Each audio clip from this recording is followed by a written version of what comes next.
Hey, we back, baby.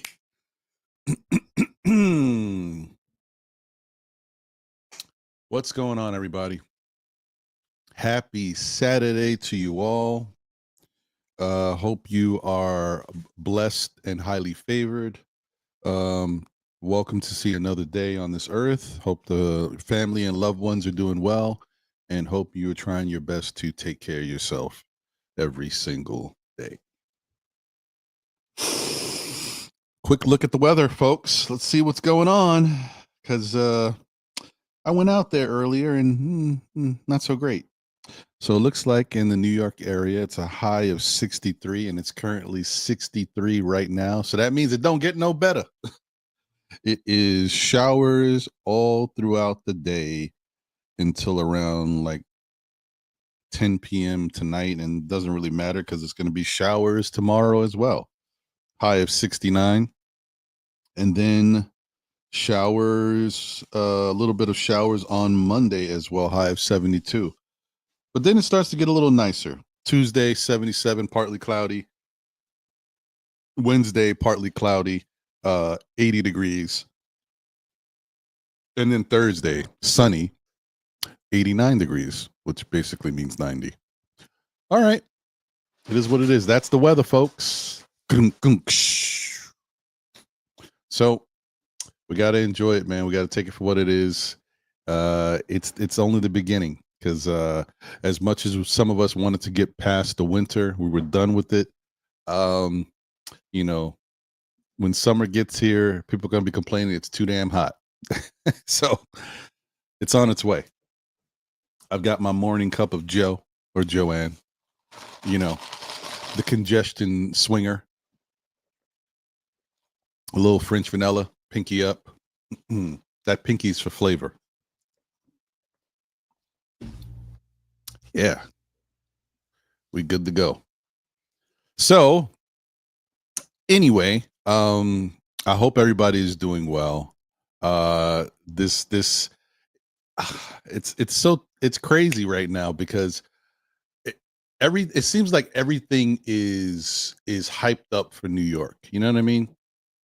Like other teams are just chilling. They're on vacation. They're spending time with their families.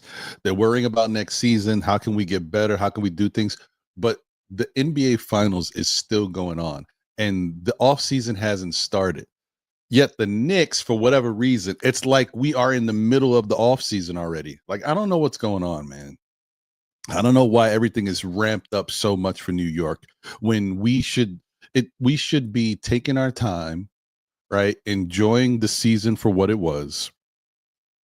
Whoever likes watching the NBA Finals should be watching the NBA Finals and just appreciating basketball until the real offseason begins. We're not even there yet, but look at everything that's going on. Look at all of the the information that's been thrown around, whether it's correct or not, I don't know. There's just been a lot of news going around. Who knows what to believe? And it's got people in a frenzy. It even had me in a frenzy for a little bit because not that I don't know what the Knicks are trying to do. It's more of that I just don't like hearing the media constantly talk about how the Knicks don't know what they're doing or don't have a plan. It looks like incompetency, and what is going on. There's so many different theories, and I'm like, and then other people come up with ideas out of the blue, like, yeah, this happened so that this person could be the coach. All these different things is like it's a slow news week. It's a slow news time, period. So I mean, basketball is almost over, and I get it. But I mean, geez, like, why does it have to be my New York Knicks in the middle of everything? Right? I'm just annoyed at it. And plus, the whole thing is the Knicks have made so many new strides to become a better team, better organization. And when you really think about it, guys, we like to say negative things when we're not happy about something, but this was a good season for the Knicks, right? The Knicks have a good front office. The Knicks have made some good moves to help better this team. We are better than we were. Yet it seems like we're the same old Knicks, and we're not. We're not. We're a much better team than we used to be. We handle things a lot better. You know, I said this before. When you look at the blueprint of this organization, there's a lot of different things that the Knicks had problems with, right? Salary, staying under the cap, and also adding talent to the team. I'm talking about not in the recent 5 years. I'm talking about even prior to that. Excuse me. Um, not being able to draft, good draft picks that can actually make a dent on the team and bring some value. Obviously, not being able to secure any free agents because nobody wanted to come to New York. So all of that. Um, then not being able to secure a competent head coach, right? We were dealing. Can you imagine? Think about that. We're talking about a franchise that's storied, and is like the mecca of basketball. Yet we couldn't get our salary right. We had no draft assets. We couldn't draft the right people. We couldn't secure any free agents because we weren't an attractive destination, and we couldn't pick a competent coach. I mean, how bad can you be, right? That's how bad we were, guys. So I want y'all to remember and keep that in mind. We were that bad for years. Okay. We were that bad. Fast forward after all the different changes, and I do give credit to Phil Jackson, and I give credit to James Dolan for finally saying, I don't have the answers. Let me go to someone else who is, his track record is undeniable in this game, and let me lean on him and give him full autonomy. Let him do whatever he needs to do. And that's when James Dolan decided to hire Phil Jackson as the president of basketball operations. That was the time when he actually let off the reins and said, I don't know what I'm doing. I'm going to trust this to you, and hopefully you get us right. Now, in the end, Phil was a little wild, and he had some really idealistic, um, thoughts about the organization and how we should build the team and all that. And some of his stuff was a little off. But what he did do was he brought in some decent talent, and he brought in a great talent in Porzingis. He also allowed us to start working on our draft capital, right? And so that was the first steps.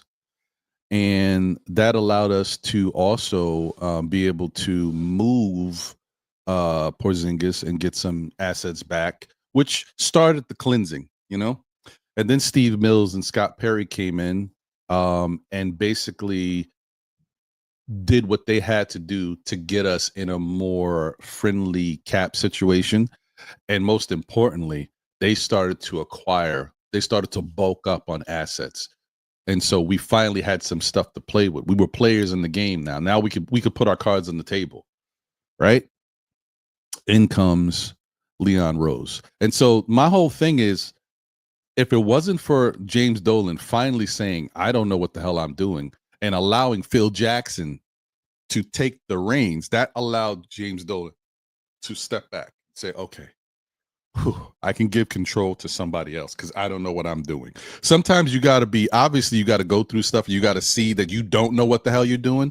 But once you get that first inkling that, okay, I can trust this person, maybe I can trust other people down the line. So the Phil Jackson thing led us here is what I'm trying to say. It allowed James Dolan to start trusting people. And then he trusted Steve Mills and Scott Perry. And so being that they couldn't get the job done in the full fashion, like they did help us. We acquired a lot of assets under them, but in the full fashion, they couldn't get the job done. Bringing in Leon Rose was the next option, because the good thing about Leon Rose, and this is what I like to tell people because we forget, Leon Rose wasn't just a sports agent. Leon Rose was the head of a sports agency. It's a different level of knowledge, a different level of understanding, and a different business acumen. You're not an agent, you're the head of the agency. So you know how to do everything in regards to that product, right? That takes smarts, that takes intellect. And it also takes forthright and forthcoming, to be able to see things down the future. You got to, in order to sustain something, you got to not only live in the now, but you got to live in the future to understand what's coming and how to deal with that so you can keep your business afloat. That's a good quality in a head of basketball operations. Just saying. Now, Leon had to learn a lot of things, but what he did do is he put the right people around him to handle everything while teaching him as he goes. And that's 5 years ago. And I think from that point to now, I think Leon Rose has a very good understanding of how to run this New York Knicks organization. Now, I'm saying that because, you know, in the beginning, he made, a couple mistakes. The first mistake obviously was he had to, adhere to the NBA rules, which meant we had to spend a certain amount of money. We struck out in free agency that year, and we weren't able to get anybody to come in. And I believe that was the Kyrie Durant year, right? That they went to Brooklyn. But so we had a surplus of money that was still left on the books. And NBA says that you have to spend X amount of dollars before you can start the season. You can't just have this money sitting on the books. It's there for a reason, right? And so we went out and we signed Kemba Walker and Evan Fournier. Were they the sexiest picks to help this team going forward? No. Kemba Walker kind of fell in our laps, and he's New York's own. So, of course, we were going to do that. I mean, any team in our position would have done that same thing. Kemba Walker is a talented player. Was he at the tail end of his career? Yes. Did he play defense well? No. But, we still knew he had some offensive talent. And why? I mean, he's a point guard. Why wouldn't you? We didn't have a point guard of that magnitude, right? So why not? That made sense. Evan Fournier wasn't such a bad move either. It's just that he has a limited skill set. And if you don't know how to use him, then what are you getting out of him? That was the big problem, especially for a Tibs offense, right? Evan Fournier did do some special things while he was here. He did break the the New York Knicks 3-point record at the time, right? And he also won us some big games by him just being out there. But in a Tibbs style situation, he wasn't the right fit. So that's Leon Rose's first mistake. Like, Kemba and bringing in Fournier didn't really work out for the long haul. And then the way Tibbs used them, we wound up, having a $19 million player just sitting on the bench and $8 million player in Kemba. So you're talking about almost $30 million sitting on the bench, not being used. But ever since then, Leon Rose and the front office has made some really good moves. You may not like certain things that have taken place in the most recent playoffs, like how Josh Hart played against Indiana, even how Jalen Brunson played against Indiana. But you can't forget how important and pivotal Josh Hart and Jalen Brunson, for example, have been towards getting the Knicks to where they are now. We are talking about a team that lost in the Eastern Conference Finals. We're not talking about a team that got knocked out in the first round. We're talking about a team that won 51 games with Jalen Brunson being out 15 of those games. So, this team is moving in the right direction. They hired Tom Thibodeau. Obviously, we went through tons and tons of coaches. We could not land on a good coach that would give us stability, to give us a culture, give us an identity. Tibbs did all of that. Bless you, Tibbs. He got us back into the culture of winning, and allowed us to have some respect. Not only the players having respect for themselves, not that they wouldn't, but it feels good to wear that New York on your chest. It feels good as fans to root for New York because we're no longer the laughing stock, because I don't care what you think. The Knicks are a good team. They've been a good team for years now. Deal with it. All right. So you got all that going on. Josh Hart comes in. Then the next year they sign Dante DiVincenzo. People are questioning that move, right? They were questioning the Josh Hart move at first because they didn't understand what Josh Hart could bring to the table. And we saw glimpses of what Josh Hart did in that half a season that he was with us. And then the next season, I mean, he was all over the place, right? And then grabbing rebounds. Everybody's like, oh, wow. Okay, Josh. And then you saw the impact of Dante. He started off slow, missing layups, all types of stuff. And you're like, I don't know about this. Then towards the middle of the season, light switch. Then you see Brunson, Dante, and Hart. Forget the Villanova thing. It's the smart IQ, the better basketball that we were playing, because we were playing bad basketball before because we didn't have smarter players on the court. Now we got smarter players who make things happen. And I do know that when I'm talking about Josh, I know Josh can get a little wild sometimes, but it doesn't matter. I think Josh makes more good plays than he does bad plays, right? The Indiana series was probably his worst series as a Knick. He's never played that bad since he's been here. So take that with a grain of salt, guys. And then after that, after we've signed Dante, in the middle of the same season, we trade for OG Anunoby. Nobody saw that coming. Another good move by the front office. And you guys all know how good the move is because OG, we saw the numbers. OG changed our defense and made everybody on the defense better. Not just the fact that he's good. He started making everybody else better. So they gave him the money. People were questioning the contract, $200 million. Is he worth it? Well, in fairness, how often are you able to get somebody who can play that level of defense and can give you offensive production? It's not like he's not a solidified two-way player yet, because he still has some work and he has some inconsistencies to work through on the offensive side. But he's learning, and you've seen, sparks of OG really getting busy sometimes. So he has it. He just needs to learn how to be consistent with it, how to have go-to shots, how to have better, ball handling skills to get him to different points to open up his game more. He's still learning that, guys. So when you look at OG, and some people say, oh, he's not worth I think OG is worth that money, because OG can do more than he's doing now. It's just, it takes time. OG hasn't been in this situation before. On his teams with Toronto, he wasn't the main guy. He wasn't the second guy. He was the third, maybe the fourth guy. And they never really put any more development into his offensive side. They cultivated him, with the defense and being the quarterback of the defense and all that stuff with the team. But as far as offense, they had other guys to do that. And whatever he added was just gravy. They didn't cultivate it. And that's why OG wanted to get out of there, because he just wanted to have the opportunity to show he could do more and work on that. And that's what he's doing now. This is not the top for OG. OG can go higher, is what I'm saying. And that's why he's worth the money. So fine. OG's done, another season down. We're still improving. We're advancing each year. We get hurt, obviously, and that hurts us, going forward. And we can't really do much in the playoffs. But we did make it to the second round. And deep in the second round, even with a hurt roster, right? The next year, they decide to go out there and get Mikal Bridges. Wasn't expecting that either, even though, like we talked about it, everybody knew Mikal Bridges was like the worst kept secret, that he wanted to be a Knick and that the Knicks wanted him. But doesn't mean just because you want somebody, you're going to get him. You guys know that. Donovan Mitchell is an example. Just because you want somebody and you're this close to getting him doesn't mean it's going to happen. So, but the Knicks pulled it off. Yes. Did they overpay for him? Yes. I get it. I understand that people keep harping on the fact that we gave up 5 first-round picks.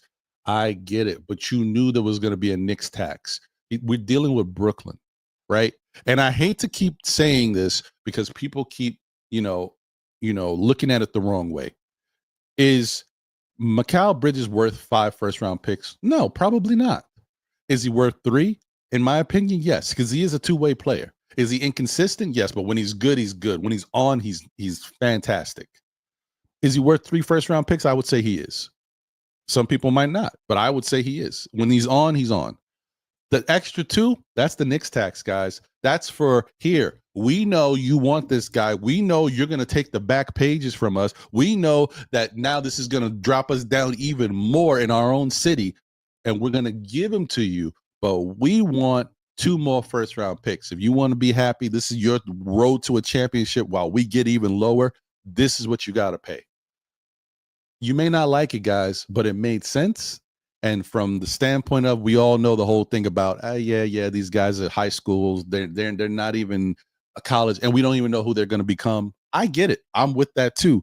But I'm just saying, you gotta pay to play. If you want to do something at a next level, and you think this is your guy, if he feels the void for what you think you need, you go get him.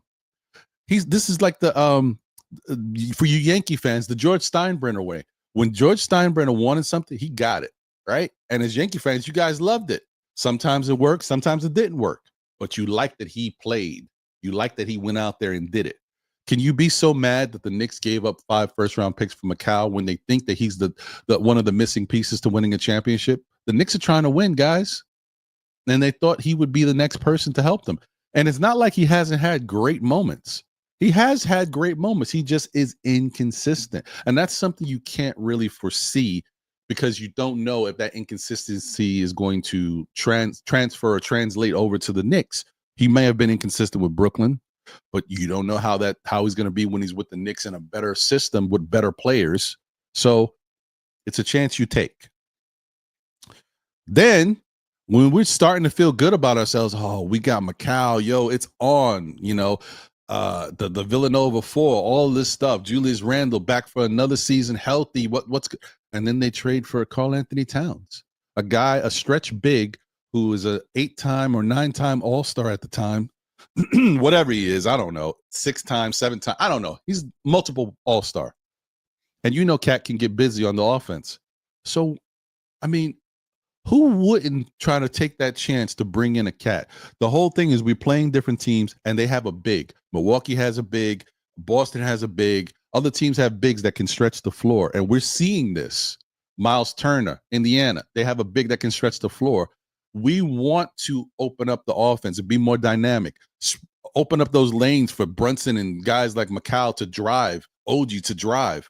It makes sense to trade Julius Randle, knowing that you're going to have to pay him a lot of money and not knowing if he's worth that amount of money. You know what I mean? Is he worth money? Yes. Is he a good player? Yes. Would I have loved to still have him here? Yeah, I have no problem with Julius. But to pay him what he feels he's worth, that was tough. And so I think the Knicks made the right move in doing that. The only bad part was Minnesota wouldn't do it unless we threw in Dante. That sucked. We get it. But is that a bad move by Leon? No, he had to do it because he was ready to do it. And unfortunately, if that's the thing, I think Leon learned, and this is what I want to tell you guys, certain things happen to stop you, right, at a certain point, but then you learn from it because like in the back, and you're like, should I have done that? I probably should have. So I have a lot of feeling that what Leon went through with Donovan Mitchell is the reason why he put Dante in the trade. You guys remember the Knicks could have traded for Dante for Donovan Mitchell, but they wanted Quentin Grimes. And we needed Quentin Grimes at the time because, we were giving up a lot in the trade to begin with. And then he was one of our players that also had some offensive ability, but he was a better defender. It was tough for the Knicks to part with Quentin Grimes. And in the end, you know what I mean? When you think about it now, we probably should have gave Quentin Grimes up in that trade and got Donovan Mitchell here. And I think that's what Leon Rose said. You know what? I wanted to trade, but he wanted this, and I wanted to show that we need to keep something for ourselves. We can't give up everything. But in the end, when you see how it all turned out, you're like, we could have gave up Quentin Grimes. And I think that's what happened with the Cat and Julius Randle trade. I think when Minnesota asked for Dante, he did not want to give him up, but then he said, you know what? This is a Quentin Grimes all over again. Dante's better than Quentin Grimes for what he did for us, but still, like, am I going to stop this Cat trade because I don't want to give up Dante and have this happen all over again? Nope, I got to do it. And that's where we're at, guys. And so, to my opinion, Leon Rose in the front office has done nothing but good things. They have been the best front office I've seen since way back in the Dave Checketts days. I guess Ernie Grunfeld was pretty good too, but Scott Layden was terrible. Yeah, but I think they've been very competent. He's hired the right people, even bringing in Garcon Rojas or Rosas or whatever, however you say it, from Minnesota. He's been a good advisor, and his role and the stuff that he's done has been helpful for the team too. So listen, I just think that this Knick team, this Knick front office has shown the opposite of incompetency. They have a plan, and they've executed that plan since they've been here. So for us as fans to go against that or feel differently about our squad because of some coaching stuff and what the media is saying is ludicrous. It's ludicrous. It's luda. We got to really think about this, y'all. Our team knows what they're doing. And, Leon Rose, like I said, not just the agent. He was the head of the agency. He knows what he's doing. And Leon, we trust. Remember that, guys? We got to go back to that. We can't get away from, what makes sense and how we view this team, because they've done a lot of good things to help us going forward. So I say that, which leads right into this, and then I'll get to the chat, and then I'll open up the panel. I say that because people are freaking out because of what's happening with coaching right now.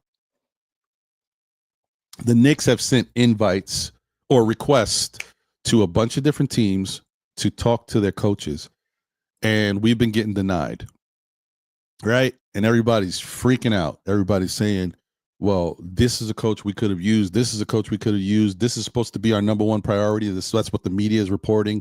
That's what things. Who said that? Who said that this is the Knicks' top priority, or this is who the Knicks think is going to be the next head coach? Who? Did Leon Rose say it? Did Worldwide West say it? Did James Dolan come out and say it? So who's saying that? Did Gerson Rosas say it? Who said it? Is what I'm trying to say, guys. This is media. And media's got to be media. They got to do what they got to do. They got to give us as much information as they can, because that's their job. Their job is not to sit there just waiting for something. Their job is to report on anything they got or whatever they think by whatever they hear. Or, no one's saying this officially. No one's come out and said, this is our guy, that's our guy, this is our guy. No one. So why, as fans, are we thinking that's the case? The Knicks have a plan, guys. I don't know it for certain, but I think I have an idea of what they're doing. And I think most people who have had a chance to just think about it are saying, this makes sense. This sounds like a competent way of doing things. This is a business model that has worked, I would think, numerous times for successful businesses. So this is what I think they're doing, guys. Knicks coaching hiring strategy. Reach out to coaches under contract. So that means reach out to all the coaches that you could think would be a good fit for this Knick organization, who you like, something about them and think it might translate. And if they want to interview, fine. If they don't, fine. This is just called shaking the trees, guys. This is just shaking the trees. You reach out to all of these coaches, and who knows? You don't know what can happen. Maybe because we are worried about our own team and what we got going on, maybe there's a coach that's not happy somewhere, right? Or maybe there's an organization that's not necessarily happy with a coach, and they haven't put it out there or haven't thought about saying anything. And then you ask for permission to interview the coach, and the organization is like, okay, I mean, if that's what they want to do, sure. You know what I mean? You don't know what's going to happen. Anything can happen. Or you can get a coach that says, you know what? That Knick job does look kind of attractive. I wouldn't mind taking that. So, some of these coaches might be on the last year of their contract or whatever. And you never know. Maybe, maybe we find a coach that doesn't necessarily work for the long haul this year. And maybe next year a coach could be a free agent and the Knicks can go get him, because now they've opened up the channels of communication. Hey, we like something about you. This is an opportunity. We'd love to interview you if your team will give us permission. Oh, they won't give us permission? Okay. But just know there's something about you we like. We would love to have you over here. Next year, I'm free. Oh, you know what? Let me call the Knicks. Hey, guys, I know last year things didn't work out, but hey, I'm free this year. That's something, that's fruit of this conversation that can come of this. You want to hear some more fruit, guys? Here's another thing. Hey, let me reach out to Dallas and talk to Jason Kidd. Jason Kidd might be a good coach. Jason Kidd starts to think, I wouldn't mind that job. Interesting. A player on the team is like, man, I love Jason Kidd, man. That's my coach. That's my guy. Man, he's talking about the Knicks. If he goes to the Knicks, I wouldn't mind going to the Knicks. Let me think about it. Let's see how this plays out. You see what I'm saying? Like anything can come from this. Fruit can come from this. Like players can be saying, hey, man, they got my guy. That's my coach. Yo, man, I would love to go over there with New York with Jason Kidd. This is why you do these things. You just don't know what's going to happen, guys. This is all business and doing your due diligence. This doesn't mean anything. None of those. The Knicks can't have a plan saying we fired our coach, but you know what? Our next coach is going to be a coach that coaches another team. That's what we're going to do. What? Does that make sense to you guys? Come on, guys. Let's think about it. So you just do your due diligence, and whatever fruit shakes from the tree, great. If any of these coaches are available that at least the organization says, yeah, you can interview them. That's okay. No problem. That's just one more coach you add to your list. But that doesn't mean you made a decision. You're just building up your list. So that's one. And that doesn't go just for NBA coaches. That goes for college coaches on the contract too. You're reaching out to them. And don't think the Knicks haven't reached out to any college coaches. There's several college coaches that are very good coaches, and people think they're ready for the next step. So don't think the Knicks, you just don't hear about it because they don't need to tell anybody. Let them do their job. All right. So that's one. Next, contact available coaches, right? There's a plenty of coaches that don't have a job right now. And some are at the top of people's lists because they were good coaches and maybe they felt like they shouldn't have been fired, or like people feel like they got a raw deal. All right. You guys know the names, the Mike Browns of the world, the Taylor Jenkins of the world, stuff like that. All right. So they got to reach out to them. Fine. Contact available college coaches. The same thing. And when I say available college coaches, I mean the coaches that have coached college programs, but this year don't have a college program to coach, right? Available coaches. Guys that have shown something, or maybe they're not head coaches. Maybe they're assistant coaches on a team. And so those guys are available and you can talk to those guys. Head coaches, you can't talk to. Assistant coaches, you can. They don't stifle those guys. They let them talk. And from all of that, guys, then you create a list of potential candidates. You understand? You go through those steps first, and then you create your list, your final list of guys we want to actually call in for interviews, and you set up your scheduling. That's what the Knicks are doing now. Now they're starting to set up their scheduling, guys. We don't know the true list of everybody who's on that coaching list for the New York Knicks, because why would they tell us? Now we may start to find out, from insiders, hey, the Knicks have an interview scheduled on Thursday with this person. That's how the media and the fans start to learn. But come on, guys, let's give our front office a little bit more credit and understand that they are smarter than this. All right. Then you set up the coaching interviews and we go from there. When we hired Tom Thibodeau, it took 4 months. I don't think it can take 4 months this time around because there's other things that need to be done. And it helps to have a coach in sooner than later, but the Knicks are not rushing either. We're not even in the offseason yet, guys. The NBA Finals is still going on. So the Knicks have a good amount of time to play around with before things get real. So this is great. This is great. But,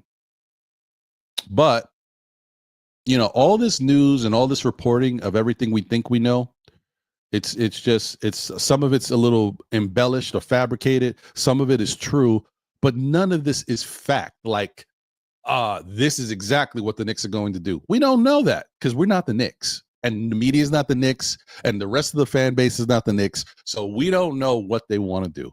The one thing we heard was that Eric Spoelstra would have been the Knicks' top choice for coach if he was available. He's not available. But apparently last year they said he was the, from according to Carton, who's very close friends with James Dolan, Eric Spoelstra was who they loved. They wanted him no matter what. Like, he was the coach that they had on, and if he was available, they were probably going to make a move. And some said that they might have, or whatever. He was alluding to the fact that they might have even fired Tibbs a year early if Spoelstra was available. Something like that. I don't know. Crazy. Whatever. So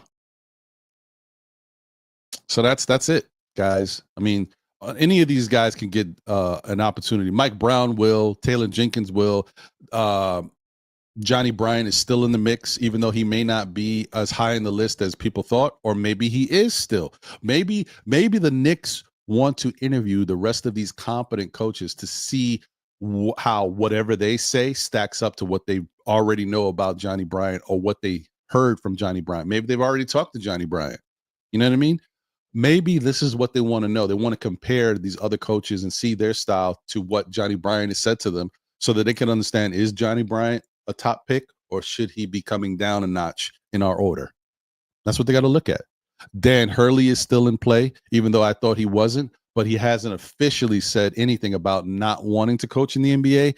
There is some things that make the Knicks job a little sexier and more attractive to him and his family than the Lakers job. And apparently, from what I'm hearing, he was very close to taking that Lakers job, but it might have had something to do with family and going to LA and being away from his hometown because he's from Connecticut or that area, upstate area. But New York is right here. So maybe that looks a little bit more attractive to him. Maybe understanding the direction of the team once they lay it out there for him will make him say, okay, and maybe him feeling like he has control to do what he wants and he can help cultivate the team going forward and get more power going forward will be something that he likes. So that's still in play. Jason Kidd stuff can always be revisited, even though it's kaput, now. You never know. Sam Cassell probably on the list. We don't know. James Borrega, assistant coach. He's done some, good things with Charlotte. He's someone that is on the Knicks list. And no one's been talking about him really.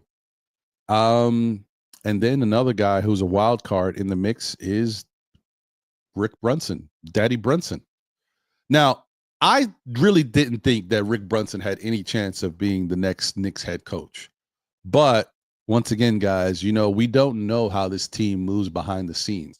We don't know how much coaching Rick Brunson has actually done. And apparently he's done more coaching than we think, even though Tom Thibodeau is the one who makes all the calls. And so I'm thinking, this is my theory. This is my speculative theory. I'm thinking that throughout the course of the season, Rick Brunson might have had some ideas or said certain things at times that the team could do or make the team better, and the Knicks didn't do it, and maybe Brunson's stuff that he said might have been right, or it could have worked. So that allows people to say, you know what, maybe he has some ideas, and maybe he's somebody we should at least consider and give an interview to, because some of the stuff he said and his impact in the locker room was felt. So that's pretty much it. I still don't think Rick Brunson would be the coach, but I do think he deserves an interview. And maybe he's done more than I thought. All right. So I think that's pretty much it, guys. You got the gist of it. I just think we blew this whole thing out of proportion. I think our Knicks front office is very competent. They know what they're doing. And I think the media has blown everything up. And then people have commented on it, and it's spiraled out of control. And all of this is for nothing. The Knicks have a strategy, a plan, and we just have to wait for it all to work itself out. Okay. Let me get to the chat. Ooh, the chat is lit. Over 300 comments. Woo-wee. I'm going to breeze through, guys, because I know there's so many comments. Because I want to get to the relevant comments to whatever I was talking about, how you guys feel, but I want to say what's up to everybody. Shout out to Walter Blackman in the building. What up, Walter? Good to see you as always. Hope you're doing well. You said, how are you doing, Ron? George Jones is in the building. He says incompetent is dramatic language for a team that was was in the conference finals. Y'all know that. That's facts. I agree. Crim's dad in the building. What up, Crim's dad? Salute to you. Thank you for being a member of the SKF Army. Says the only team needing a coach that is going after the highest fruit before the worry about the low-hanging genius at work. When you lose nothing, you have only to gain. We took out the trash, no rush. I agree. You get it. Shout out to you, my brother. Deron Wayne is in the building. What up, Deron? He said, good morning, Ron and all. Salute to you. Thank you for being a member of the SKF Army, my guy. Appreciate you. Deron also says, wait and be patient. Fools rush in. The front office works in covering many different scenarios. I agree. I'm with you on that, bro. Don P, you might have been drinking the Kool-Aid. What up, Don P? Salute. He says, incompetent fits the bill for this regime. See, I wonder if after I said what I said, if you see it in a different light. I hope you do. But we'll see as we go forward. Salute to you, my guy. Double D's in the building said, good morning, everyone. Even though the Pacers lost last night, as Knicks fans, we shouldn't feel so bad. The Pacers are pretty much handling all of their playoff opponents, Bucks, Cavaliers, Knicks, because the Pacers are a good team, guys. And actually, if you want to say it, their Pacers are a good team with a great offense.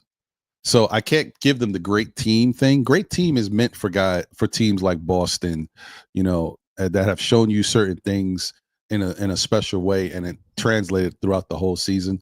And they're good on both sides of the ball. But as far as good team, Indiana's a good team, but they have a great offense. 100% facts. I will not deny that. And anybody who doesn't think so is you fooling yourself, and you're being a hater. Indiana's offense is phenomenal. So. And that's why this, and it makes sense, guys. Think about it. It's like good versus bad, or good versus evil, I should say. Bad versus good in a different way, whatever. Best defense in the league versus the best offense in the league. Hello. Wouldn't that make for an interesting series? Now, of course, you might say maybe there's another offense that at times put up more points. But you guys know towards the end of the season, Indiana became the beast of the offense against OKC's defense. It only makes sense. Shout out to L, damn it, in the building. What up, L? Salute to you. Hope you are doing well. She says, pew, pew. It's a beautiful day, no matter what you say. Salute to the chat and to Saturday's best host. Thanks. Appreciate you. Thank you. Ron G in the building. Salute. What's going on, Nostalgic Nick? Good to see you. JJ is here. Salute, Ron. Happy Saturday, bro. Going after head coaches with jobs already is nasty work and a terrible look. JJ, I just explained it. I know this is early. But now after I've explained it, do you see the differences here? Do you see why you do this? And you see how this doesn't affect anything the Knicks are doing? This is only shaking the trees and seeing what falls. That's all it is. And also, I already explained the other benefits or the other different things that could happen if you have an opportunity to interview a coach that already has a job. There's nothing wrong with it. Teams do this every single year, guys. Every team that's looking for a coach asks other teams for permission to speak to their coach. It's just for whatever reason, I don't know what's happening. Apparently, every coach that the Knicks have every team that the Knicks have reached out to, the media is finding out about it, and they want to report on it. This is nothing new, guys. It's all about how you perceive it and how it's being presented to you. You looking at it as a negative, like they don't have a plan, like this is all they were thinking to do. And I'm telling you, this is just due diligence. This is just reaching out to, that's like me having a job opportunity and saying, I need somebody to fill my executive role. But you know what, man, this guy over at UPS has been doing a great job. He's killing it. Before we open it up to the rest of these candidates that are unknown, let me go call UPS and see if I can talk to this guy and steal him from them. You can't do it without permission, so you're not doing anything wrong. But imagine if the guy from UPS says, you know what? I've done great work here, but I'm ready for a change. I want to take my acumen to the next level. You know what I mean? Let's go somewhere else. And then you get them. Like, who wouldn't do that? There's nothing wrong with it, JJ. It just looked a little crazy because of how people are reporting on it and making the Knicks look. This is so stupid. When you think about it, this is dumb. I don't know. Anyway, shout out to Wolf Perry in the build. Oh, by the way, Wolf Perry, salute to you. I don't know when it's going to happen. So the next maybe 2-3 days, I would think it's going to get shipped. I'm sending you a hat from the NBA store, so it's already processed. So you should be getting something in the next couple days saying that it's the tracking number will be released or whatever, and you should be expecting it. So I apologize for missing you and the confusion from the people who did not respond when they had won certain raffle prizes. You were one that got lost in the shuffle, and you did respond. So I apologize for that. But you're good to go. So expect that, and sorry for the delay. Appreciate you. Okay. David Smith is in the bill. Salute to Ron in the chat. Front office, especially Gerson Rose, has done a great job building this title contending roster. The coach was the major issue that cost the Knicks trip to the finals. Run it back. Okay. L says smash the like button and share the live. I'm with you on that, L. Andios NYK in the building. What up, Andios? What's going on, my brother? Said Knicks fans, if you're loving the content, make sure to give that like button a click, subscribe to the channel, relax, and soak in the experience. Appreciate you, my guy. And please, like I always say, go support Andios on Instagram. Go give him a follow and support his account over there.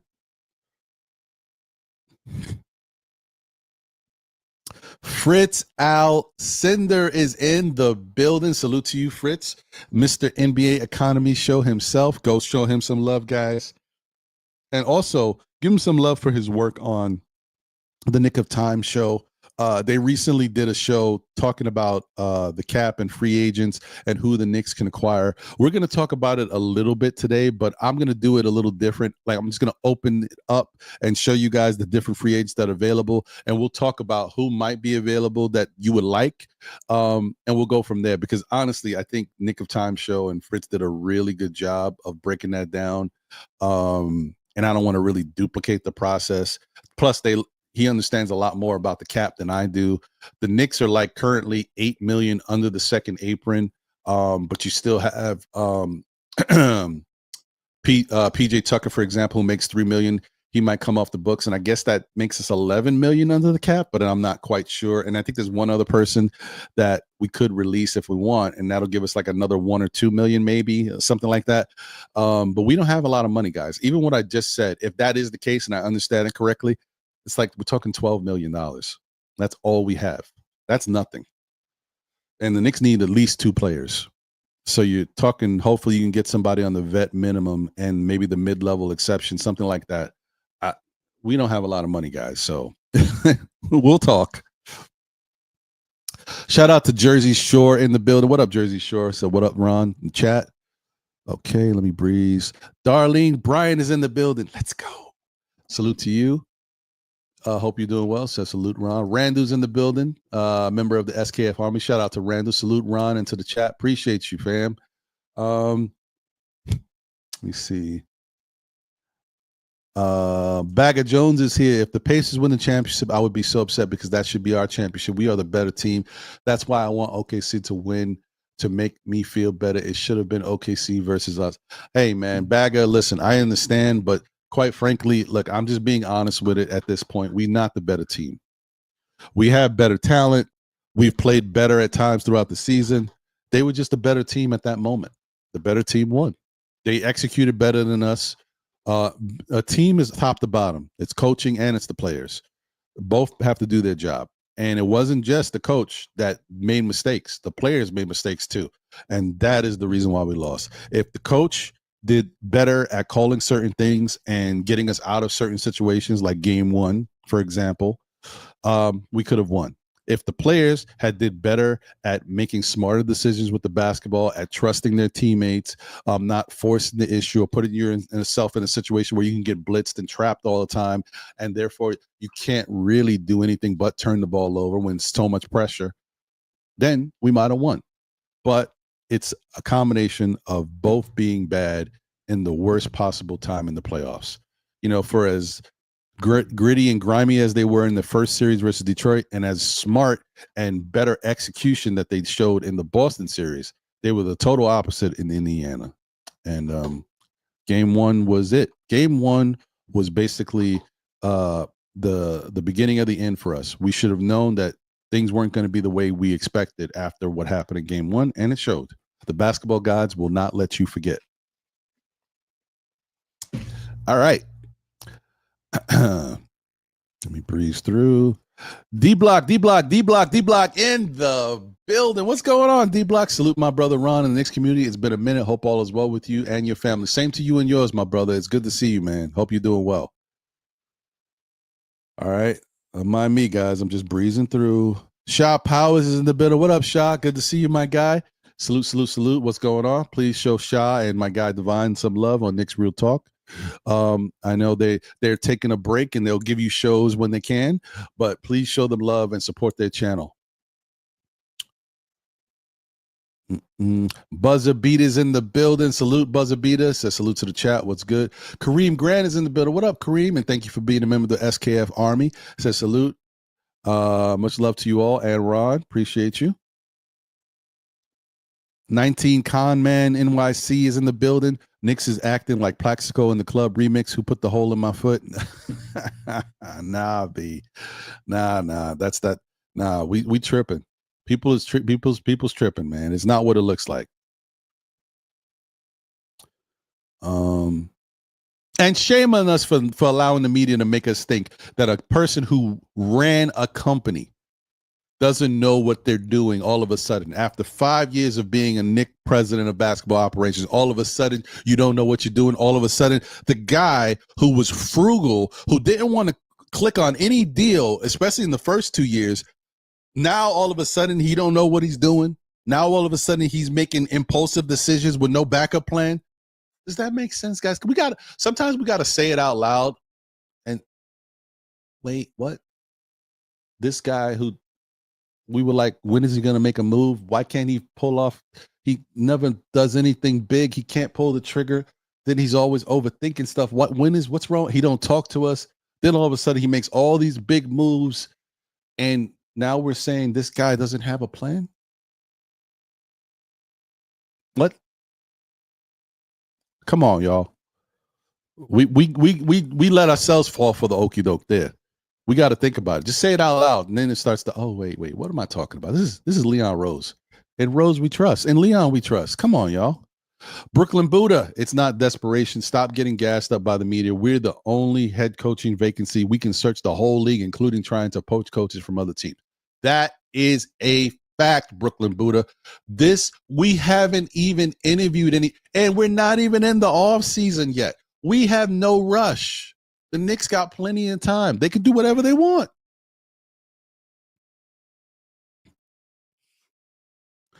They can reach out to WNBA coaches if they want. They can do whatever they want. Like, it is what it is. All right, let me see here. Luke Skywalker Visions is in the building. Evan Fournier was an abysmal move by Leon Rose. Ron, respect. Well, remember, Visions, they had to use that amount of money to get it off their books, and those were the type of people that were available. You had to get somebody in here, and let's not forget. We understand Evan Fournier, but don't forget that if it wasn't for Evan Fournier, we might not have won some games against Boston. He lit Boston up. Let's also not forget that 1 year that Tibs actually used him, he did break the 3-point record for the Knicks, and he was pretty good that year. So it sounds bad now, but it wasn't as bad as we think it was. He had some moments here, some good moments. We talk about Mikal Bridges and what he's done. Evan Fournier had just as many moments as Mikal and more during his time. Is that time passes and we forget stuff because we have to move on. Life goes on, right? But Evan Fournier was big for us at points. Like I said, Boston didn't want to see him.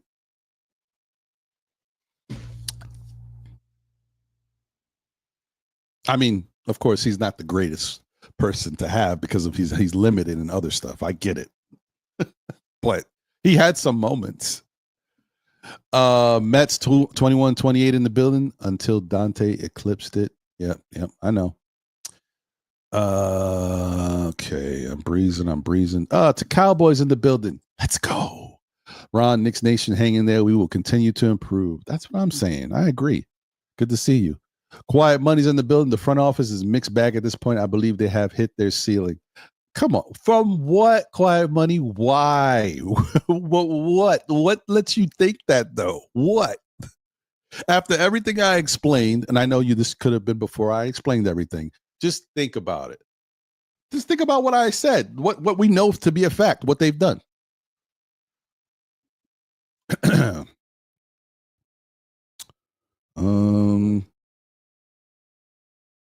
Hey, Keith Turd is in the building. What up, Keith? So what up, Ron? Appreciate you. All right. M. Gene is in the building. Yo, what's going on, M. Gene? All right, guys. I'm still breezing through. Don't worry. I'm going to open it up in a couple minutes. Wolverine 1986. Hey, what's good? All Knicks need to get this coaching hire right. I trust the front office. I do too, bro. I do too. Tori B is in the building. Let's go. What up, Tori? Afternoon, good people. Lonnie Meeks is in the building. What up, Lonnie? So if you look at Siakam for 3 picks and Bridges for 5 picks, which is the better deal? Obviously Siakam, but I think I explained that. I believe Bridges is worth 3 picks. And we already know the Knicks had to pay the Knicks tax. Guess what? If Siakam was on Brooklyn, do you think the Knicks would have paid 3 picks for Siakam or maybe 5 picks? Think about it.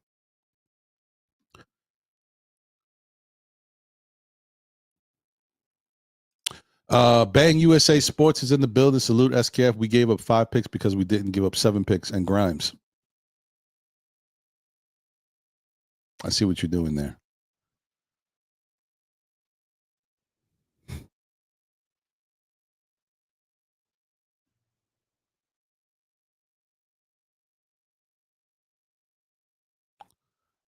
Mm,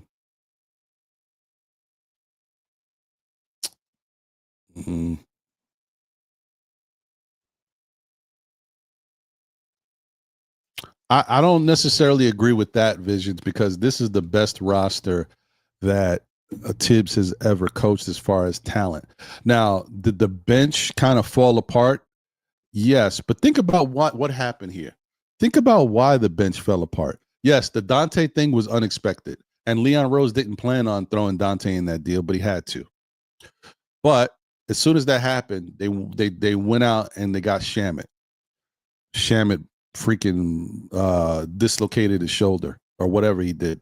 Wasn't expecting that. That put him back behind. Whereas if he was able to start the season with the team, because he was playing good with the squad coming into the season, if he was able to start the season with the team, maybe Tibbs would have kept him in the rotation more and he would have been more. But then once he went out, Tibbs had to find other ways to succeed. You know how Tibbs is, out of sight, out of mind. He starts figuring out other ways to win without you. Then when you come back to the mix, you don't fit the bill. That's a little bit on Tibbs too. I'm just saying. I think Shamit could have been playing for us from day one and could have been a part of this rotation. But is that enough? No. Here's another thing you don't count on. Last year, Deuce made strides and became somebody we started to say, oh, wow.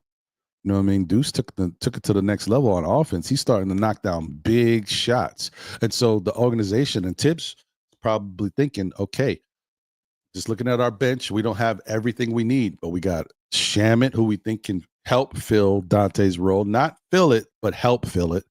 And we thought we knew Deuce was going to be here to do what he did last year, not more. That didn't work out. Deuce has not been the same offensively this year. Knicks weren't counting on that. So that's an issue. And I still believe that the Knicks have a better bench than what we thought we had. Problem is, the guys that I think could help the team did not play under Tibbs. I refuse to believe that Paco Dadier or Kevin McCullough Jr., 2 6'7", 6'8" type players who both are known for playing on both sides of the ball, couldn't have fit in with Tibs, and they have some offensive ability. I refuse to believe they could not have worked out, and we could have used them. I just don't believe it.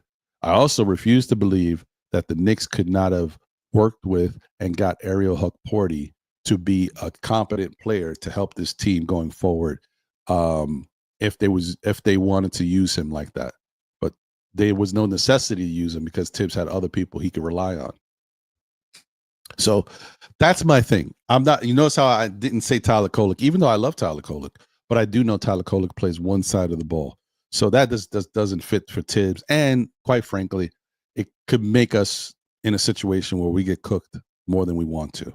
So I say that knowing that. But there's no reason why Pacom Dadier or Kevin McCullough Jr., with their size and their ability to play defense, shouldn't have been used a little bit more. I know they're rookies, but if you have an issue with your depth and your bench is not up to par and your bench was one of the worst in the league, come on. I mean, really? These are the type of reasons why Tibbs got fired. It's not one reason, guys. It's not just that we lost in the Eastern Conference Finals to Indiana and Carlisle outcoached them. There's other things. It's not just minute stuff. It's his usage. It's his thought process. It's how he sees the team and why he's not more flexible in doing certain. That's the reason why he's not here. So, all right, let me move on. Cardiac Knicks is in the building. What up? Salute Ron. Salute SKF chat. T Cowboy says, Ron, I'm used to the media spilling nonsense about my teams. I hear that. The Cowboys. Jason Madden's in the building. Said, Ron, this is the best breakdown I've seen about the coach search. Well done. Thanks, Jason. Appreciate it.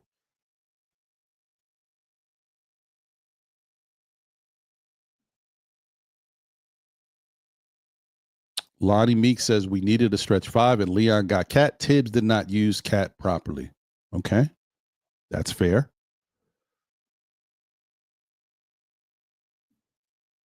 Oh, you're welcome, Tori.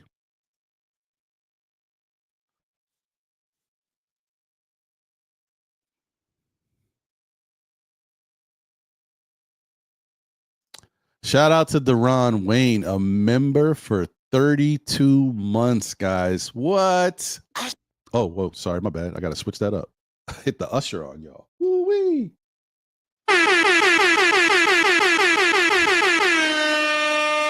Appreciate you, Deron. Thank you, my brother. Thank you for supporting this here thing we got called Still Knick Fans, man. You've been supported for quite some time, man. So I appreciate you so much. Thanks.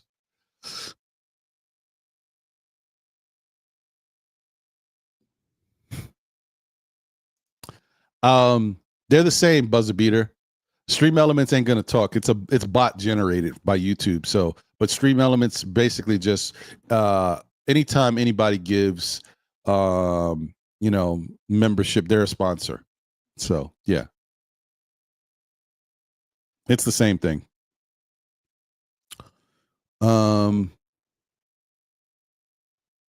Anthony Paris is in the building. He said the Nets won the trade. Maybe in the end they will. But remember, those 5 picks, if the Nets draft bums, then they don't win anything. If the Nets draft a couple guys that contribute to the team and then they're out of the league in 2 or 3 years, did they really win? Now, if the Nets hit on one of those guys, then we can talk. But if the Knicks win a championship with Mikal Bridges here in the next 2 or 3 years, then the Knicks won. The Knicks win the trade right there. So just give it time. We'll see. I hear you, though. I hear you. Believe me, I hear you. We'll see.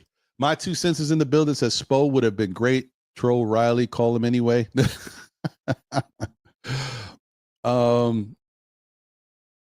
Knicks will be 2026 champs. Appreciate you for being a member of the SKF Army, by the way. He said Mikal will have a career year next season. He might, especially under a new coach, and especially if he was the one who felt that way about Tibbs, about not being able to play with him here this year. He might McCown might get busy. We don't know. We don't know. Sharice Duncan says Mark Jackson, maybe. Yeah, I mean, he's still a possibility. I haven't heard him being on anybody's list for the Knicks, but, he could be. Like I said, we don't know. We don't know what their list is, and we shouldn't. I would hope not. There's got to be names that we don't know about. The Cowboys says, I don't think our new head coach will be a big name. I mean, you might be right. You might be right. HRM is in the building. What up, HRM? Good to see you. Teron Mosley's here. The media is beyond repair. What's the rush? That's facts. Silk Sutton is in the building. What up, Silk? Said Ron. Dan Hurley said he's not doing that again, so he took his name off the list. No, he said that in passing to, I think somebody who was having an interview with a radio host or something like that. But he hasn't officially said it to the Knicks, apparently. So, and the Knicks do have a shot to woo him. Doesn't mean it's going to work. Don't get me wrong.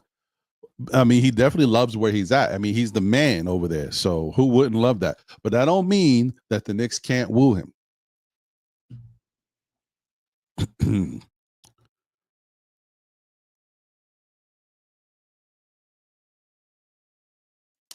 So Keith Turner says this front office has made moves that makes no sense and is highly questionable.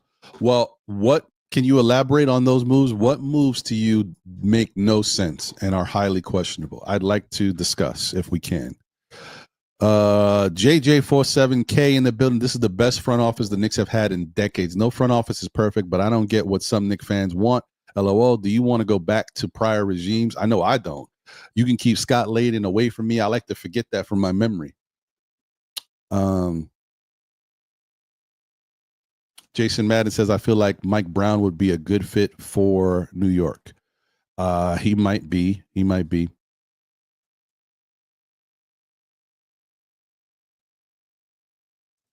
My 2 cents says, no way, Ron. Rick was tight with Tibs and JB tight with Tibs.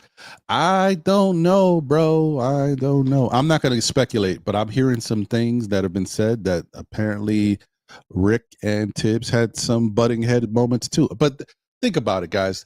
This makes sense. It's nothing too crazy. But Rick Brunson is a fiery guy. He's a firecracker, guys. Rick Brunson is a fiery guy. You don't think, you see him talk to players. You saw him get on Dante for how Dante was acting foolish on the court. You don't think if they're talking about how the team should be and Rick has an idea and Tibbs feels differently, you don't see passion coming from Rick Brunson? I could see them arguing about different things. Doesn't mean they don't like each other. Just they have different personalities. I could definitely see some issues. But anyway, apparently there was some pushback between the two. Okay, so yeah, whatever. This is what it is. I don't care. That happens. It's just like players not getting along on the court. Not every player is not buddy-buddy. Not every player. I mean, they can be buddy-buddy at times, but then they may not be buddy-buddy. They might have issues with each other on different things. It just happens. It's sports. Darren Hood in the building says, salute, Ron. What up, Darren?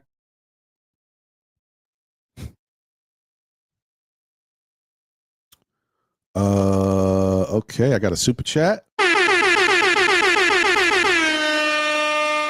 NYC B-Ball 08. Thank you for the generous super chat. My guy says JJ Redick has never been an assistant coach yet. He gets the Laker job. Meanwhile, Sam Cassell been an assistant for 2 decades and can't get a job. Hey, I'm with you on that, bro. Sam Cassell looks like he should be in position to, and he will be. It may not be the Knicks job, but Sam Cassell is eventually going to hit, guys.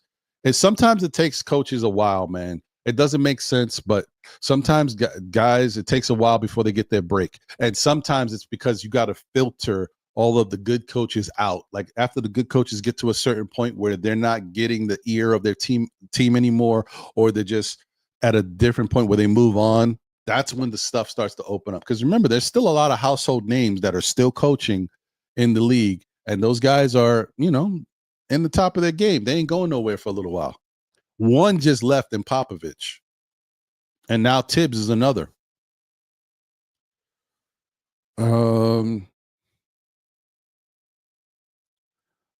Georgie Ortiz is in the middle. What's up, Ron? Salute. I think all of this is being taken out of proportion. Us Knicks fans just got to take it easy and trust the process. We can't rush greatness. In Leon, I trust. There you go. Let me put this invite out there for the peeps. If anybody's available and wants to chop it up, talk about the coaching stuff, talk about what I talked about in reference to coaching and the Knicks plan, by all means. Yes, you beat me to it, Crim's dad. I was going to wait till some people jumped up on the panel, but I appreciate you, my guy. He says, happy Father's Day, Ron, and all the dads in the chat. Yes, happy early Father's Day to all of y'all out there. Happy Father's Day to the fathers, to the grandfathers, to the great-grandfathers. Happy Father's Day to the mothers that have to be fathers as well. You know, shout out to all of y'all. Tomorrow is our day. It's going to get disrespected as usual. No, I'm just joking. Nah, man. Tomorrow's should be a fun Father's Day for all of you guys. Definitely enjoy it, man. And I know I'm happy, and I thank my wife in my mind all the time. Maybe I don't say it enough to her because of everything that happens in life. You know, we forget to acknowledge the great things, but you know, one of the best things that ever happened to me in life is being able to have my son, you know, Justin, and just, you know, feeling that worth, that sense of being a father and knowing that I have somebody that is part of me that lives on. That's there's no better feeling. So thank her and thank my boy. Oh, my boy. I love you, boy. Kill me. All right. Shout out to 5 Adam in the building. OKC will win the title, God willing. Man, I hope so. I mean, it's good to see Indiana representing, so it doesn't look like the Knicks were trash. But I don't want Indiana to win the championship. I mean, that would just make me feel sick to my stomach. Come on, OKC. All right. Down. I'm close to the bottom, y'all. Hold on. Shout out to Damian Cox in the building. What about hiring Mark Jackson for a change? I mean, listen, that would be nice. But like I said, Mark Jackson has to do a lot to repair his coaching image, if you will. Because like I said, he's been blackballed. We all know that. Can he get out of that? Maybe so, but he's got to be willing to make a change, or at least to put stuff out there to address certain issues so that the narrative can change about him. Because this is kind of weird that he hasn't been able to get a job all these years. Shout out to Dan in the building. What up, Dan? Good to see you. He said, Ron, what's good? All right. Margaret Edwards is in the building. Let's go, Margaret. Good to see you. Shoquan's in the building. What up, Shoquan? Austin Rivers was crying yesterday about the Knicks strategy and how they treated him bad. What a clown. Yeah, Austin Rivers he's funky, bro. I don't know about him. I mean, he may not be wrong, but he came here with some wild thing. He came here talking big stuff, like he was going to be the game changer. Like, I'm gonna get busy in New York. It's good for him to feel confident about himself, but I think he kind of set himself up for failure. Like, Austin Rivers was talking crazy, and I was like, okay, that's good to hear. But then part of me was like, you're Austin Rivers, you know what I mean? You're not Giannis. I got to stop saying Giannis. Giannis.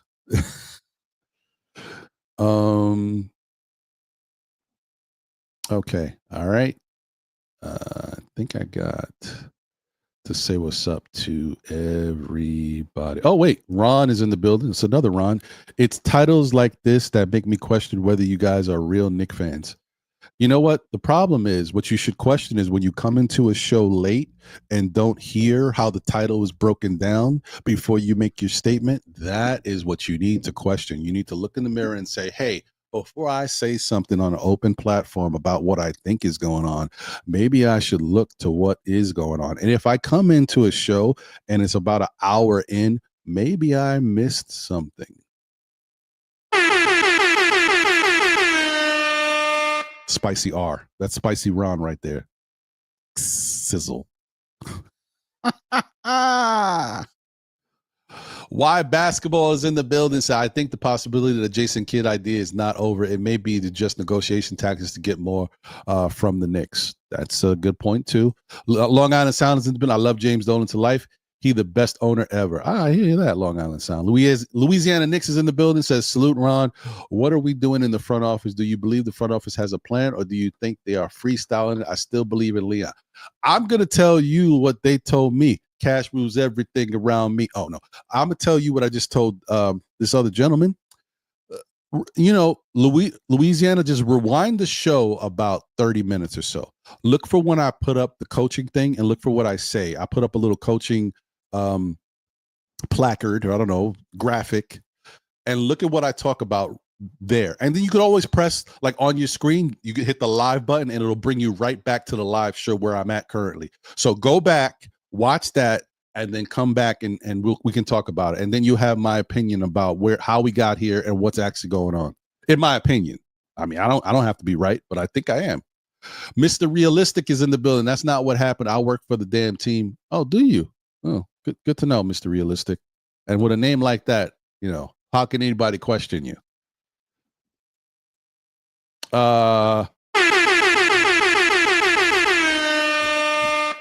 Parrish Duggar, thank you for the generous super chat. He said Tibbs was right.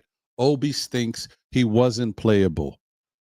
I know Parrish is being sarcastic, but let me just say this real quick before I bring up the guys backstage. Guys, let's not forget. I want everybody, whenever we talk Knicks, I want you all, whenever you talking Knicks, just think about everything you can around the topic that you're talking about. So when it comes to Obi Toppin, understand that the Knicks drafted Obi when they didn't know that Julius Randle was what he was going to do. They made a mistake. They should have never drafted Obi, but they did. And then you put him behind Julius Randle, so he's not going to get playing time. Then when he does get moments where Julius sits out at the end of a season and Obi plays 4 games in a row, he drops 40, 30, and a couple other numbers. He feels real good about himself. He questions his own ability. He says up and down that I had issues with my confidence. Tibs, is a certain way, and you feel a certain way when you're playing for him. And he did not feel confident under Tibs. We know all of that. But he did have good moments here and there with this Knicks team. When you look at what Obi has done here, as a Knick, look at his numbers. They're not that different from what he's doing from Indiana. Some of the moments that he's had with Indiana, he's had those moments with the Knicks. Some of those points he's put up with Indiana, he's done it with the Knicks. Those explosive plays that he's done he's done it with the Knicks. The difference is he's just happy in Indiana, and he's in a better offensive system. That's it. I talked about this last week. There's no difference. It's the same thing. He cannot be a starter on Indiana because Siakam's there. He cannot get as many minutes as he would really like because Siakam's there. It is the same thing. It's just he's under a coach that makes him feel a little better about himself. And that offensive system that they run in Indiana is way better than whatever the Knicks have run. And so he's just able to go out there and play basketball. That's the difference, guys. Shout out to Obi for landing a gig. Thank you to Leon Rose in the front office for trading him to Indiana. He could have got traded anywhere. He got traded to, remember this, guys. He got traded to Indiana, who not only brought in a coach that likes his skill set and can use it. He got traded to Indiana, where the coach has an offensive system that is not, if not now, it might be in the future, is one of the best in the league, if not the best. And you guys remember what Indiana was trying to do that year when they got Obi? Remember, they brought in Obi and they brought in Bruce Brown. You guys remember that Indiana wanted to run and play fast tempo, and the number 1 and number 2 fast break people in the league for pace and pushing the fast break is Obi and Bruce Brown. That you couldn't ask for a better situation, for a better fit. Could you imagine if you're a young player that doesn't work in one team and you get traded to another team that wants you and wants to run with you? Listen, I don't want to hear anything negative from Obi. Not that he's saying anything. He should be thanking his lucky stars that the Knicks traded him to Indiana, is what I'm saying. So he should have nothing to say. He should be very happy and very thankful that they did that for him, because he's benefited from it every minute of the day. So shout out to the Knicks for doing the right thing. Just like the same thing that they did with Milwaukee with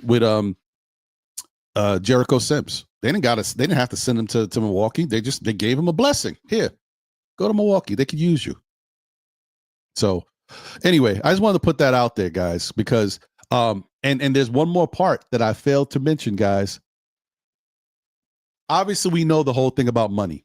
Obi was coming into the his extension part of his contract, right? And the Knicks were going to have to pay him. Do you pay a guy like Obi whatever he might have thought he was worth, knowing that he's going to be behind Julius Randle? No, most likely you don't. And we thought that they might move on from him. But here's the thing that happened that some people keep forgetting. Obi did this to himself. He made it like, maybe we'll bring you back, to we can't bring you back. When Obi blew up on Tibs and had that thing and the audio was leaked, that was it. Obi was gone. Even if you like Obi and you're saying maybe we can make this work, that was it. Obi destroyed it. So for all the fans that keep thinking that the Knicks decided to get rid of Obi, that Tibs didn't know what Obi was worth, understand when Obi blew up on Tibs in that practice in front of everybody and the audio was leaked, it was over.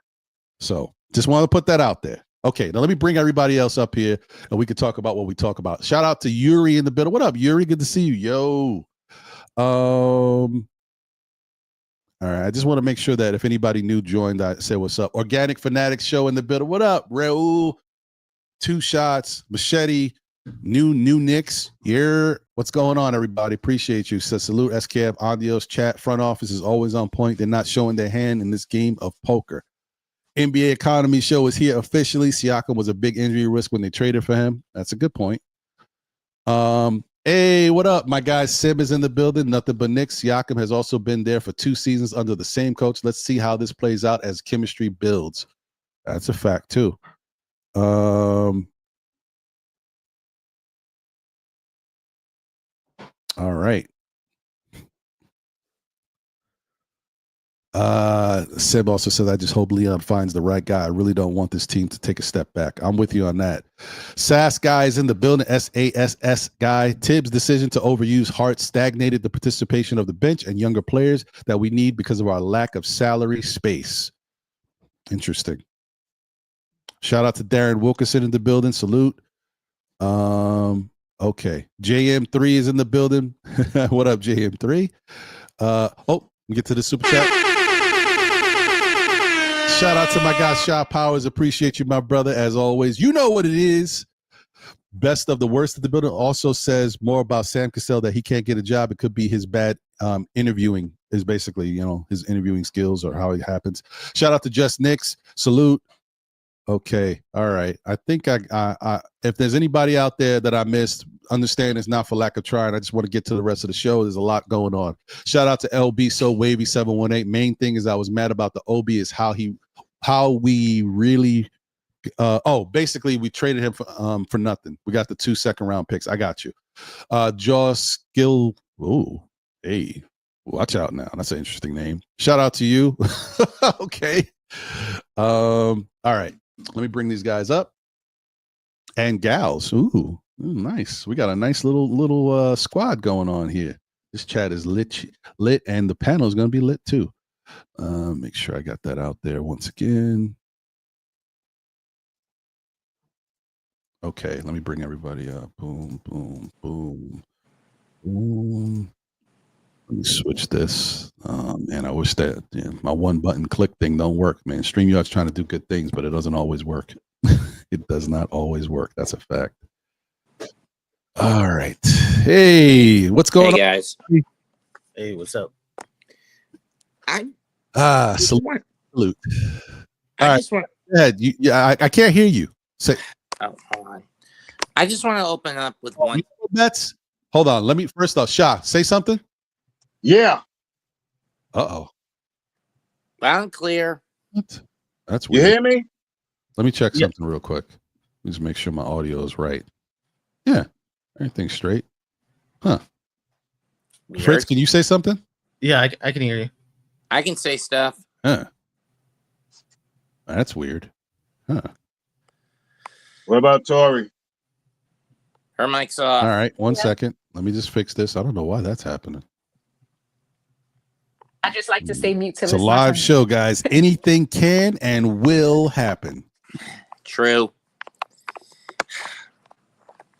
I'm just going to say it like this. To add to your point earlier, Rob, that when Obi blew his stack at Tibbs, you could argue that was a blessing in disguise for Obi.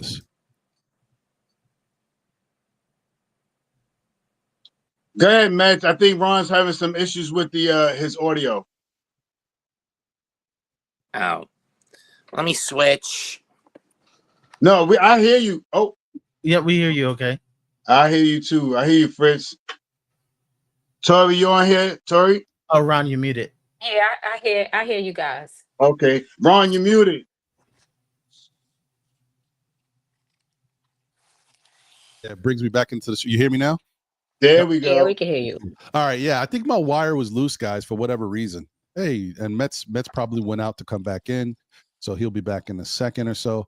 Yeah, sorry about that, guys. I don't know why that's happening. You know, this is a brand new rig for the most part. It shouldn't have any wire issues, but life is life. All right, so let me. Is that Mets? Yeah, it is. Okay, let me get him going first because I was already Mets. All right, there you go. Okay. I hear you. All right. Go ahead, my brother. What's on your mind? In terms of adding the audio a little low on my iPad. Anyway, I was saying, backtracking to your point of the Tibs Obi blow up. Yep. One can argue that was a blessing in disguise for Obi because you could get shipped out for just basically pennies, and Carlisle was able to take him and use him more effectively in a system that fits Toppin's skill set. And look at where it's gotten the kid. 2 years in Indiana, he's now 2 games away from winning a title ring. You can't listen, we should all be so lucky to have a situation that doesn't work out for us and tend to be blessed with a situation like that. That don't happen a lot. He's very lucky. And it just basically goes to show that clearly Tom Thibodeau was maybe the coach to reestablish structure, rep, and culture to the Knicks, but he is not the coach to enable this team to evolve to a point where it can be a champion.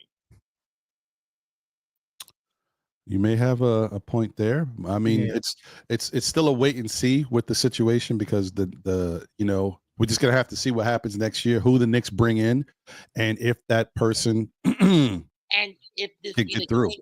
And this be the case that he was the one that was basically forcing Rose to peddle away first-round picks like candy, it changes the perception that I always said that both were the same side of greed. I mean, two sides of greed. But when you have the hoarder basically choosing, no, I don't want new kids on the block. Give me some guys who have established reps and give away the draft capital like candy on the guy who's supposed to be higher up on him in the pecking order, then there's an abuse issue. Well, so now look, Mets, you're not wrong in how you feel, and I agree that Tibs was overstepping his boundaries. Listen, here's the thing. When you try to win a championship, the way to do it usually is to get yourself, obviously you have to have your star players, but to surround them with adequate players that have been in the league, that understand what it takes to win in the playoffs, to make it easier to build success. Right. It's not that you can't do it with young players, rookies that haven't been there. It's just that it's usually a harder road, right? They got to make their mistakes as you go. So if you can find guys that already have been through this, that already know what it's like, you have a better chance of winning more games quicker, So, and I think that's what the Knicks were trying to do. And that's Tibbs' mentality, that we know. Is it wrong? No. But I think the level of flexibility that Tibbs was unwilling to show in certain instances is an indictment on him and led to his demise as a coach. It's not that everything he feels is wrong. It's not that the fact that he has a style that works for him that he continues to use is wrong. That's his way. But if you get to a certain point and there's other things that are put in front of you that don't fit what you are normally doing, you have to adjust. That's just common sense. It's just not going to work the way you want it to if something you weren't expecting is like I don't think the Knicks were expecting that this bench was going to be this bad and that Deuce was going to take a step back offensively. There's no way they could have predicted it, and they have had to figure out ways to work against that by playing starters all these minutes. But if Tibbs had said, you know what, I have to play these starters these minutes, but whatever. Every few games, I'm going to give another young kid a chance. I'm going to give Pacom Dadier 4 or 5 games to play with the group and see if I can get him in here. Oh, I'm going to give McCullers, now that I know he's healthy, it's towards the end of the season, let me see if I can give him 4 or 5 games with the group. I'll just mix in, give him like 10, 12 minutes here and there and see if anything pops. unwilling, unflexible, and that's how we're here.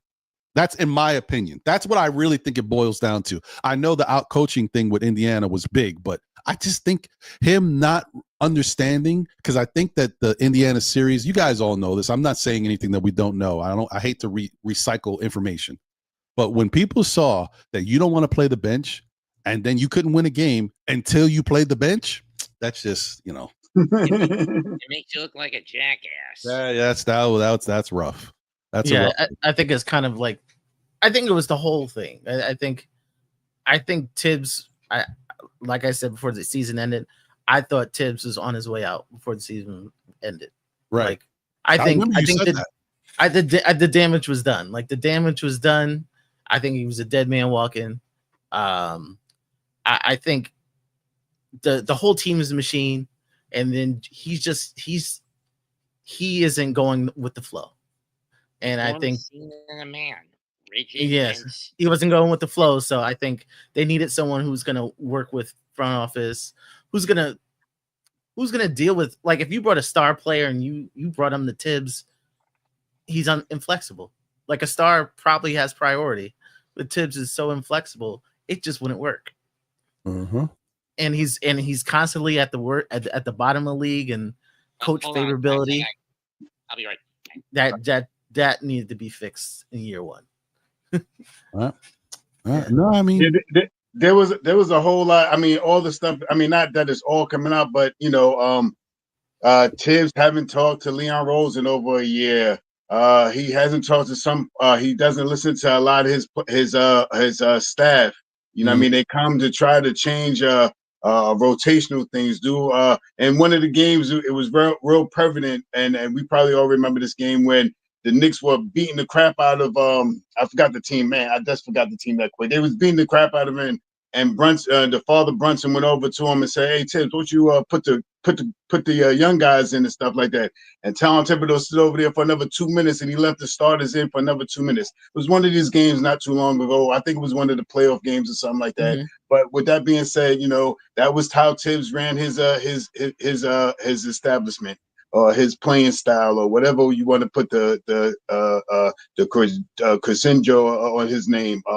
But I just want to say is, now that Tom Thibodeau's gone, let's go get Meta World Peace for a coach. Yeah, you know what? I mean, I'm just sounds funny though. I wouldn't mind Meta World Peace having a chance to be an assistant coach on the Knicks and help them with their defense.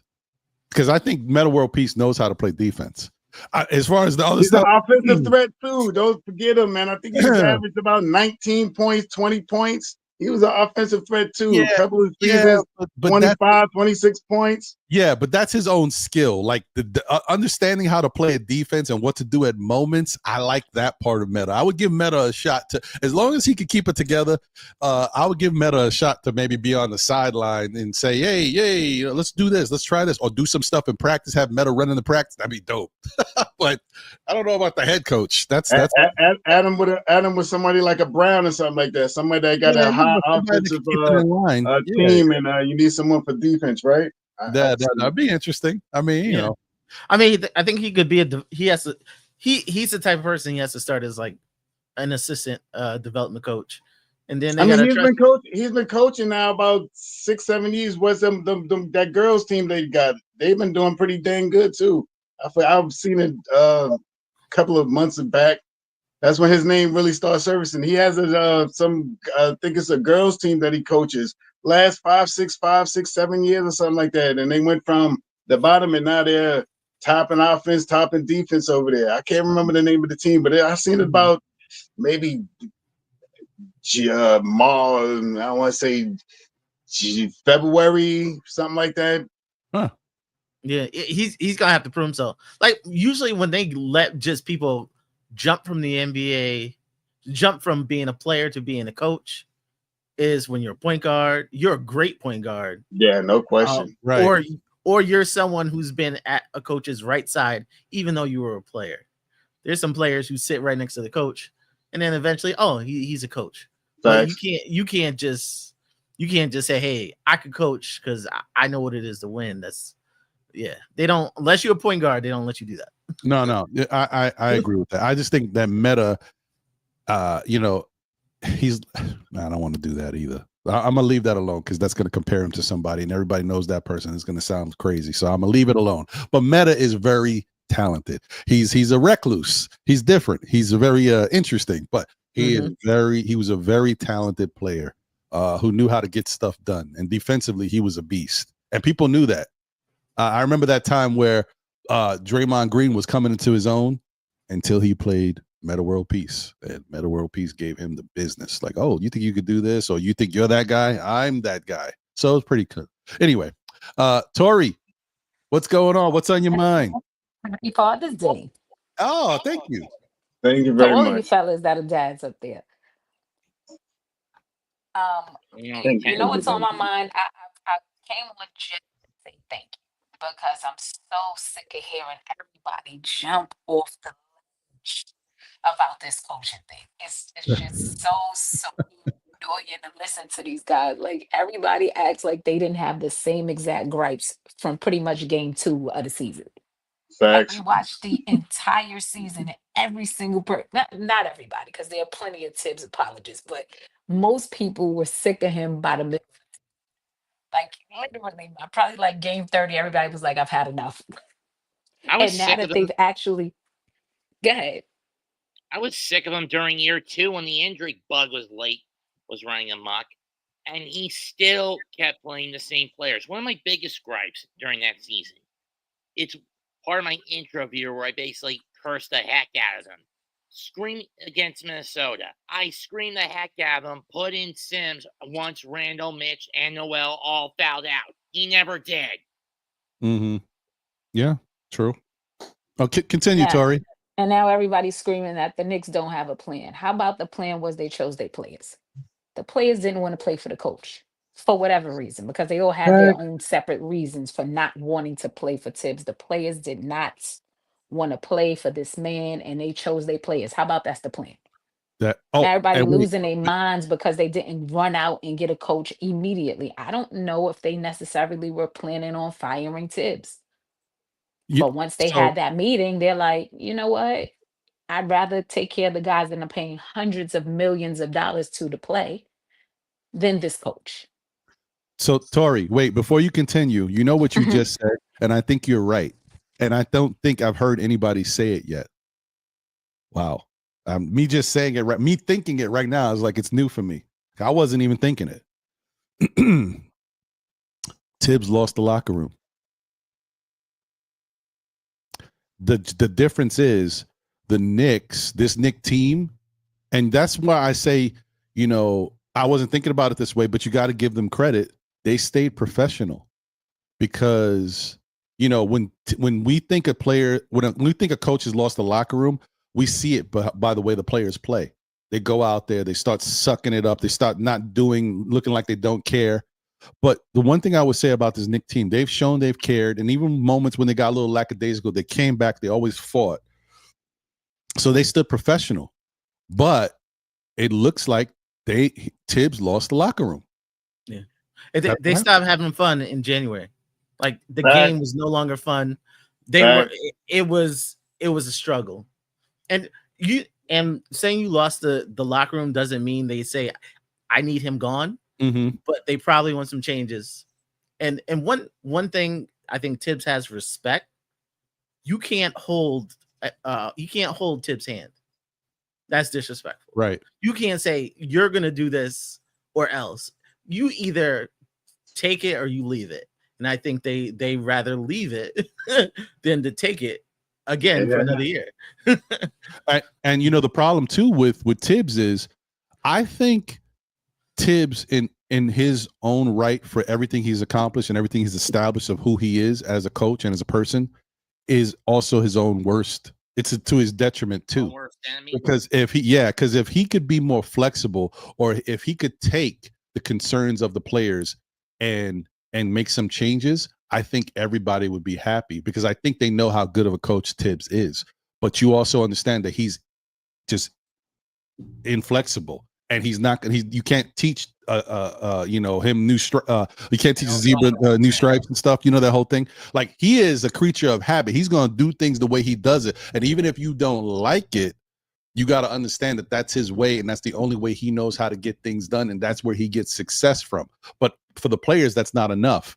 If the players are coming at you or telling you certain things, or there's certain things they don't like, you got to be flexible. You got to understand that after I've heard this for a while, after I'm seeing the proof on the court, I got to listen. I got to figure out another way to make this work. And that's one of the things that Tibs, and the problem with Tibs is like, he's that way, and he has become a better coach in the last few years. His time off before he got the next job, he learned from that. He was worse back then. You couldn't tell him nothing because he was having success in his way, but he had to go through the growing pains of realizing everything doesn't work, getting fired, and then not being able to find a head coaching job until he got to Minnesota, and then that not working out in the end, even though he thought he was turning a page. But he had to learn, go to be an assistant coach for other people like Doc Rivers or whoever else he was an assistant coach for, and seeing how they deal with the players. And he picked up some of that. And he became, like, Tibbs became a better players coach. The problem is he's still stubborn and still inflexible with regards to certain things and how he coaches. And it's just too much. It's just too much. Is that at some point, especially in today's NBA, with these players the way they are, because these aren't the run through the wall, I'm playing no matter what, my ankle could be falling off players. Like some of them are like that, but that's the 80s, 90s guys. This is a different level of player. So you just got to do things differently. You got to be willing and flexible. So I just think that's part of the problem for him. Oh, another thing I wanted to say real quick. Shoot. Did I forget already? Man, my memory be trash sometimes. Oh, no, I got it. So, you know how we talk about the whole thing about Tibbs being stubborn and not really listening to people? Yep. So I had, and it was funny because when he said it to me, I was like, oh, I mean, really? Because I still wasn't wrapping my head around it, but it makes sense. And it tells you something. When I had Alan Hahn on the show last year, I asked him about Johnny Bryant. And I said, man, it's going to be different. We're going to miss Johnny Bryant, him not being here and his influence. And Alan Hahn was very forthright and very forthcoming. He said, yeah, man. But I think Tibbs is the guy who calls all the shots. So, as much as it looked like Johnny Bryant had a big impact with the team, Tibbs is the go-to for everything. And you know what? At the time, I couldn't really understand. I was like, oh, wow. I couldn't see it that way. I felt like Johnny was doing certain things, putting his arm around, and I felt like he really had the voice. He was always in Tibbs's ear. But what Alan said was, Tibbs is the guy. Whatever Tibbs says, it's going to come from Tibbs. And looks like that's right. So shout out to you, Alan, for calling it like it is last year. And so I see it now. I get it. All right. So let's continue. So what do you guys feel like about, just real quick, about what I said? I know Tori already weighed in.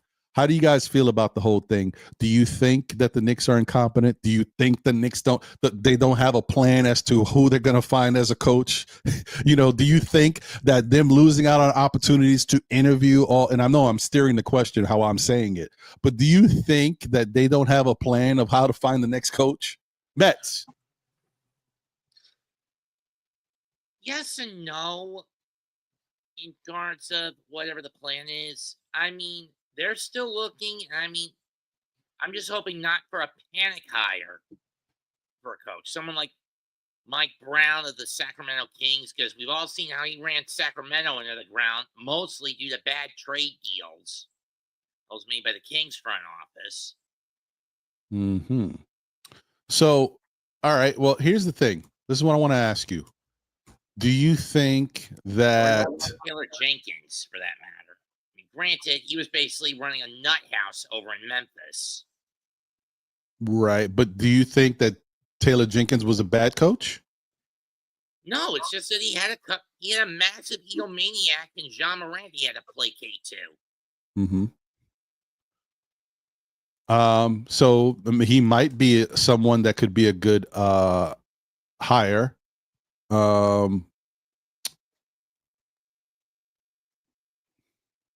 My question to you is, you realize that everything is happening so quick, but none of this has to happen quick. The season is not even over yet. Yeah. And people are acting like they have to do this right now. They don't. Yeah, this is. I think people are overdoing this. I think day one I said this is going to be a process, and you have to look at it as Leon Rose isn't a basketball guy first, and like in corporate, you would see this all the time. Like this is how you hire someone. You don't eliminate. You get everyone you like in a pile, and then you start picking apart. Just because we see something on Sports Center, you hear them, they like this one coach, and then they hire him. It looks like it happened real easy, but all that work happens behind doors. For some reason, someone feels like they want to put everything on Front Street, and it looks stupid because it's on Front Street, but this is how you're supposed to do it. Right. Yeah, I mean, it doesn't make sense to. Like I said, I was a victim of getting caught up in it. Not that I thought that the Knicks were not doing their due diligence and didn't have a plan. I got caught in the okie doke. Like I started getting frustrated. I'm like, damn it, I don't want to hear this anymore. Like, I'm like, instead of me just saying, chill, let them talk. They're gonna talk anyway. I started getting like, God, it got me. So I kind of went with it like this. Hey, Jason Kidd, we're looking for somebody. You know what I mean? Jason Kidd, your front office said we can't talk to you. All right, we right here. Just in case you want to come over here to the East, where the last couple of seasons, the East won the championship, and they say that the East is a little weaker. We got 2 All-Stars over here, but we try to rebuild. Or Doka, if you want to come over here, we'll come over here and we'll oblige you. You already know about the East. You very good coach. We want you. Hey, I know your front office said that we can't talk to you, but you on notice now that we're looking at you. We like you. If you want to come over here to New York, we got 2 first-round picks for you. We got 3 second-round picks for you. We got 3 second-round picks for you. We got 2 second-round picks for you. Just to let you know, hey, we just want you to know that these guys that are on contract, because it's what they had to do. Like everyone else said on here, they're putting the things out there. And I think that's what they put out there. We're putting you on notice that we like you. We like your style. We want you to come over here to New York. You make the decision if you want to stay with the team that you're with. Do you think that you want to stay with that team? Especially Kidd, just saying, what they're doing over there and stuff like that, how they did what they did. We got all his guys over here. Didn't they just take the training coaching from him? We got Brunson from over there. I mean, we got to come on over, kid. That's what I think they're doing. They're putting it out there. They probably already know what they got. Just like when they went to go after Tibs, they already knew they had wanted Tibs, but they put all these other names out there. Some of the names that we're talking about now, just to put the narrative out there, to throw the curveball. As far as I've seen these guys move in silence, and they put it out. Somebody will get a good scoop, and they'll put it out early, and then they'll die down, and then here we come right back, like Cat, like OG, like Mikal. All these narratives that we talk about that nobody thought we was gonna get. None of these guys. They right here on the team right now. So right. Me and Leon, I trust. I think they got a plan. I think they already laid down what they want. I think they putting the narrative out there just in case if Adol could be like, man, Knicks looking kind of good last year. They were 3rd in the East. I could go over there and put my defense on them. I know the East. I already see that Milwaukee might be weak. I already see that Boston might be a little weaker without having Tatum. Only team Miami ain't gonna be there. Chicago ain't gonna be there. It's only the Knicks, maybe Cleveland, and I could go over there and win against those teams and win one to break 500 against the teams in the West. I'm just saying somebody could think like that. That's what I'm thinking. I kind of think differently. I think the Jason Kidd thing is kind of real, but Udoka, they didn't need to put out in the open that they were talking to Udoka is CAA. All he has to do is call the building. You know what I mean? Just to put it out there, just to throw the sauce out there. Yeah, I don't think they're putting it out there. I think Dallas kind of got offended. They probably didn't like the offer what the Knicks offered, and then they probably put it out there. Oh, we slamming the phone on the Knicks, and then then everybody just, everybody just piled on. The narrative. Everybody just piled on. I mean that makes sense. The Dallas don't like us after yeah. But I felt like Cuban had a little bit more hate for us. Cuban ain't there no more. I know. I thought maybe the new regime does. They don't have that much of an issue. Apparently, the narrative for that just perfect for him. He from New York. His last year he played here in New York. Oh, come on. He come over here and get a defensive coach. He more offensive minded coach too. He likes to push the pace and stuff like that. He may come over here and with the team that we already got. I mean, I'm just gonna say this. With the team that we already got, any coach that we already mentioned should be able to get us to the finals next year. With the team that we have, only thing we had to do is make some tweaks in the second unit. Let's be realistic. Last year, we 51 wins, went to the playoffs last year. I mean, we went to the semifinals right now. We just came out of it. 2 games away from that. A team, if you fix everything that everybody's talking about, fix the second unit, get rid of Tom Thibodeau. Everybody wants Tom Thibodeau going. We got that done. Now we tweak the second unit. We bring somebody in here like a Gary Trent Jr., a Chris Paul, Chris Middleton. You want to throw the narrative with Jason Kidd in there? Throw Chris Middleton in there too. Now we talking about getting Giannis. Let's do it. Let's make it fun for the New York Knicks because we have sucked all the energy out of the whole narrative. The whole finals, all I hear on everybody that's talking about the finals is New York Knicks and firing Tom Thibodeau. I like it. All I can say is this. For whoever the next coach is, I don't want it to be comparable to what I sent in a private link, into a link in the private chat here in the yard. If you want to check it out later on, you're free to do so. I just looked at it. I kind of breezed through and saw some of the wording, the hero stuff and the savior things that talking about and how, trust me and I'll do. Yeah, I saw what you were getting at there. I kind of got it. Yeah. I don't want a coach who's got that mindset. Give me a coach who can be tactically flexible. And while he may maintain what's built, the foundation Thibodeau has set, he needs to improve on it by using the damn second unit on a more regular basis. Mm-hmm. Because the lack of empathy, the lack of trust in the youth, and the lack of foresight and willing to let go of the tunnel vision is what did Thibodeau in. Mm-hmm. Mm-hmm. Can we all come to an agreement that this year's team that we had was not a Tom Thibodeau team? It was more of an offensive-minded team. We know Tom Thibodeau as being a defensive-minded coach. This team was not a defensive-minded team all year. Latter part of 10, 8, 7, 8. We were an awesome offensive team this year. I think ranked number 5 all year long, almost all year long. And I mean, so I think we were more of a different team from what Tom Thibodeau was trying to coach. We won a lot of games because of some of the schemes and stuff like that. But more than likely, in the games that we won, we outscored teams, I believe. Yes. I agree and I disagree. I agree. This is this wasn't a Tom Thibodeau type team, but as the coach, he has to adapt. That's his job. That's a fact. Yeah, so yeah, it wasn't his type of team, but now you got to play. You got to figure out another way to play. That's what the coach get paid for. Yeah, that would have kept him his job. Big facts.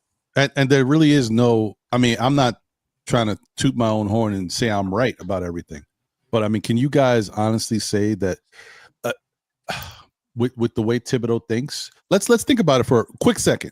The way Thibodeau thinks, certain guys, how he doesn't play certain rookies, and in certain situations he has to play rookies because he may not have something, and that young guy fills that. But he also gives him what he wants, like Quickly. Quickly got the nod over a lot of other people because Quickly filled the void. First round, though. And he played defense. So, Tibbs like that. The same thing with Quentin Grimes. Quentin Grimes pretty much played a lot, out the gate. First round, too. Right. So why couldn't Pacom Dadier play? A guy who plays defense and has good size. But he's got good size and he plays defense. Yeah. So And he was hurt in the beginning of the year too, a little bit, if I'm not mistaken. He didn't play in the G League or play in the NBA for a couple of months. I think it was a toe. I'm not 100. Tracy, did you hear anything about that? You're right, Shaw. But that's he was hurt. He was healthy early. Then he got hurt in the middle. Then he got hurt. Okay, yeah, something like that. But Tibs still wasn't using him. And then you want to say, I get it, McCullers, right? Because McCullers was hurt most of the season, but when he got healthy. And, we saw him play in the game in garbage time. He scored a layup, whatever, a couple of different plays, no big deal. But McCullers 6'8". We know he plays defense. Why not? When you're looking for an answer. Sometimes my whole thing is never to say that this kid or this young player is the answer. My whole thing is just throw somebody out there in the water and see if he can swim a little bit. That's it. Can he make it to shore? That's all I'm saying. Like, give him a little shot just to see if he can change what's going. My whole thing is I always like if a coach can sprinkle something in just to give the rest of the guys a little giddy up. Hey, you know what? We down 10 or 12, and whatever they're doing is not working. Throw this guy off the bench. He comes in 4 minutes. Boom, the lead is 6. Bring my starters back. Now they feel good about it. It's closer. Let's go. That's the type of coach I want. Doesn't mean the coach got to go believe in some young kid and this is the answer. I'm going to leave him in there 20 minutes. He's going to bring us back to the promise. No, just throw somebody in there, a little sprinkle. Because my whole thing that I've always said, and I'll go back to it one more time because it gets me so mad. I'm going to say it one more again. That game that we lost against Orlando, that Orlando team that had 6 guys out, or 5 guys out. Whatever, that game was so disgusting and made me so mad as a Knicks fan that Tibs didn't take the whole starting 5 and put them on the bench. When you got guys sitting on the bench that could go out there and play against an Orlando team that had nobody, those kids are hungry. They just want to play. This is the game they love. You got them sitting there, they're watching. If you give those kids an opportunity against an Orlando team that really the Knicks might have been able to win that game because it's you're not facing the normal NBA squad and you're bringing in guys that have a shot. They just need a shot. They want to show you hunger. And the Knicks didn't have it. That starting unit played like trash. That was the worst I've seen the Knicks all season up to that point. And I'm just so mad and surprised that Tibs didn't bench those starters and let the starters should just game over, sit on the bench, cheer for your teammates. That's what it should have been. That's how bad that game was. But it didn't happen. And so that's one of those things where I look at Tibs and I say, why? Because Tibs has done that in the past. Remember, there was a time, guys, remember when Tibs actually benched the starters? It was like a couple seasons ago. But he actually did it. That's what I'm talking about. It's not like Tibs can't do any of this. It's that Tibs gets to a certain point that don't make sense to him. And I'm like, why wouldn't you? It's not like you're giving the game away. You are playing against a second string and third string players on Orlando. You telling me you can't put your bench in there and give them a shot? Teach your starters a lesson and give some energy to your bench. But whatever. Who am I? Anyway, I'm moving on. So you should call Orlando for their coach. Yeah, I know, right? Together with duct tape and spit. It's crazy. It's crazy. That Orlando, man, I don't think the only other time I was that upset is when we got beat by Jordan in the game, and I was so mad. But whatever. That Orlando game got me hot. I was pissed. I really cut my TV off. That's how mad I was, and I rarely do that when a Knicks game. I cut it off. Couldn't do it. All right. So Paris says, BS Ron, Tibs drained Obi, Kolick, Sims, Grimes, Huckporty, Dottier, Kemba, and others. Paris, you're not wrong. And you know why I say he's not wrong, everybody? Because the guys that Tibs believes in, that we think the organization believes in, the young players that we need to have on the teams that are in our corner, Tibs has gotten some of these guys to turn against him. Now, Obi's different because him and Obi's personality and the way Tibs ran him never mixed. From day one, they've always had some little snide remarks. Obi would say stuff. They make a little jokes in the side things. When you get interviewed after the game, Obi might say something a little snide, or him when they used to do, because remember those years they used to do the little things where they would follow Mitchell Robinson around and they talk to Obi and quickly and Obi would have little things they talk about Tibs. Obi and Tibs never really meshed. And so the writing was on the wall there. But I do say that I did feel something crazy was happening when I saw Grimes start to talk negative about Tibs or feel like him and Tibs weren't mixing anymore. Because Grimes was Tibbs's guy. And I was like, whoa. I was like, where does this come from? Now all of a sudden Grimes is acting, Grimes wants out. Like, what? The guy that we decided to keep instead of Donovan Mitchell, you want out? I was like, what is going on here? So Tibbs obviously rubs people the wrong way over time. And it just so happens this season, it was just too much. It was too much for certain guys. So I don't know. I don't know what happened, guys. It was crazy. I don't know. But yeah, anyway, Tibbs wasn't perfect, but I'm gonna say this one more time. Let's move on. But Tibbs did a lot for this organization. He got us back to respectability. He stopped us from being a laughing stock. He gave us some pride. The team felt good about themselves. And everything we're talking about has a lot to do with Tibbs. The fact that now people want to come here and play for New York has a lot to do with Tibbs. Not just Leon Rose and the organization, not just the fact that you brought, and let's not forget Tibbs' relationship with the Brunson family and Jalen Brunson helped us have him here. So just give him credit for what he is. Ah, man. Okay. Now, let me get to this. Like I said, I'm going to do this a little different. I'm going to put the free agency players out there. Let me share my screen because I was going to put a whole thing together. But as I'm going through things and I was watching how Fritz and the guys did it, also shout out to Knicks Film School. They did a great job too in their own right, breaking it down. I'm like, I can't break it down as good as them, and I don't have my own capologist. Now, if I knew Fritz was going to be here, I would have looked at it a little different. But all you gotta do is hit me up. You're right, man. My bad. I mean, I just like you did. My whole thing is in this Knick community, we all have our roles and we all do separate things. But when somebody does something good and I like what they did, I'm not trying to duplicate it. You did it. Right. You know what I mean? Like, let me do something different. What you did, I'm learning from. So I'm like, nah, man, I wasn't touching that. Y'all did a great job. So let me share my screen. And I wanted to do this because I want fans like myself to understand how difficult this is. And before I put it up, let me get it ready first. Before I put it up, here it is. I'm going to put up the NBA tracker, NBA free agent tracker. Before I put it up, guys, the Knicks don't have a lot of money. But if we had to pick one or two guys, what is the biggest need that we need right now to help this bench? What do you think we need? I know what I think we need, but I just want to get around. Shah, what do you think we need? If you had to pick two things that we need. I mean, if you were talking like just imagine we're running it back with this team. You know what we had with the bench. Two things that we need to help this bench. It has to be maybe some moves being made, but maybe a Gary Trent Jr. in the second unit, a Chris Paul in the second unit. We're gonna need another power forward. I don't think we're gonna retain Precious. Maybe someone like a Larry Nance Jr. Maybe somebody like a Torrey Prince.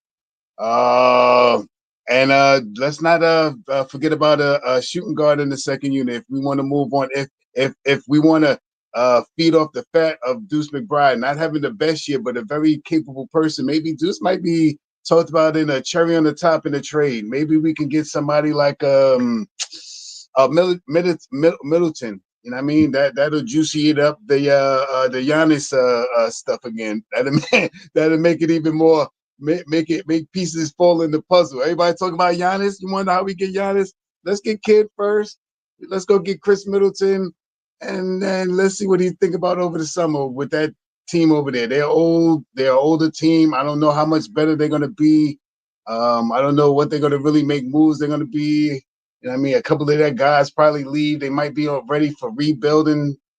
All that narrative sounds good to me right now. So let's see. All right. Okay. So I said two things. He named like five things, but I'm sorry. I try to blend it together like A1, AB, 1, 2.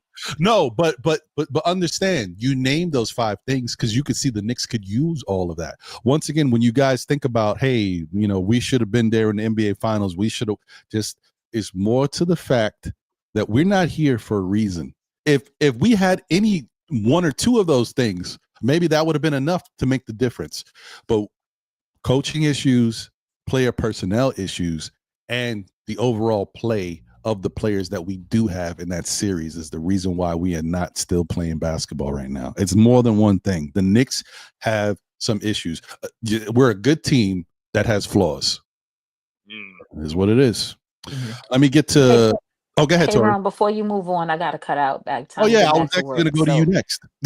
Yeah, unfortunately, I got to get back to work. So, Okay. No, you on the clock. I hear that. I appreciate you. so Though. you guys have a good day, and I'm still tuned in.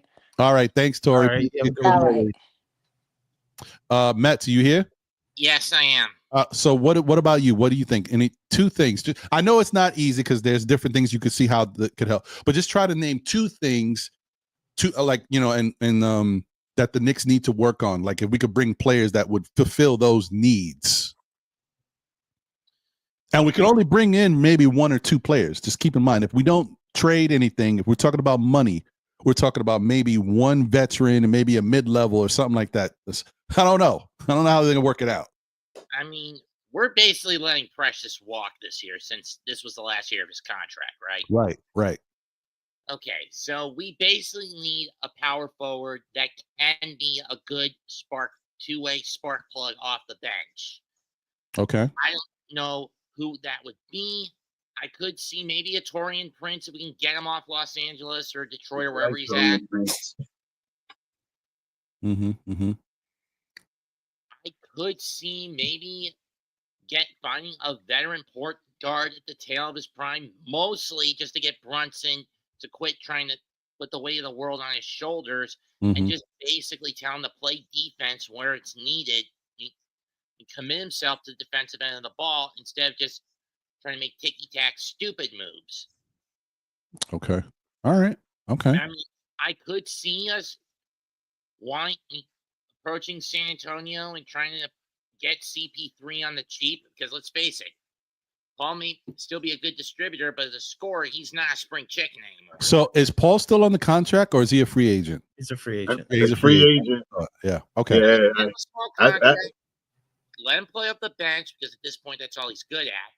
I mean, I don't see why Pop played him for so long in the front line up until Pop had that stroke, which basically forced him out of coaching. Right. I mean, that's interesting. So, I'm gonna get over to Fritz, and Fritz can lend something to that. I already heard him kind of speak a little bit about Chris Paul in the past. But so, Fritz, your thoughts? Any two things that you think this Knick team needs, and how we can address it? And if you want to weigh in on Chris Paul, okay.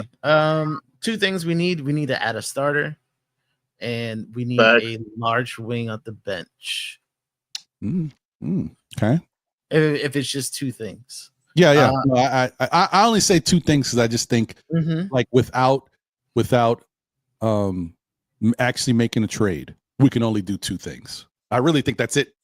I don't see the money, and with that apron lingering right there. Yeah, I think there are going to be changes this summer. I don't think that's all we're going to do either. But I just think if that was it, you know what I mean? Like, yeah, I hear you. Yeah, my co-hosts are like, they get on me because I'm like, yeah, they're going to be changes. Yeah. So as far as CP3, he's not going to be in San Antonio. It doesn't look like he's returning. He could sign for whatever he wants to sign for. Right. He's already got a lot of money. We know 2021 during COVID, the Knicks is where he wanted to be. And he said he didn't want to come to New York with no fans. He wanted to play in MSG. So this could be that time where he does it. He's been a starter most of his time. So the thought is, would he be okay with coming off the bench? I think at this point he knows where his limits are at. I mean, what was he doing most of his time in San Antonio the last couple of years? Playing the pick and roll with Wemby and basically being Wemby's setup. I know, but you just the NBA players. Some people they want to be starters as long as they can. So that could be an influence. But we do give him a title. We do give him a title shot. Like, my problem is if the Knicks bring in Chris Paul, then they're going to trade Tyler Kolek. because there's no reason to allow Tyler Kolek to still stay here Yeah. and not get a shot to develop more. Or Deuce McBride. I think if it's CP3, this would be his swan song. Like it would be like a 1 year. I'm thinking of 1 year and that's it. Mm-hmm. I don't think he would come here for multiple years. I think it would have to be 1 year. Because the reason why I say it, and I don't know this for a fact, don't get me wrong, I just say that you would probably do yourself a disservice, especially I could see a new coach being more willing to do it, but you'd probably do yourself a disservice if you run out there, you got Jalen Brunson as your starter, you bring in CP3, who is used to being a starter, and you want him to come off the bench. And maybe he's at this point where he says, okay, you guys are trying to win a title. It's New York. I want to help y'all. This still gives me exposure to be in a big market. I'll do it. But he's going to want the lion's share of time, whatever's left that Brunson doesn't have, or however you commit, he's going to want it. So how do you fit Kolek in there? And then if the coach is very flexible and says, you know what, I can figure out a way where these two guys will be my primaries, and I'll still figure out a way to give Kolek a little touches so he can learn on the fly, watching both of these guys in the different styles, and he can incorporate it. But maybe Kolek maybe at some point you start to see where CP has regressed a little bit because he is older. He's been in the league, and Kolek does some things that look better in certain aspects. I could just see it being a little too much. So I think to avoid that, I'm just thinking as a coach and a front office, to avoid that, you wind up using an asset to get something that could help with the, some other issues you have with the team, because you got Brunson and CP3. It's only for 1 year, and obviously after this year, then you're looking for a point, but you don't care because right now you're just trying to make the team better. I don't know. That's just how I'm thinking these days. I'm thinking differently than I would, because in my mind, as younger, I would never think that. I'm like, we got to keep everybody. But that's a fair point. So I don't know. And I know Kolek is a name that it seems like, whether it's true or not, a lot of people like to kind of throw his name out there if they're talking about Knicks trades. Like he's a sweetener. You know what I mean? Your coffee's all right, but throw a little sweetness in there, makes it a little better. Yeah. I mean, we didn't give him value last year.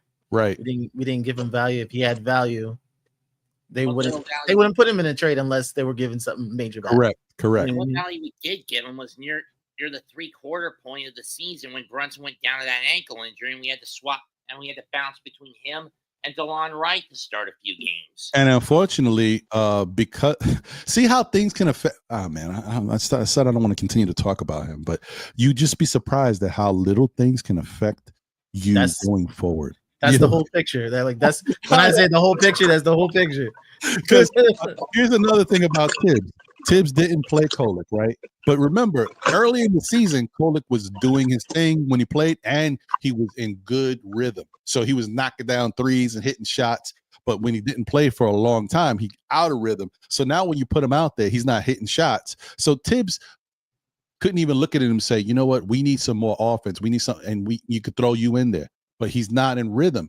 And so Tibs just says, you know what, you don't have the defense. You're not in rhythm offensively. I just can't afford to keep giving you minutes. I need to go somewhere else because we have a need. But he basically regressed his ability because he got him out of the rhythm. Like, whatever. I don't know, man. It's too much. It's just it's like little trickle down effects that you think about that happen that you're like, whoa, now this is the issue. So whatever, man. It's all King Ribby's saying that CP3 is probably going to play with Bron. Watch. Well, I wouldn't be surprised, because if this is to what Fritz is saying, if this is his swan song, this is CP's time to fix what the NBA tried to prevent when they vetoed that trade that would have sent CP3 to the Lakers way back when. And if this is a swan song for CP3, it might be Bron's swan song as well. They can go out together, and I'm sure that they want to go out with a championship if they could. So this would be like all in this year. If they get CP3, this is all in. You're gonna watch the Lakers try to get everybody and their mama. I don't know how they're paying with pennies or what. But this will be one of them weird years. But yeah. So let me put this free agent list up, and we'll see. But I think we could all agree that they do have some needs. And And I think we also need that, that part of that is we need some scoring off the bench. So we don't need a guy who averages 8 points a game. We need somebody who can fill it up a little bit. But what can they do while filling it up and not making a lot of money? Because I'm guessing the highest thing that we can give is the mid-level exception, Fritz. Is that it?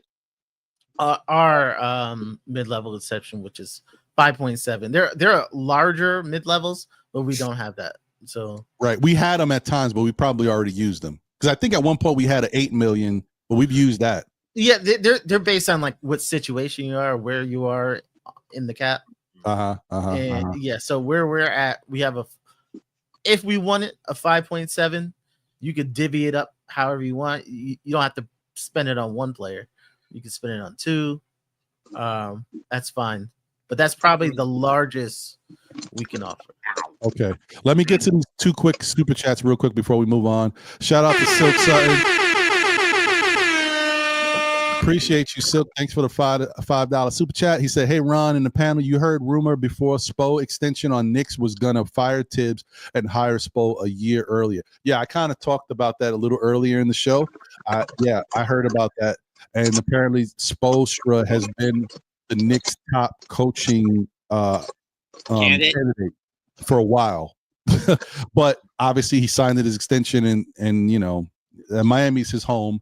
But yeah, apparently the Knicks really wanted Spo. If that's that's what it sounds like. Spo's a really good coach. I could see how that could be the case. But yeah, so yeah, it is what it is. Shout out to Corey Lee in the building. He said peace and salute. Queens is in the building. Queens, get the money. What's going on, Corey? Appreciate you, my guy. All right, so this is a list of the current NBA tracker of current free agents at the moment. And let me just scroll through.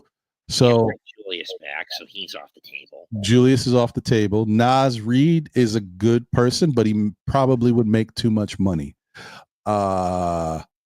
And bring D'Lo. Yeah. One thing, like looking at this list, pretty much everybody with an RFA, so anybody restricted, pretty much you're gonna cancel out. Right. Restricted because they can match, right? Yeah, they can match it, and if you went low and the other team would just match it. Yeah, it's over. Yeah, so all the RFAs are out. Got it. So basically, no Trevelyan Queen, no Ryan Rollins, and no Rayon Rupert. There you go. For now, at least those 3 guys. Yeah, they're out of here. All right. So who else? You said D'Angelo Russell. Yeah, he's another one that money's just not there. A guy like him is a certain level of contract he's going to expect. His ceiling is what it is. So he's got to make sure he gets his money. And Duncan Robinson would be the same, I would assume. Let's see. Let me scroll down to this part right here. We could resign Shamet, right? Yeah, Shamet can come back. Dennis Schroeder. What do you think Dennis Schroeder's price tag is? I got him on my list. It's probably around 10, 12. Ew. Like he did really well for Detroit this year. No, he did. We saw. But he's going to be basically what Deuce would be, a 3-and-D guard off the bench, number 2 shooter off the bench. But at least he scores points. Like he gave value. Like he was putting up 13, 15, 20 points when he was playing with Detroit against us in the playoffs. Like he gives you that value. It's just that he's unfortunately, and I think this is like I hope everybody gets it. I know there's been multiple shows, like I said, Nick of Time, Knicks Film School. I hope everybody understands that not only do we not have a lot of money, but it's also related to what we can offer. And Fritz just explained, like, you can't even say, hey, I'll give you this amount of money, because we don't have it outright. We don't have 12 million to give somebody. We've got a mid-level exception. We've got a veterans minimum. Like we can't just say we'll give this all to you. That's what makes it very difficult. That's tricky. That's tricky. Stevens was seldom used at all, so he's off the list. Is there any no, those RFAs are not people we would really look into anyway. So okay, let's scroll down to the rest.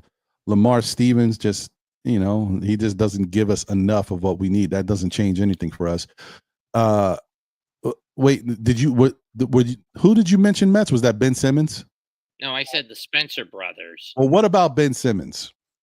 The back problems are where the No, comes in. So no. Me personally, yeah, I look at the player and what the player gives. So I'd like it, but I think there's a lot of people who wouldn't. Right. Yeah, the back Yeah. end. The guy can't shoot to score. He can't score for beans now. Ever since that back issue. What qualifies you for a veteran's minimum, Fritz? How many years? Oh, I think no, just when you're over. I think when you're past rookie. Once you're past really? the rookie contract. Huh. Oh no, I'm sorry. 10 Wasn't years. 10 years. Okay. 10 years. But the difference between what's special about that, the NBA had a problem back in the day is everybody was throwing 19-year-olds on teams. Like every 12th to 15th man was 19 years old. You just got a bunch of rookies and you fill the rest of the roster. So they said, okay, instead of just adding cheap labor, we'll make sure that older players stay in the NBA. So we'll pay the veterans more money than what's on the balance sheet. So you can give him a minimum. You can give him 2.2, but I'll pay him 3.6. So basically, the team will give 2.2, and the NBA will pay them the rest of it. So they're getting you on your books. It says 2.2, but they're actually getting paid more than that. Interesting. Yeah. Okay. All right. Well, that's something to think about. Yeah. All right. So, let me add. Once he comes in, it'll take a little while to process, so I'll come back to him. So let's move down. You stop at Jashawn Tate. Tristan Thompson. Gary Trent Jr. Yeah, he's another interesting one. And that was an interesting situation because a lot of people said, "Oh, we could just sign Gary Trent Jr." And what Gary Trent Jr. did last year, he wanted to re-sign with Milwaukee last year. He wanted 2 years, $50 million. And Milwaukee was like, "I don't have 2 years, $50 million." So what Gary Trent did is sign for a minimum on another team and said, "Hey, I'll come out next year and I'll go get my money." Oh, so yeah, he's off the table. So he doesn't want 5.7 million. No. That's the thing. You got to get a guy who wants to, like, if you can get a guy when they first hit the market and they're like, okay, I'll take 1 year at this, but next year I need to get paid. Yeah. He's already done it, so now he wants to get paid. And he's still young. He's still young too, like 26, 7, something like that. These opportunities to get the money ain't always there. When you can get it, you got to get it. So, damn, that stinks. What about JT Thor? Oh wait, he's restricted. Never mind. Scratch him. Yeah, he's done. Miles Turner, obviously no. Drew Timmy. But he's RFA too. He's restricted. Yeah, he's restricted. Yeah. Cam Thomas is always funny, but he's restricted as well, so forget him. All right. Matthijs Steibel.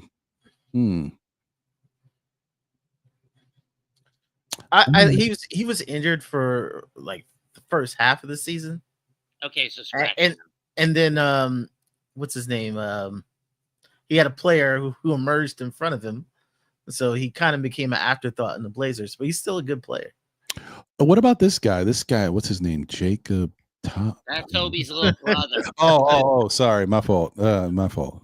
He's restricted anyway. But man, that Toppin name really rings bells. I don't know what it is. Toby's little brother. Yeah. Is that him? Oh, okay. All right, let's move down. Let's stop at Stanley Umud or Umode. I don't know. Whatever. What about Wagner? That I don't know if we can pull this off, but that's the one. Probably. Wagner's the guy, bro. If we can get Wagner, Oh, Yeah, I think he's actually. Let me see that one. Because a lot of some people on this list are actually player options. So like the player has the option if they want to be a free agent, and some of these players already make more. So like a lot of them, they're opting into 10 million, and if you tell a player, hey, I'll give you 5.7, it's like, hey, I could just automatically get 9. They're not going to take the 5.7. I mean, but look, the thing Yeah. is, if you're Mo Wagner, you've been in the league 6 years. This is an opportunity to play in Madison Square Garden, to hear the whole spiel. You know what the spiel is. Hey, take this 5.7 this year. Next year, we got you. If you play, you know, if you go out there and play the way you've been playing, we got you. And one thing I will say about Knicks organization now, really, that's kind of a lot of Steve Mills and Scott Perry, but traditionally, when you play well, they do bless you the next year and honor you. He's actually a team option, actually. Oh, it's a team option. Oh, it's a team option. Yeah. Yeah. So I don't know about that. I know there was something funny about that one. Yeah. Yeah. So he has a team option of 11. And so the other thing too is, this might sound like it's nothing, but this to me is something, guys. You're Mo Wagner, right? You're playing pretty well. You're playing in Orlando. It's nice weather. You're also playing with your brother. Does he say, I'm ready to leave my brother? Or does he like being around his brother? That's something to think about. I mean, it may not seem like much to other people, but he's been playing with his brother forever. Maybe he wants to stay there being around his brother. Something to think about. And he can get paid in Orlando at some point. I don't know how Orlando feels about him. Orlando's a little funny when it comes to how they evaluate and look into their players. I don't know where they lie with the money, but if he could get paid some money there and still play on a team that he's been on with his brother, I don't see how he leaves. But just want to throw that out there. Jabari Walker. Nah, I don't know. He's restricted anyway. Lonnie Walker. I feel like I don't even want to talk about Lonnie Walker anymore, because every year we talk about Lonnie Walker. Then he goes to a team and really doesn't do much. I could be wrong, but I don't know. I don't know about Lonnie Walker. I don't know.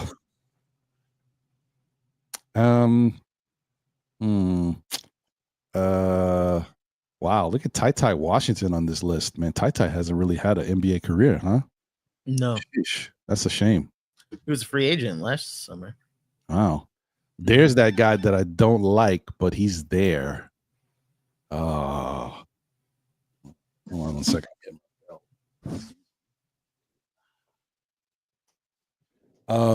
Trendon Watford. I don't like him because he's spunky. He's got like a little attitude, but Trendon Watford.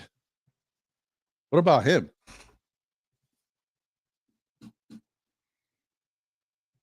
Oh. I don't know about him. Let me do my little deep dive real quick. Hold on, let me just take a look at Trendon Watford. I don't know. I don't like him because he's spunky and he be coming at like he want to fight people. But he, if he's on my team, I guess I could deal with it. But let me see something here. So he averaged 10.2, 3.6 rebounds, 2.6 assists, shot 46.9% from the field. He shot 33% from three. He averaged 20 minutes per game. All right, hold on 1 second here. Let me see one more thing before we move on. I just want to see his game log. Towards the end of the season, got these young guys get to play a little bit more. 20, 15, 22, 13, 11, 12, 26, 15.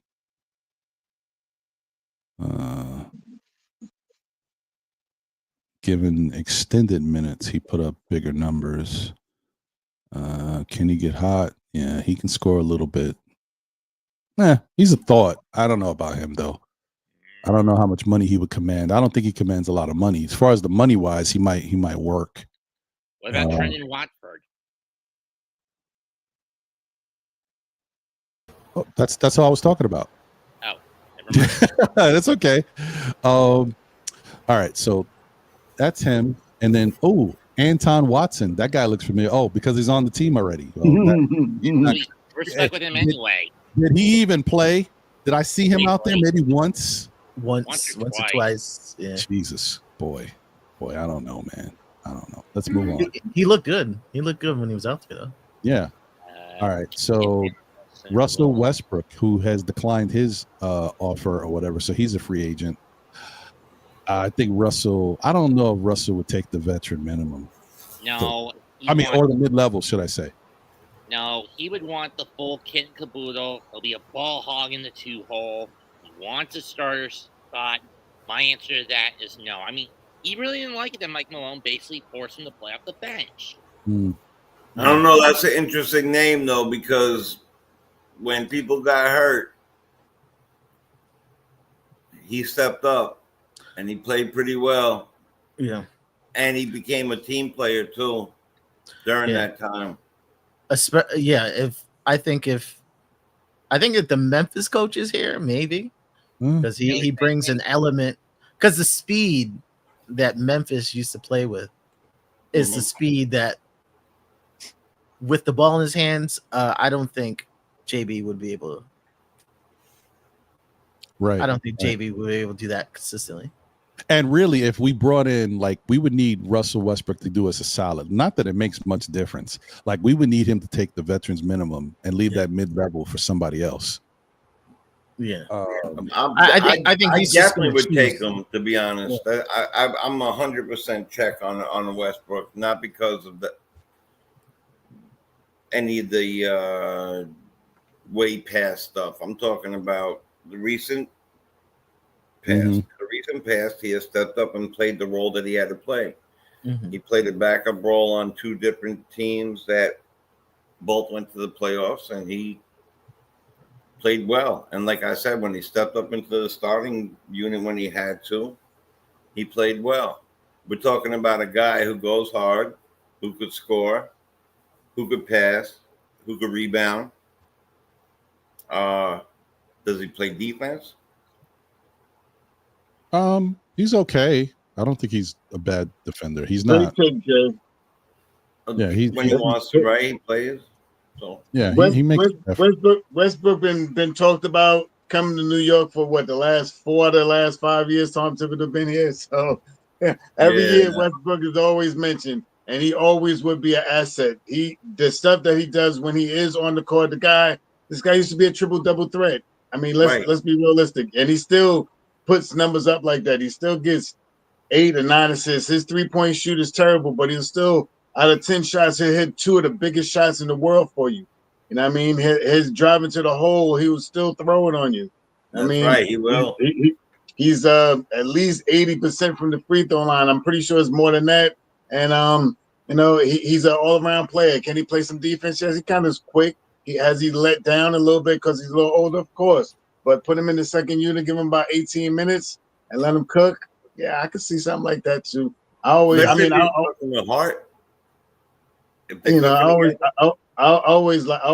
him. Always talked about him coming here for a while. I mean, that's the thing too. Always.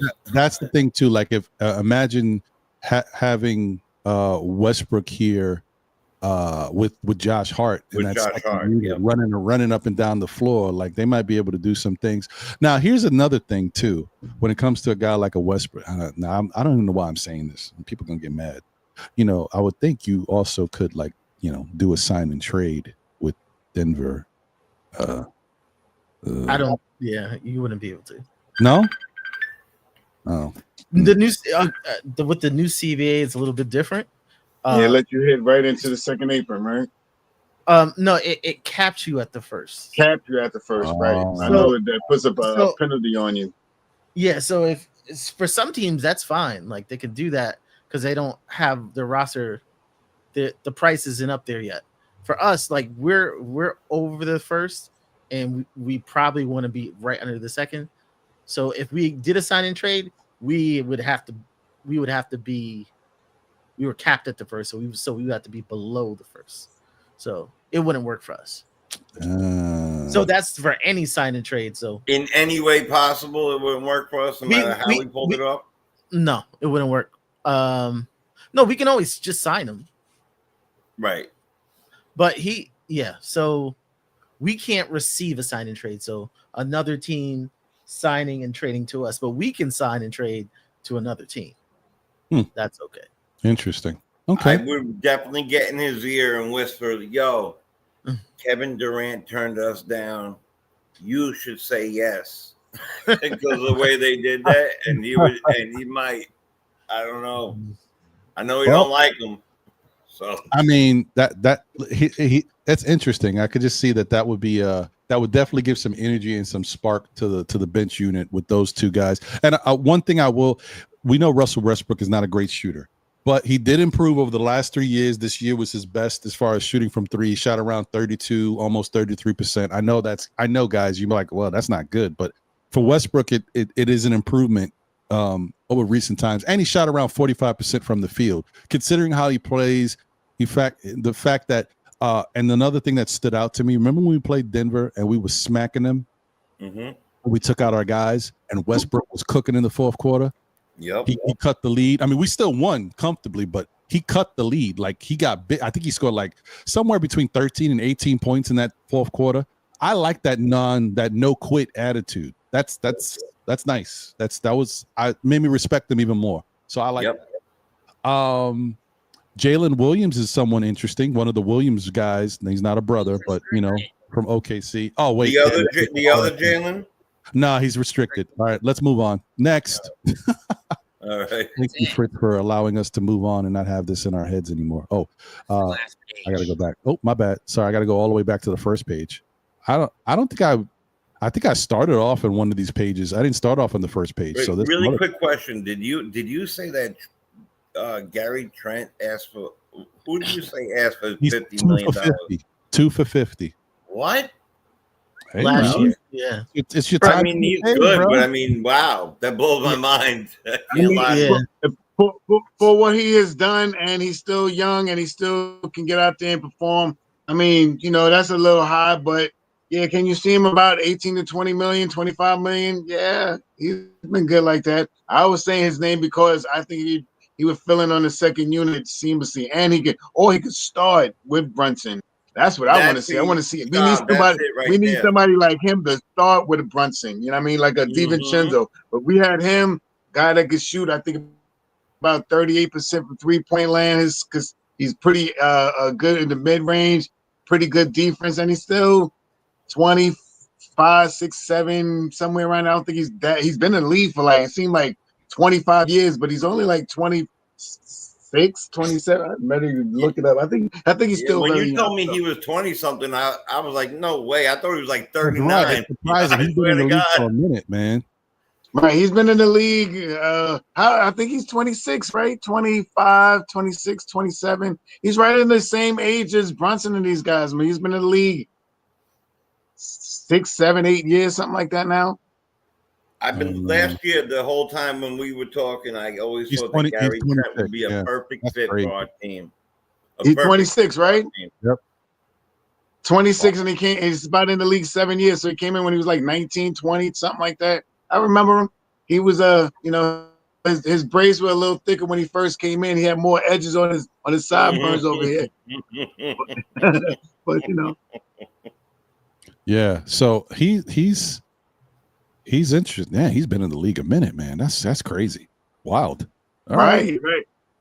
Well, he is 20, 26, 6'5". I didn't even know he was that tall. All right. He's a big dude.